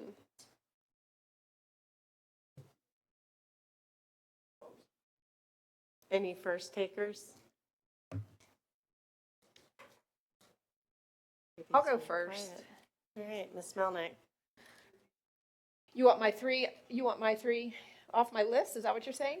I don't think you necessarily need to share your 3, but any thoughts that you have through the discussion and the exercise that you'd like to share, right? Yeah, we would just wanted to provide an opportunity for group discussion if you all felt the need to discuss as a larger group before finalizing your individual choices. And especially probably as well as it relates to slide 11 there with engagement, process, and considerations. Any board discussion on that? But you're welcome to share whatever you Yeah, think. you know, and I think kind of what I have to say is interesting only because I forgot about CIP. And I say that only because when you're an academic institution, there are so many things that you think of first, right? And so compensation, you know, we have to stay competitive. That's always our number one. But then you start moving on without thinking about buildings, and you're thinking about, okay, so what are we doing academically? You know, I worry about academic outcomes and the money that has to go to that. And then even through our discussion over here, then there are other things that start piling up, like technology and safety and all of these things that really matter to keep this institution at the top of its game. And then we had a visitor who said, yeah, my number 2 is CIP. And then I was like, oh yeah, CIP, because, and again though, but the budget, that whole exercise that we did, and you think, oh, definitely this and definitely this. And clearly, I guess, and I did add CIP like as an afterthought, but those were my 3: compensation, academic outcomes, and technology to include safety. I kind of lumped those all together. All right, Ms. Rogers. Visitor checking in. Listen, I'm nosy. I want to know what everybody said because I want to see if it would have affected what I thought, and that's just what I do. But number 1 for me, priority is salaries and compensation because I want to make sure we're competitive with our neighboring districts. That's where we've been struggling, and we can't run our schools without our staff, and we need to prioritize them because we need them, and we can't run our schools without our staff. I did put number 2 for CIP. I think that we are struggling there as well, and ensuring that our staff and students are in safe buildings is really important.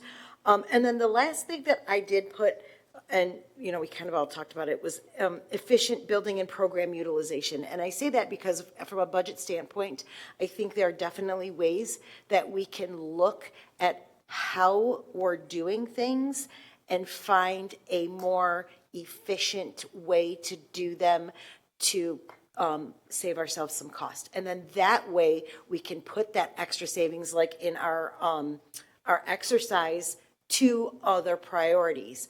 We have to have our staff, we have to have our positions, SOQs, all of those things. And we want to have the best programming and we want to have those things, but are we offering everything in the most efficient and cost-effective way so that we can then, you know, with regard to our buildings, our programming, everything, are we doing this in the most efficient way possible so that our budget isn't strapped? And those are my priorities. Okay, and I will share while I wait for my colleagues that are maybe a little more shy.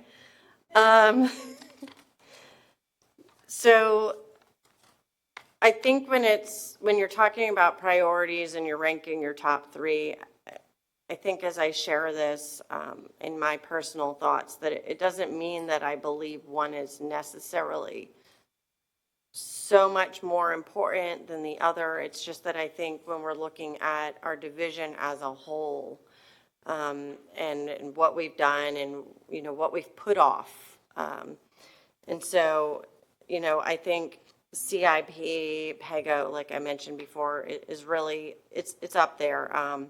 Although also recognizing that without the staff in our buildings to make sure that our students have what they need, there's really no point in having a building.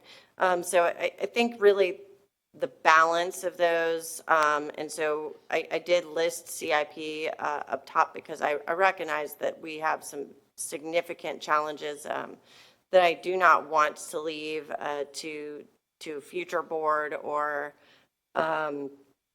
generation to have struggles with because of a failure to recognize the need for balance. And then I also listed workforce development, but much like Ms. Rogers mentioned, I think we need to really be sure that we're looking at the efficiency, and I did jot some notes down as well, and I referenced some of the comments made during our budget cycle because we had a lot of really rigorous comments, and I don't think that we're really far off on the CION development from where I think this board really needs to be to really feel very involved, but I do like the department-specific presentations. I like that. I don't know if there's a way to sort of have those department-specific presentations in January so that we can then, have the CION maybe a little bit later in February and see if our council would be open to that, and you guys as well, and if it's feasible.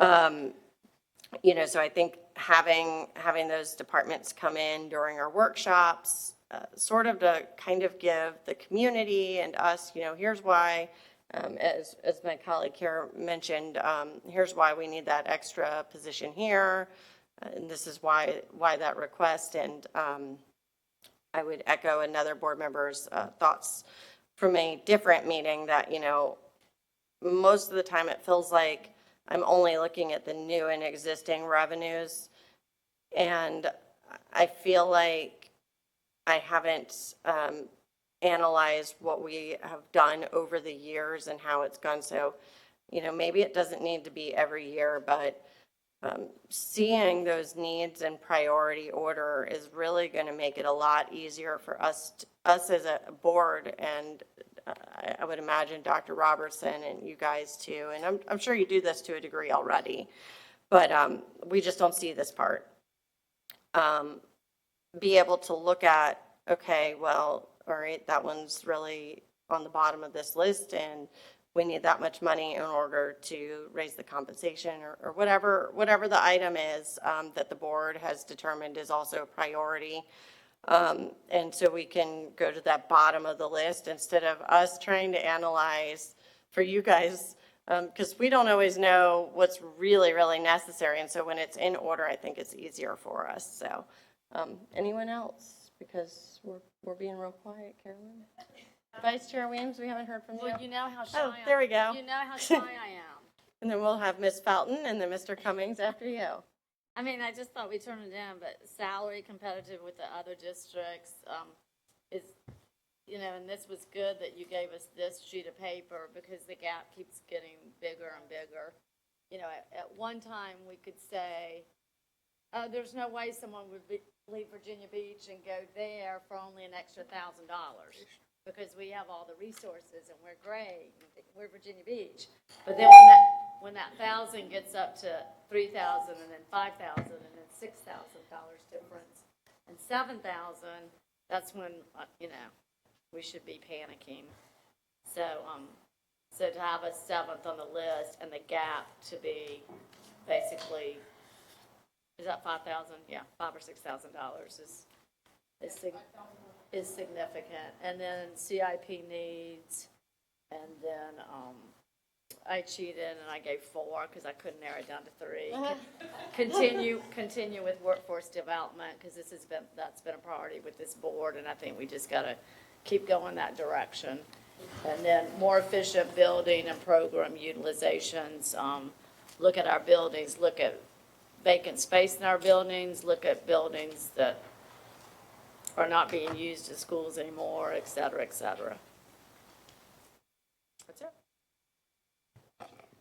Ms. Felton. Thank you, Chair Brown. Compensation is at the top of my list. when I look at what other divisions are paying their teachers, I have concern, and I almost understand why. But we offer so much in this division. Our resources are robust. The opportunities that our students are off the chart. And this is stated around the divisions. We have other individuals working in other cities, but they will insist on their children attending these schools because they're that good. Not only that, just off the record, I've had individuals say my child is in private school, but when they get to 5th grade, I'm snatching them out and placing them in the Virginia Beach school system because of what you offer. So our compensation just package do not match what we offer, and I'm going to hang in there and keep pushing that. Of course, CIP is on my list as well. Almost forgot that. But third on my list is recruitment and sustainability of hiring teachers. I look at that. I saw one of our neighbors' commercial on TV, Dr. Robertson. It was a nice commercial. And when they got through with the commercial, I said, not. And they're really putting it out there. And I say that to say this, that I would like to see also in consideration more of a robust community and communication initiative for us to show what we have, to show what we're offering, and to somehow, and I'm working on it along with you all. You all do such great works already. I want to thank you for what you do, especially our FACE department. They really work hard in doing what they do. I want to put that out there as well. But I'd just like to see a little bit more with our community and communicating that and let them know what we do. Also, I want to include the 3 E's. That's on my list as well. That's my last one, my consideration. Like I say, I take nothing from you all. You do such great work from down to the custodians to the staff. Awesome. And their persona and what they put off while they're working is good. But I think our compensation should equal up, our package should equal up with what we do and what we represent. Thank you. Mr. Cummings? Thank you for, I love these type of activities that we get to break out in some groups, discuss, and then, I think as colleagues, we see a strong similarity in the ideas of what we see as priorities. And so I think it's a great activity for our school board. And I think I echo a lot of the same sentiments, and I too am a cheater like Ms. Weems and have 4 or 5. So you're not going to get my 3, you're going to get 5 of them. I think about compensation and, benefit packages is one of my top priorities. I also have on there academic outputs along with the 3 E's. I was very impressed with our pre-K presentation. I think within the first or second month of our time on school board to, I think, hearing some of the areas of growth that we saw yesterday as well.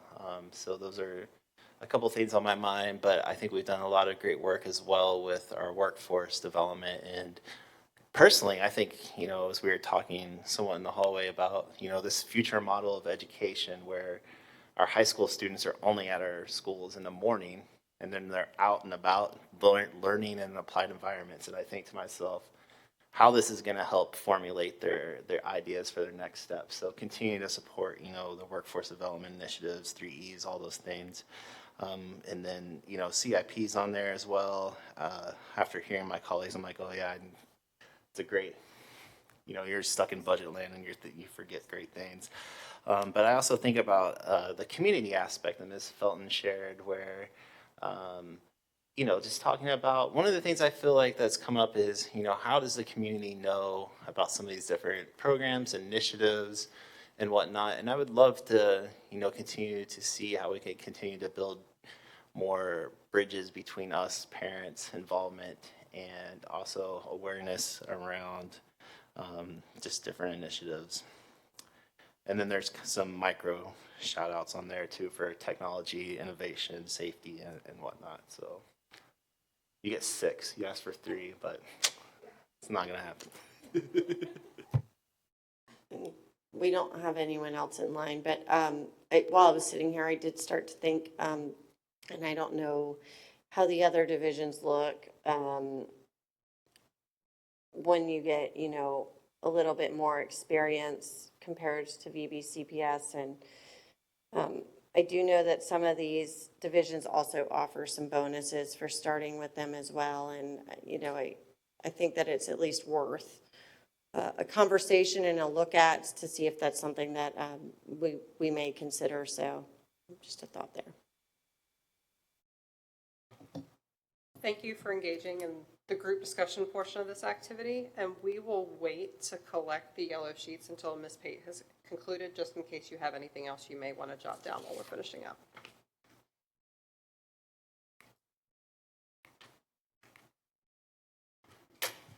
Okay, so we'll go into the last couple of slides for the presentation. So for next steps, obviously the Office of Budget Development will kick off the budget process with departments in September, and will craft the fiscal year 2026-27 budget development calendar. And that's scheduled to be presented to school board for information on September 9th. So obviously your feedback today, we'll take a look at that, and as Chair Brown mentioned, there, whether we'll be tweaking some of that and being able to get that on the what we present to you on September 9th to be more what the board is looking for. And then, of course, formal adoption of the calendar is scheduled for September 23rd. And so I think we've had great discussion, really appreciate everybody's engagement. It's been awesome, and we're available to answer any questions, but I know we've had quite a number of them. And then we're going to go ahead and turn that over to Department of Human Resources if no one has any additional questions.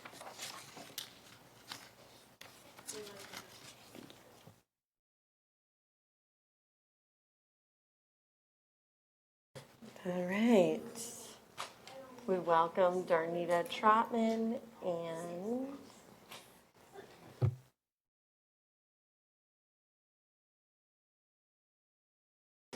and Judith Wood.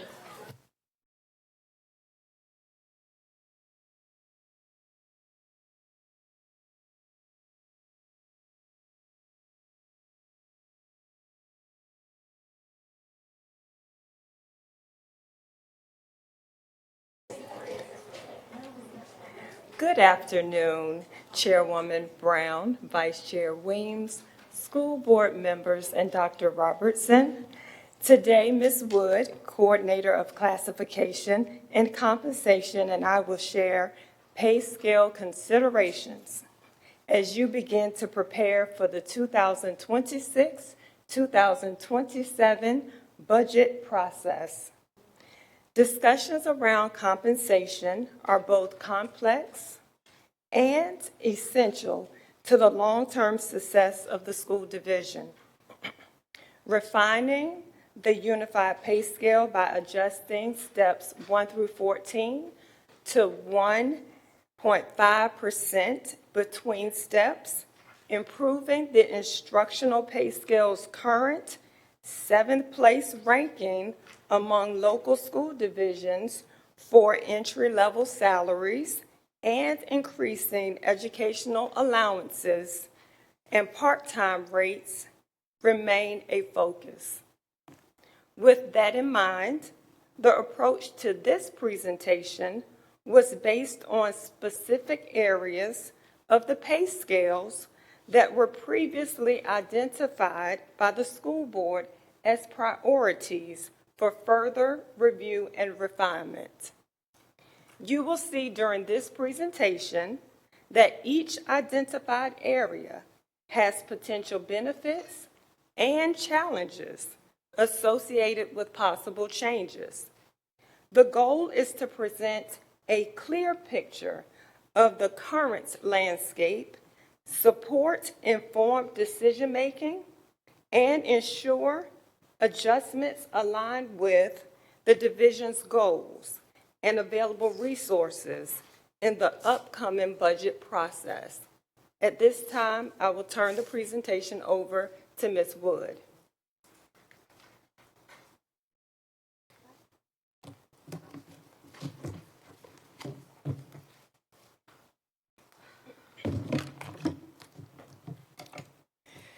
Good afternoon, school board members and Dr. Robertson. At the request of the school board, administration was asked to evaluate several key compensation issues, specifically reassigning non-instructional staff who remain on the instructional pay scale to the unified pay scale, eliminating pay grade 7 from the unified pay scale by moving the employees to grade 8, and developing a new salary scale for executive level positions, specifically grades 26 through 28. Recognizing that each of these areas may have an impact on the current compensation structure and career progression, the following slides will explore both the potential benefits and challenges associated with each request. Let's start with the instructional pay scale. Over the years, Virginia Beach City Public Schools has transitioned non-teaching positions off the instructional pay scale in alignment with changes to state code. Positions such as school psychologists, school social workers, occupational therapists, and physical therapists were moved to the unified pay scale. To remain competitive and respond to market demands, a review of the salary structure for these positions was conducted as part of the 22-23 compensation study by the division's compensation consultant, Siegel. As a result, a new grade called Professional Level 2, or PL2, was added to the unified pay scale. Once established, these positions were moved from pay grade 19 on the unified pay scale to the newly created grade. The PL2 pay grade improved the division's competitive stance and aligned the workday for like positions with surrounding school divisions. Employees moved from an 8-hour workday to a 7.5-hour workday, not including their lunch period, and the hourly rate was increased as well. Now, this information is important as there remains one non-instructional position on the instructional pay scale that the state no longer classifies as a teaching category. Effective July 1, 2014, the Virginia Department of Education stopped issuing teaching license with an endorsement in speech-language pathology. Since that time, licensure has been required and issued by the Virginia Board of Audiology and Speech-Language Pathology. Over the years, the position has remained on the instructional pay scale due to challenges in staffing and the impact to employees transitioning to the unified pay scale. So what are the benefits of moving this position? This alignment ensures that licensure and job classifications mirror other clinical positions such as occupational therapists, physical therapists, and school psychologists. Classifying speech-language pathologists alongside other specialists may promote better collaboration and more integrated support for students. Since speech-language pathologists typically hold master's degrees and perform specialized work, placement on the unified pay scale aligns their compensation with other clinical professionals within Virginia Beach City Public Schools. So the challenges. Staffing speech-language pathologists continues to be a challenge with double-digit vacancies each summer from 23 to 25. Despite ongoing hiring efforts and contracted support, the division has consistently started each school year with unfilled positions. Recruitment and retention efforts may be further impacted by competitions from other school divisions that place speech-language pathologists on the teacher scale or offer a more competitive licensed support scale, making these roles more attractive. Additionally, the unified pay scale may offer a lower salary range, making it more difficult to attract qualified candidates. So if this were to happen today, moving the speech-language pathologist to the PL2 pay grade would result in 46 current employees facing salary reductions, as step 12 and above on the PL2 grade are lower than their current salary on the teacher scale. The estimated cost to implement this option, including benefits and measures to hold impacted employees harmless, is approximately $135,000. So moving on to eliminating pay grade 7 on the unified pay scale. This slide provides the positions currently on pay grade 7, specifically bus assistants, cafeteria assistants, custodial 1 positions, and a fleet shop helper. Over the years, grades 3, 4, and 5 have been eliminated from the unified pay scale, resulting in upgrades for the affected employee groups mentioned. Most recently, during the 22-23 school year, grade 6 was eliminated, moving employees to grade 7 at a cost of approximately $3.6 million. During the 23-24 school year, to enhance market competitiveness and prepare for the anticipated increase in the state's minimum wage to $15 per hour, the percentage difference between grades 7 and 8 was reduced from 7.11% to 3.59%. The additional implementation costs impacting more than 840 employees was approximately $1.2 million to move them to $15 per hour. The chart before you illustrates the implications of eliminating grade 7 positions and moving them to grade 8. Currently, grade 7 positions serve as entry-level roles, while grade 8 represents the first step towards advancement. These transitions are critical for compensation and perceived growth opportunities. As you can see, this creates a domino effect, particularly for cafeteria and custodial positions. For example, if cafeteria assistants move from grade 7 to grade 8, positions on grade 8, like baker cook and cafeteria manager in training, and the assistant cafeteria managers on grade 9, will need to be evaluated for placement.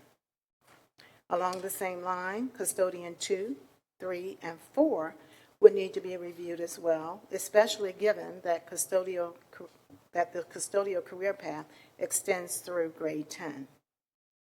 Lastly, other positions on higher pay grades will also require review for possible realignment. Without this review, the compensation structure will break down, placing roles with different levels of responsibility on the same pay grade. Therefore, without meaningful financial incentives, these positions will no longer function as true promotional opportunities.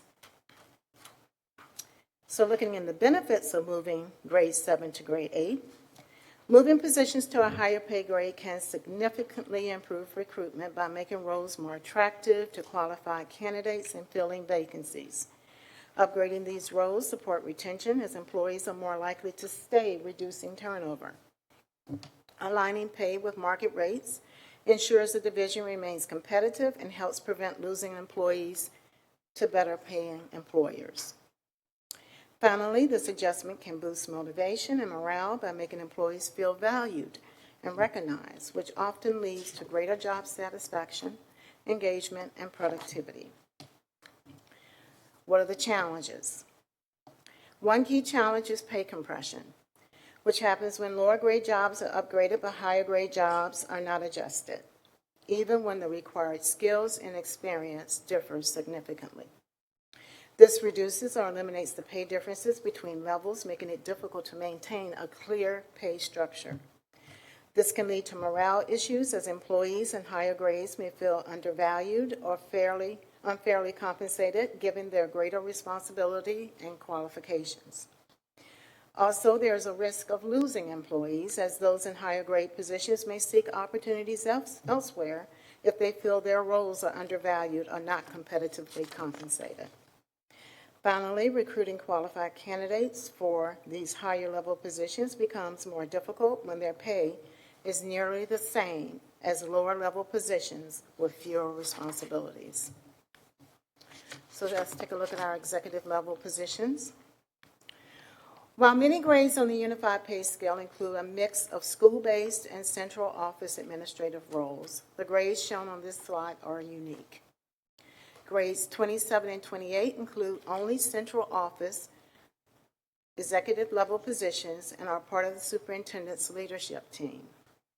Although grade 26 is also part of the leadership team as upper level directors, our recommendation is to focus on grade 27 and 28 only. Grades 27 and 28 includes 10 executive level positions, 2 of which are contract based and report directly to the school board. further distinguishing them in terms of compensation structure and expectations. The remaining 8 leaders guide the division's strategic vision and daily operations, advise the superintendent and the school board, oversee cross-functional teams, and support school-based administrators. Their responsibilities span multiple departments and have significant influence on the division's overall direction, stability, and effectiveness. Because these roles often benchmark more closely with executive-level positions in other peer school divisions, who currently do not have a separate scale for this purpose, it is essential to recognize the complexity and strategic value of these positions when determining compensation.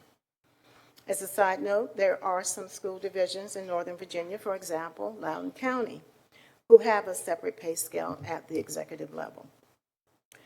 Inadequate or misaligned pay can hinder our ability to attract and retain top leadership talent. With that in mind, targeted adjustments can be considered for this group without immediately affecting fairness between school-based and non-school-based roles, allowing for a more balanced and thoughtful approach. My time's up.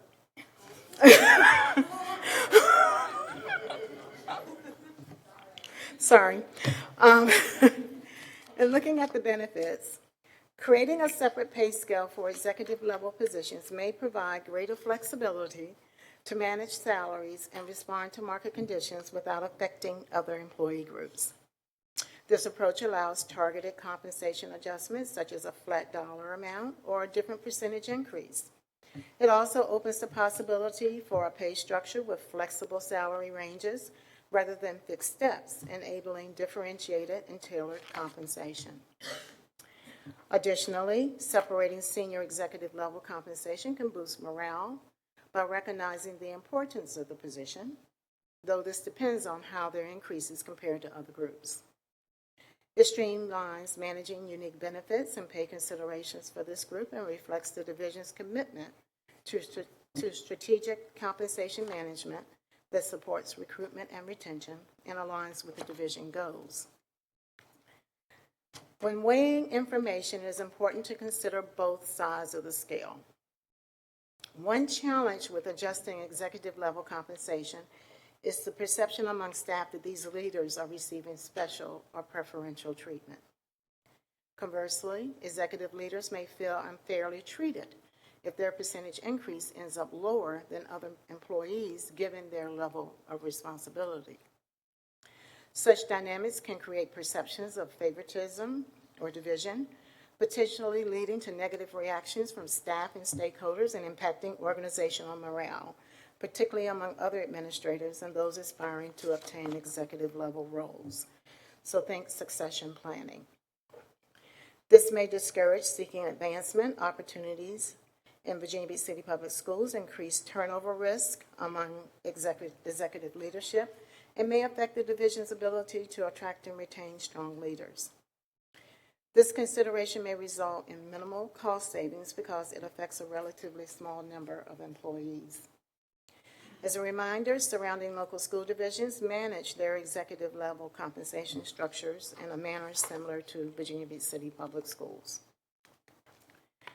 So as we conclude this presentation, we would like to provide a few thoughts for school board consideration for the 3 areas presented and requested. When considering changes, it's important to first clarify the purpose. What are the issues being resolved? Ensure that changes align with the school board's compensation philosophy and weigh whether the benefits outweigh any potential disruption. Assess how the change could affect the division's culture and influence perceptions among current administrators, aspiring leaders, teachers, and staff, and anticipate how the public might perceive the introduction of a separate executive pay scale. As we consider structural changes, it's important to maintain the integrity of the pay scales and how they relate to and support one another. It is imperative to ensure that the different pay grades are logically connected as it relates to responsibilities and career progression. Consideration should be given to implementing changes in conjunction with the completion and rollout of a compensation study. As previously mentioned, there is still work to be done, as it relates to the percentage difference between steps 1 through 14 on the unified pay scale, the 7th place ranking of the entry-level salary for our instructional employees, our part-time rates, and educational allowances. This approach can provide context, rationale, and signal to our stakeholders that this is one of several planned adjustments. It is important to emphasize clear communication across all employee groups, and it would be beneficial to partner with administration to ensure appropriate communication and transparency throughout the process. Compensation is constantly being nurtured and groomed. Strong leadership, communication, and of course, funding is necessary to move the division forward.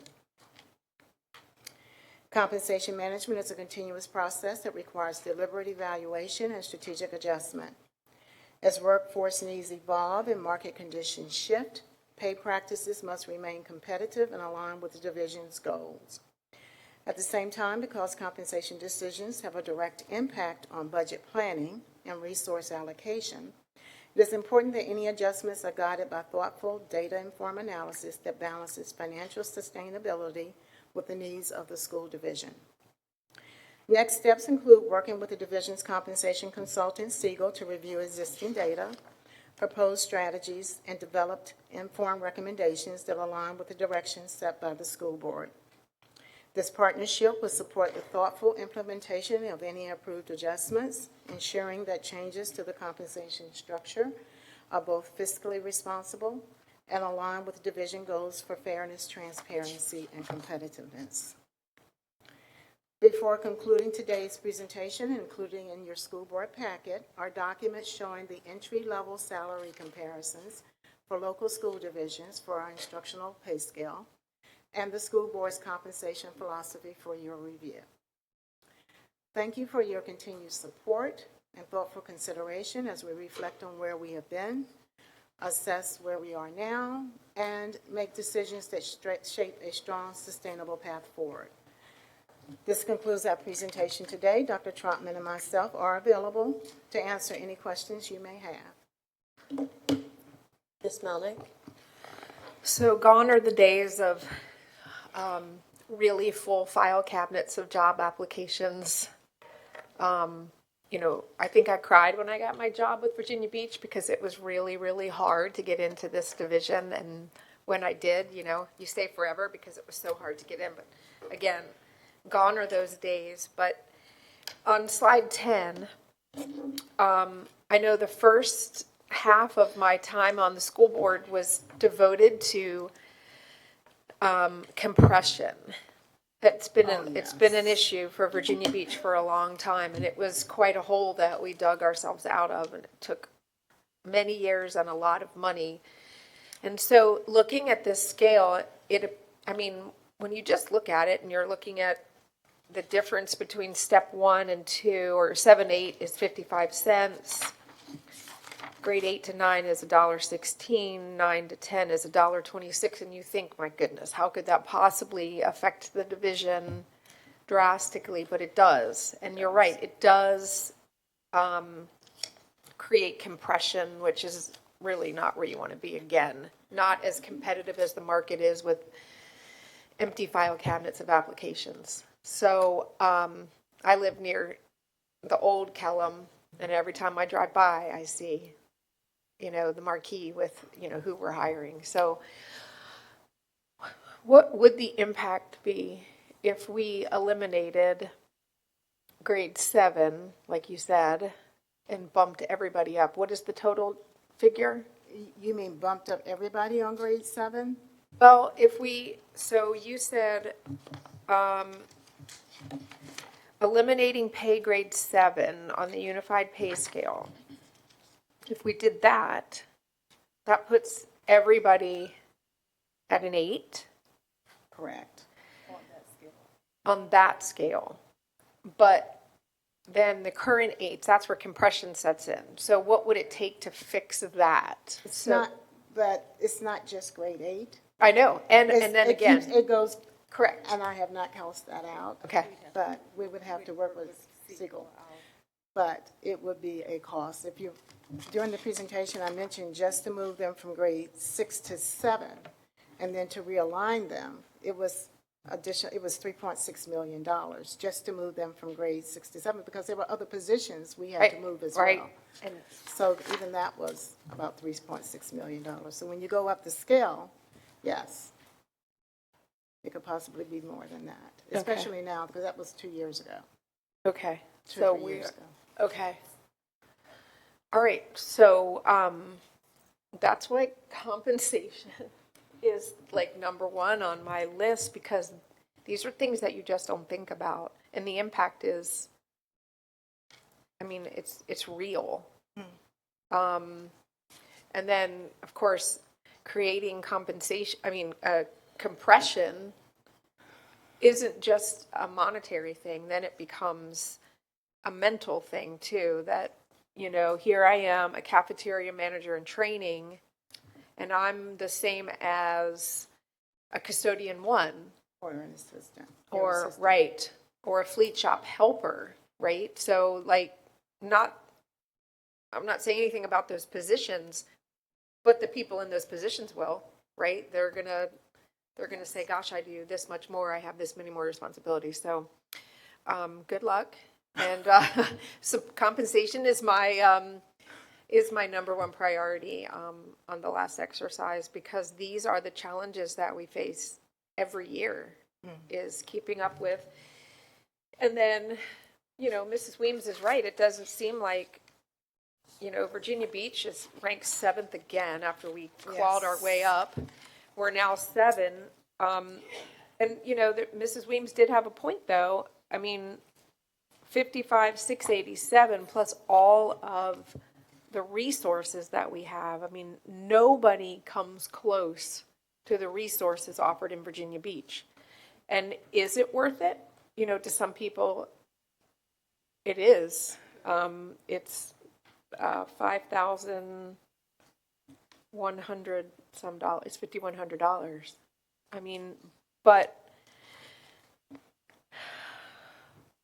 the impact for us, of course, I'm just telling you things is so much larger because of the number of employees we have too. So I look forward to seeing how this goes, but compensation is my number one priority, so. Ms. Rogers? Thanks so much for the presentation. I appreciate all the work that you guys have been putting into this.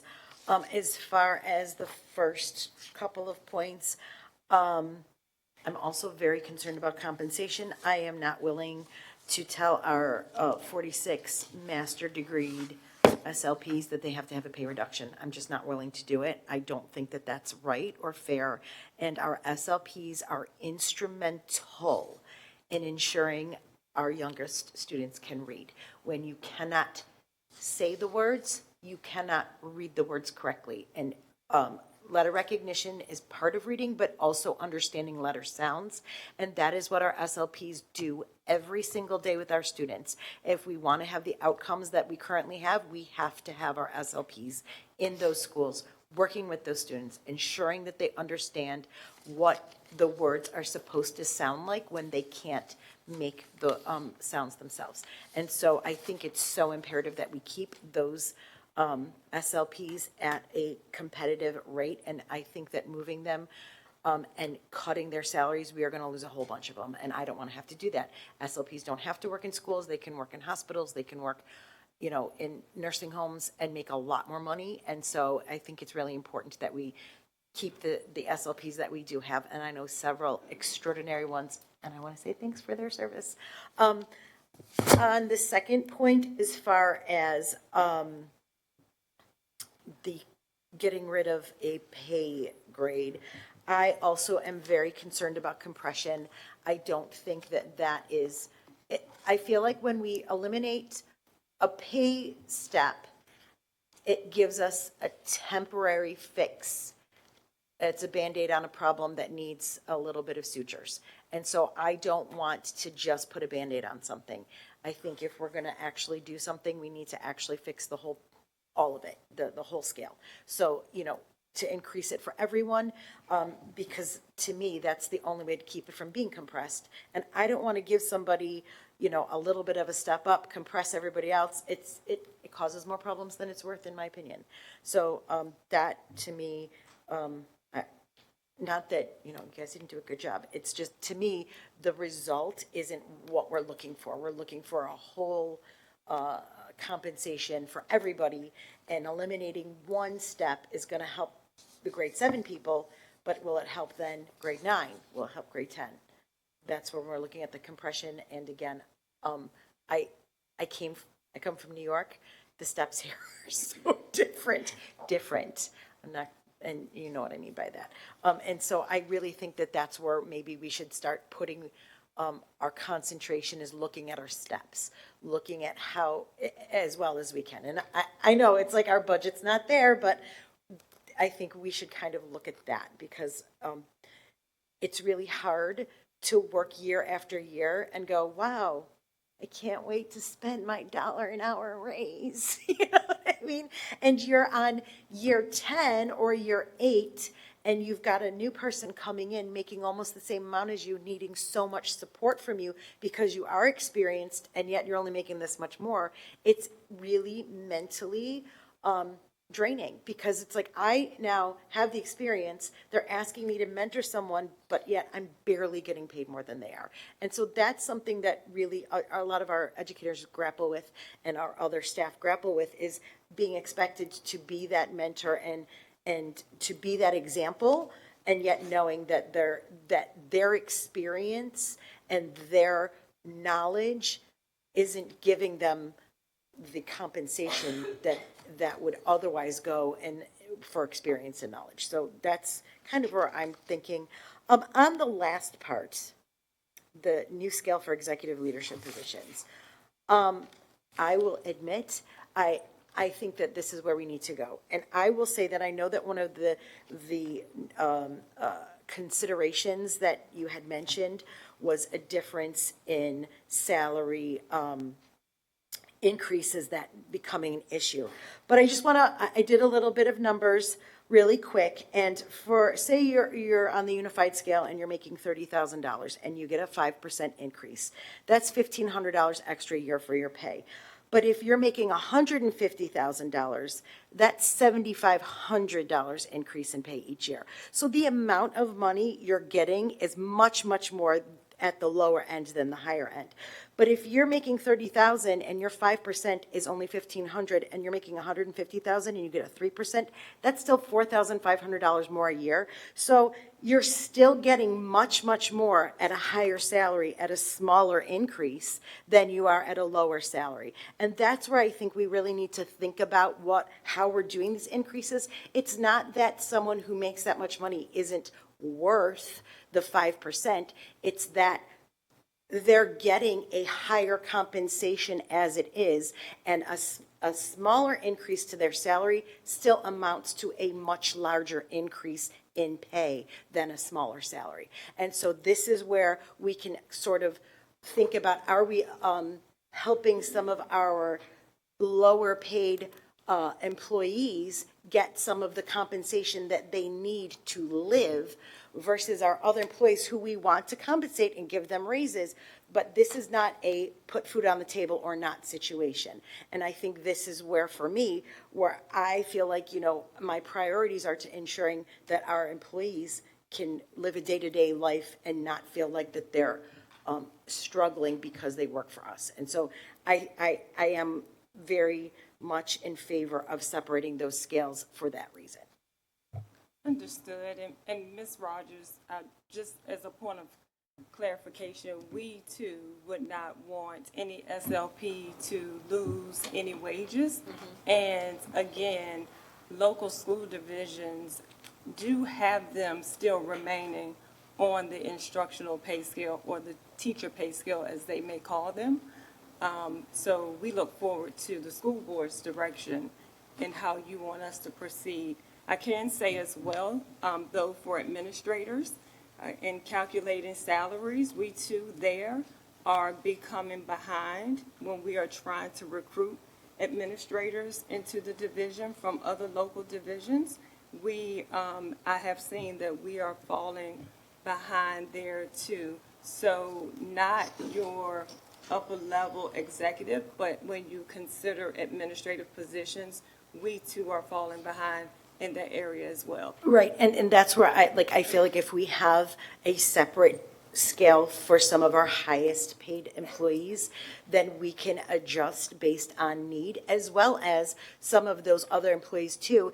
Like, when you look at a company, the executives, they are not on the same scale as their employees. And when it's good, they get real good. And when they need to adjust to ensure their employees can still make it day to day, they are able to do that. And I feel like that's kind of the direction I think we should go in, is allowing for, that kind of flexibility.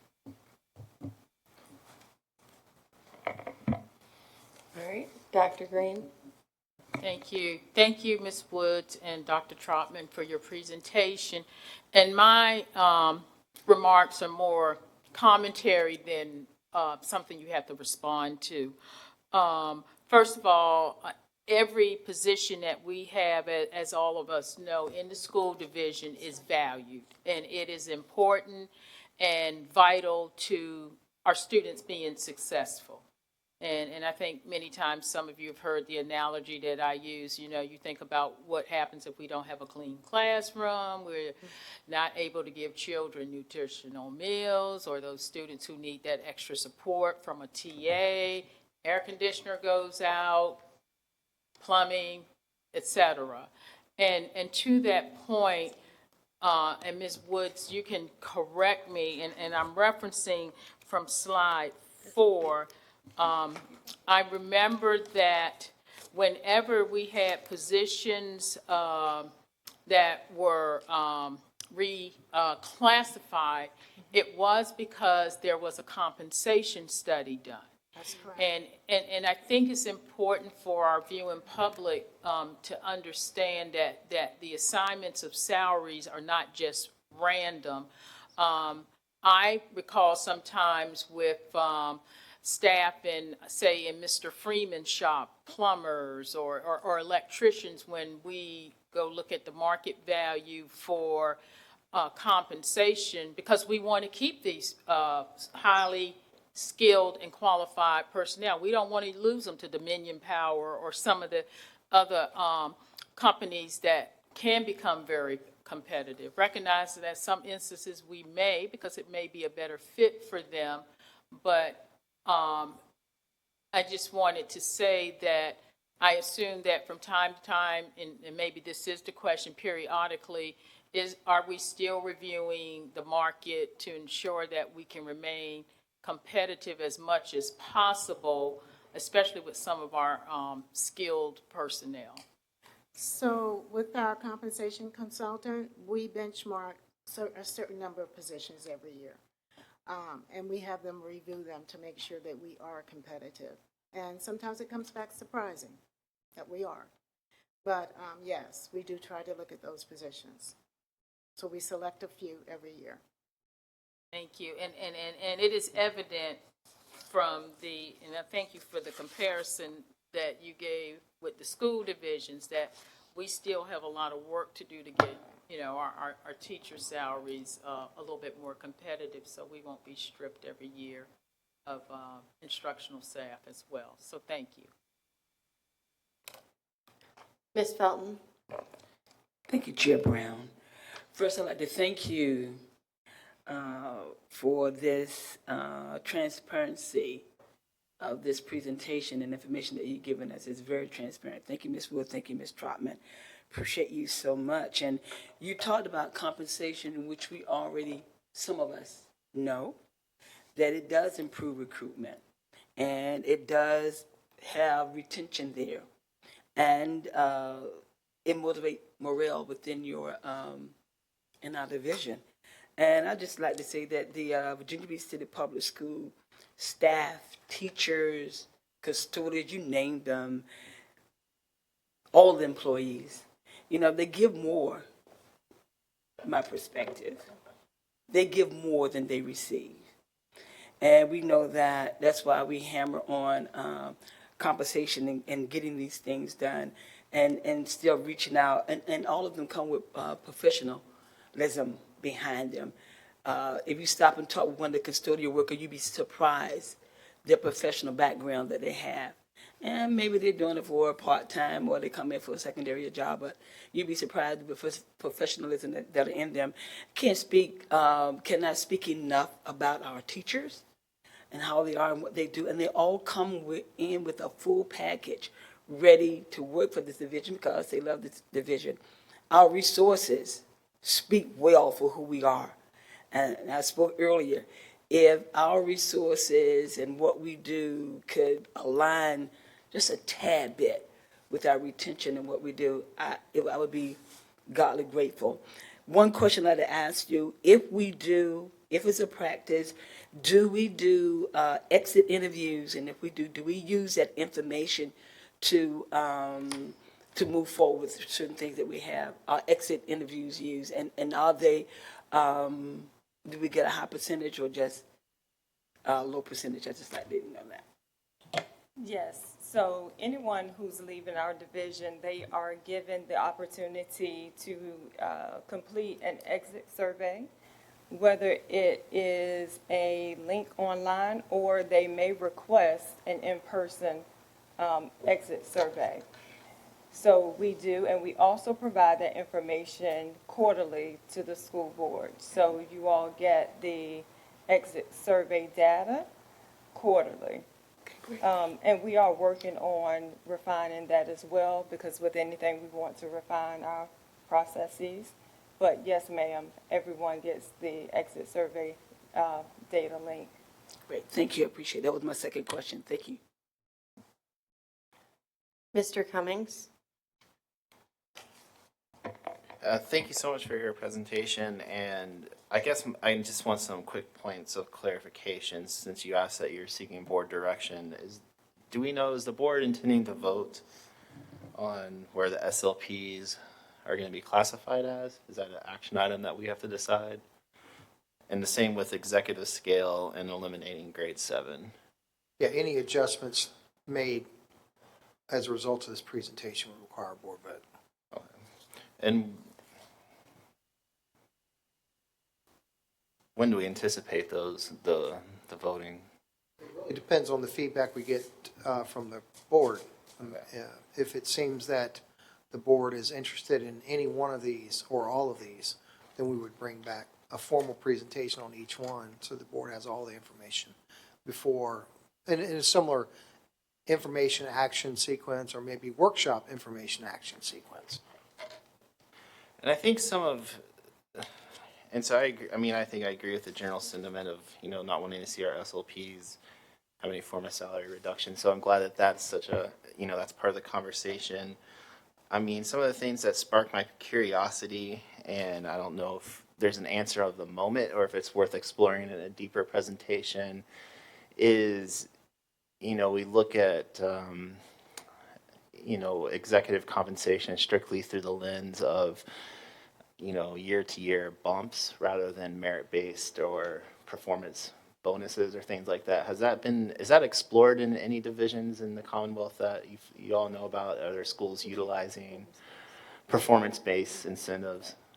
I have not seen where that is one of the items that they base raises on for the staff. I've seen it in higher education models. I just haven't seen it. Correct. In K-12. I'm talking about higher K-12. Yeah. Okay. What we can do. I think for now those were just the quick clarification questions that I have. I'm trying to articulate and formulate a few more in my mind, so I might get back in the line. Ms. Dwyer? I just wanted to ask a question. I saw on the slide there, on slide 10, and I get it. The 1.2 million for the grade 7 there.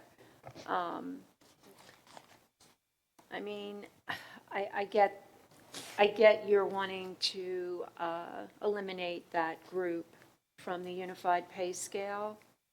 And I mean, it's hard. It's hard. It's like Dr. Green said, every position is important and valued.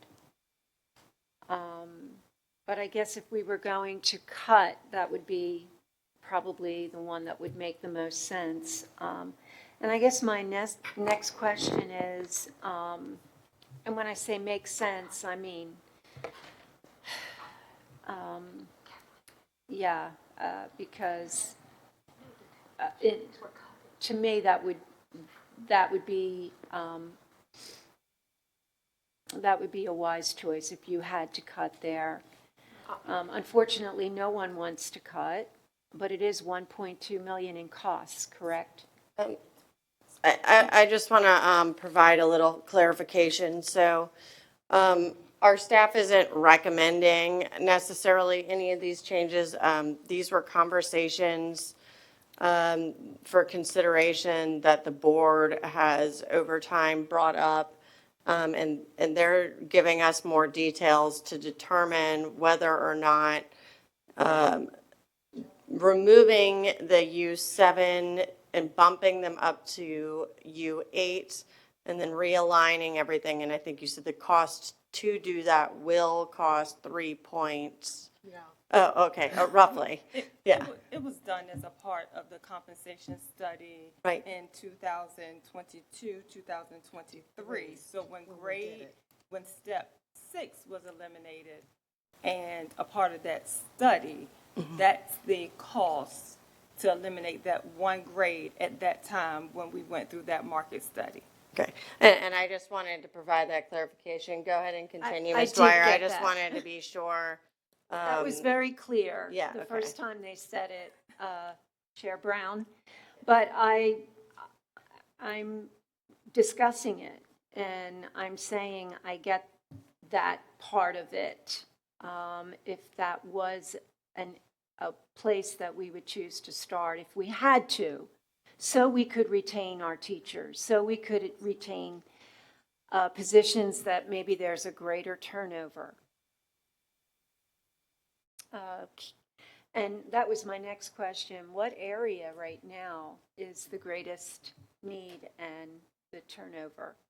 Can you maybe answer? So the state actually puts out every year the critical shortage areas educationally. And this year, just as in past, I think special education might be number 1, but they fluctuate.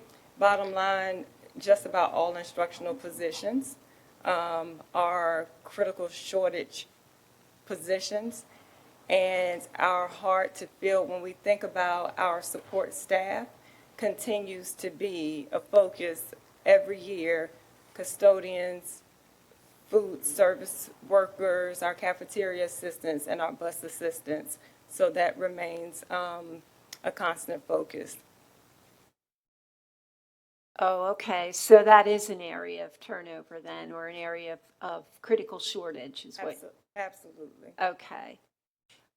Because I was just trying to be in your seat, in your position, and understand where you were coming from. Not that this has been voted on or nobody's assuming that this will happen, but it's just an area of discussion to maintain our teachers, which, and to be competitive in our salaries there, not excluding anyone in the support staff, but, I guess trying to logically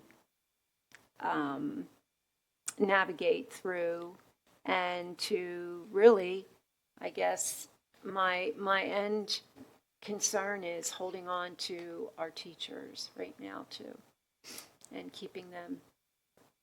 And all staff are critical to the operations of our school division. And so I do want to make certain that I clarify that even if you all consider eliminating grade 7, we would not eliminate the people attached to those positions. So the people attached to those positions would bump up to the next grade, which the next is a domino effect. So that's when we talk about the domino effect. We talked about the compression, but I just want to clarify that we want to keep all of our employees because no matter what position, classified positions, they're at will. They can go to another school division. So teachers, we have the gentleman's agreement. So they stay with us a year. The teacher release date contract date is June 30th. But for our classified or support staff, we definitely want to retain them. And so I want to just be certain that even though a consideration of you all's might be to eliminate a step, we do not foresee eliminate the people that are behind the steps.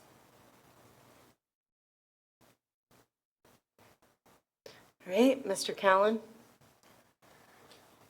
I think it's clear from what you've heard from members of the board that everyone values this subject matter and the importance of being able to attract and retain excellent instructional staff as well as those that serve in other capacities. However, if we're going to make an intelligent decision going forward, since money doesn't grow on trees, has there been any attempt to determine in order to provide benefit A, we need to take it away from cost item number B, so that we understand that if this were to go forward, where does the money come from in the existing budget that will allow for that, as opposed to just assuming it'll all work out, which oftentimes doesn't work out. Something has to come from somewhere. So has there been any attempt to try and recognize, in order to do this noble, wonderful thing, here's where we can see the money coming from in order to achieve that? Has that exercise been done? So annually, we work with our compensation specialist. However, you all give us the direction in which you want us to work, and that's how we, so the funding on the other end, and I'm looking at Ms. Pate, the funding on the other end of that would actually depend on the direction that you, as a collective school board, tell us what you would want us to focus on, and then we would work within those parameters. And I can add, Mr. Cowan, the last 2 years, Ms. Pate mentioned it earlier, we have reduced costs in the division by somewhere north of $11 million. And that money was then used, you could say, as part of compensation packages. And so that reduction included positions that no longer exist, that used to exist. For example, we cut the PBIS specialists. We reduced the building managers from 41 to 29. We cut 30 custodial positions. We cut a couple of coordinator positions. We've done some realignment. So yes, that happens every year as part of the budget process because, to your point, we recognize dollars are a finite resource and there's a lot of need for those dollars.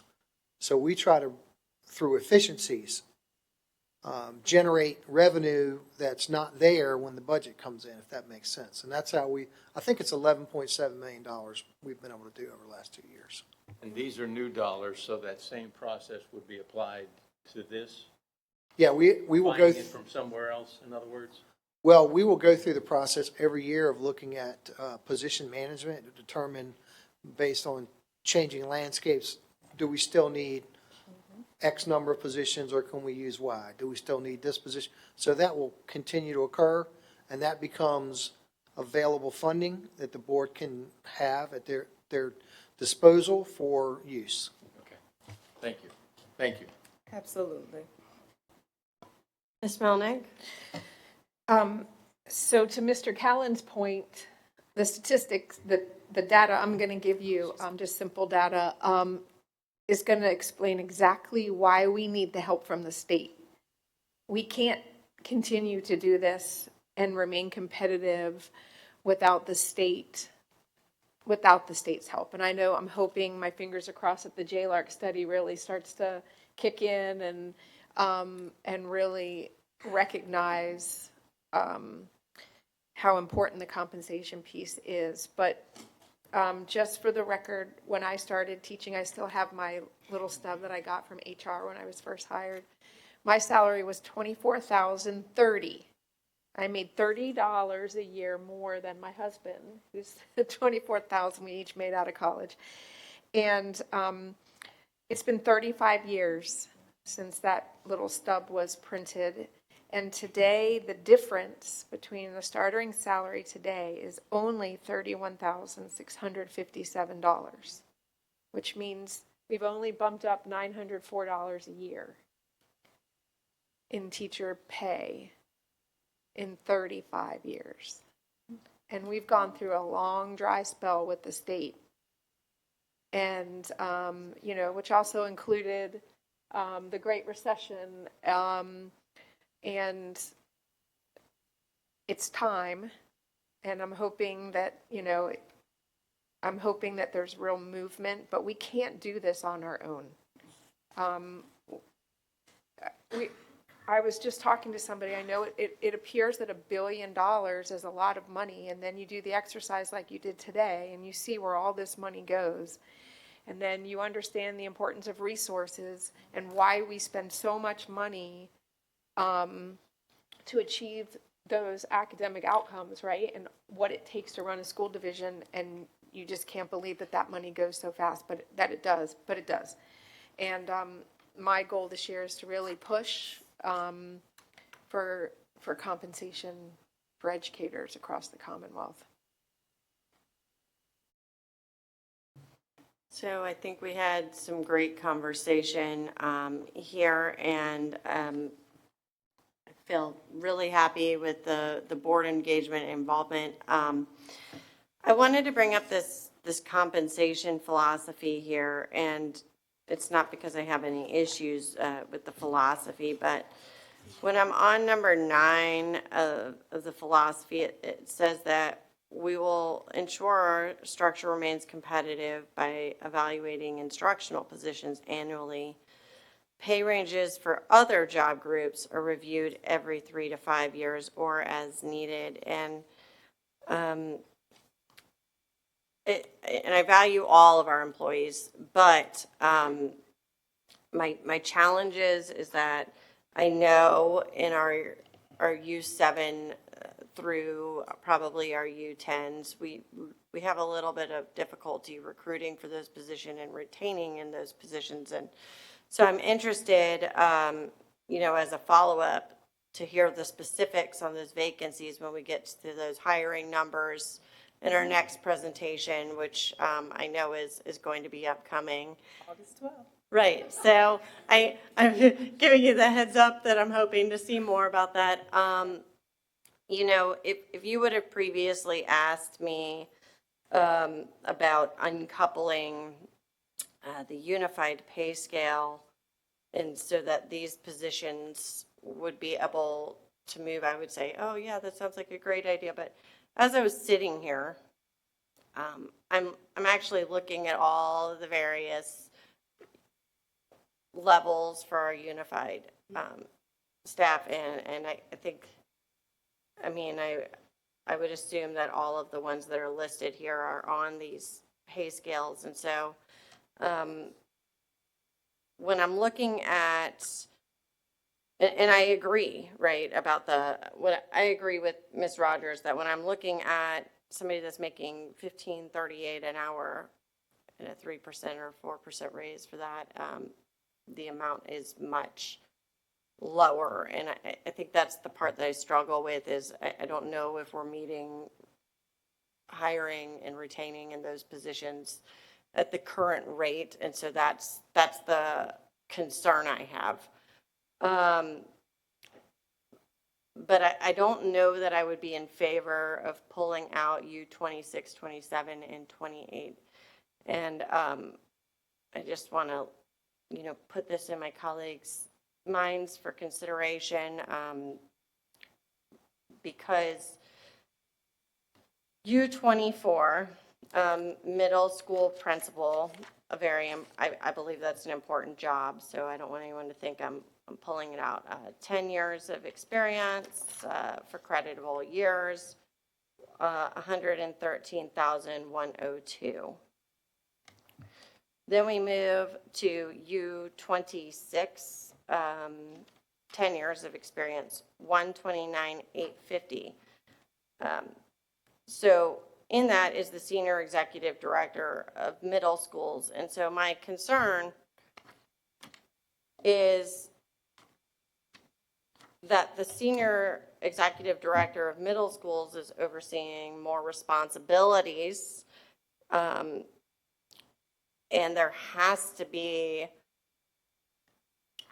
a discrepancy in those pay increases in order to retain and show that we're valuing those positions. So I don't think that I would be able to consider that at this particular time, although I would just comment that, you know, as we're into some of these other higher level unified pay scales, I think just continually evaluating, making sure that we're being as efficient as possible and making sure that we have everybody that we really need to accomplish the job of educating our students. I think that goes a long way. So I just wanted to kind of, you know, share my thoughts there as I was looking through the levels of our unified pay scale. And I think that our principals are deserving of raises, and I think that our senior executives are also. And I'm not calling out anyone in particular for the purpose of it. I just, middle school. So, all right. And I think that concludes this. I didn't hear any consensus to want to make that modification at this particular moment in time. So I will turn it over to Dr. Robertson for closing remarks. So thank you, Madam Chair. First, I want to thank the board for a day and a half of your full attention and feedback that you provided to us. And so just to recap for you, because Ms. Woodhouse has been taking copious notes on all of the comments from each of the presentations, but there were some highlights that I want to make sure I go back to, starting with yesterday with artificial intelligence. So again, as I started off this morning, we'll have some information to share with the board on August the 12th on adjustments that we have made based upon your feedback for around artificial intelligence with high school, and also then come back quarterly with results so that you can see what we're doing and provide us feedback on a regular cycle, and also encourage you when you do your school visits beginning in September to just observe, are we seeing a large use of artificial intelligence, or is it sporadic? Our hope and our guidelines will be it's not going to be a replacement of the teacher. It will be sporadic. Then we ticked in today. We had, again, another really good conversation around the gifted education plan. So similarly, we're going to provide you a presentation in September on some of the questions and some of the details that were not provided today related to the gifted cluster program. And also encourage you during your school visits in September, October to also take a look at a gifted cluster class and not a gifted cluster class. And it would be very valuable to me and Ms. Woodhouse is after those visits, if you want to give us feedback, if we don't happen to be with you on what you saw, so we don't have to wait. You know, the real-time feedback is always important. So Ms. Woodhouse and I would love to have that. From a budget standpoint, do we have the priorities collected? Okay, so do you want to go back up to the podium and have Tiffany come back up and share what you guys shared with us with budget priorities and also process, because that will help us guide our work beginning in September as well. Okay, I thank you for providing all of the feedback and priorities. I've lumped these into large groups because everyone provided a little bit different level of detail in their responses. So at the top of the list was compensation. Three individuals who, just as a side note, three individuals who indicated compensation also added on the same line. Benefits packages. There was also one individual who indicated health insurance separately as well. So if you all, it's up to you all if you want us to include benefits along with compensation or just compensation separately. I will leave that for you all to provide feedback. Second was CIP to include PAYGO and debt service evaluation. And then the next highest ranking was student achievement / academic outcomes and 3 E's. So those were the top three, followed by workforce development. So any comment or discussion there? I have a question. All right, Ms. Melnick, then Dr. If you combined workforce development with student achievements outcomes, what would be the next one? Do you have that? More efficient building and program utilization. Okay.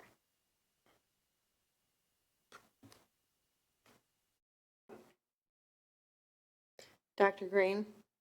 Thank you. So Ms. Jacobson, and I will own it, for me, compensation and health benefits are priorities. And so my question is, if they were combined, would they still be able to have the appropriate attention? Because with our health system nationally as well, that drives what costs are. And I know we could talk for days about just the health benefits. And I think early on in the winter, when we were going through the budget process, we had talked about, well, at least I had mentioned how I would love to see us really explore options such as, are we able to do a pharmaceutical company to offset cost, or, partner with, a vendor who does eyes or, glasses or things of that nature to help reduce the astronomical cost. And so I see them as two separate issues that deserve equal attention.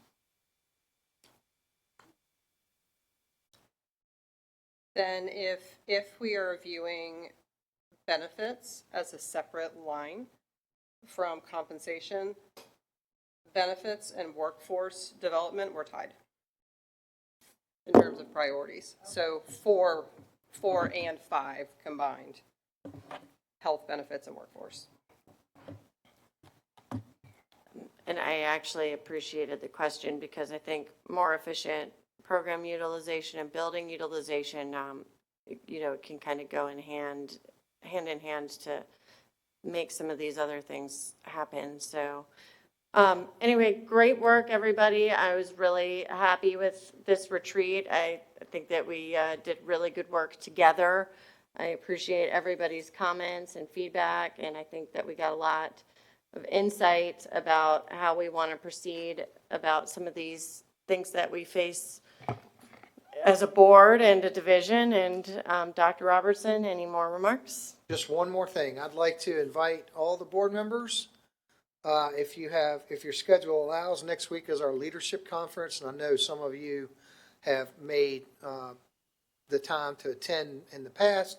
The leadership conference is at Salem High School next Wednesday and Thursday. Wednesday morning at 8:15 in the auditorium is the kickoff to the leadership conference, and that will be an address by myself, Dr. Bannicky, Mr. Delaney, and Dr. Colucci. 8:15 next Wednesday. We'll hold at Salem High School. We'll hold the spot open in the front row for board members. If you would like to come, of course, you can sit wherever you want, but it'll be full in the auditorium. So, and then Thursday for the closing ceremony, that's 3 o'clock, and that's going to be a presentation by Ms. Woodhouse, where she's going to share a number of the division accolades from this past year, and then give a final charge to the team at the conclusion. So again, Salem High School, Nick, you can make either one, can make both. I think you would find the information to be very valuable and very familiar, because some of the things we talked about over the last 2 days will be shared with administrators and teachers. Teachers come on day 2, on Thursday. 2 teachers from each school. So looking forward to that. Thank you. Yes. Your comments in reference to attending would be just for the opening remarks per se? Yes. The intro? The introduction and then the closure on Close. Thursday. Got it. Yes. Thank you. Okay, and so this will adjourn this meeting, and just a reminder to colleagues, our next meeting is August 12th. And Dr. Robertson, do you recall what time in agenda planning we're slating that for? Because I think it's a little earlier because of 3 some of the o'clock. work. So just be prepared that we're planning to come in a little bit earlier on August 12th. With that, this meeting is adjourned at 3:45 PM.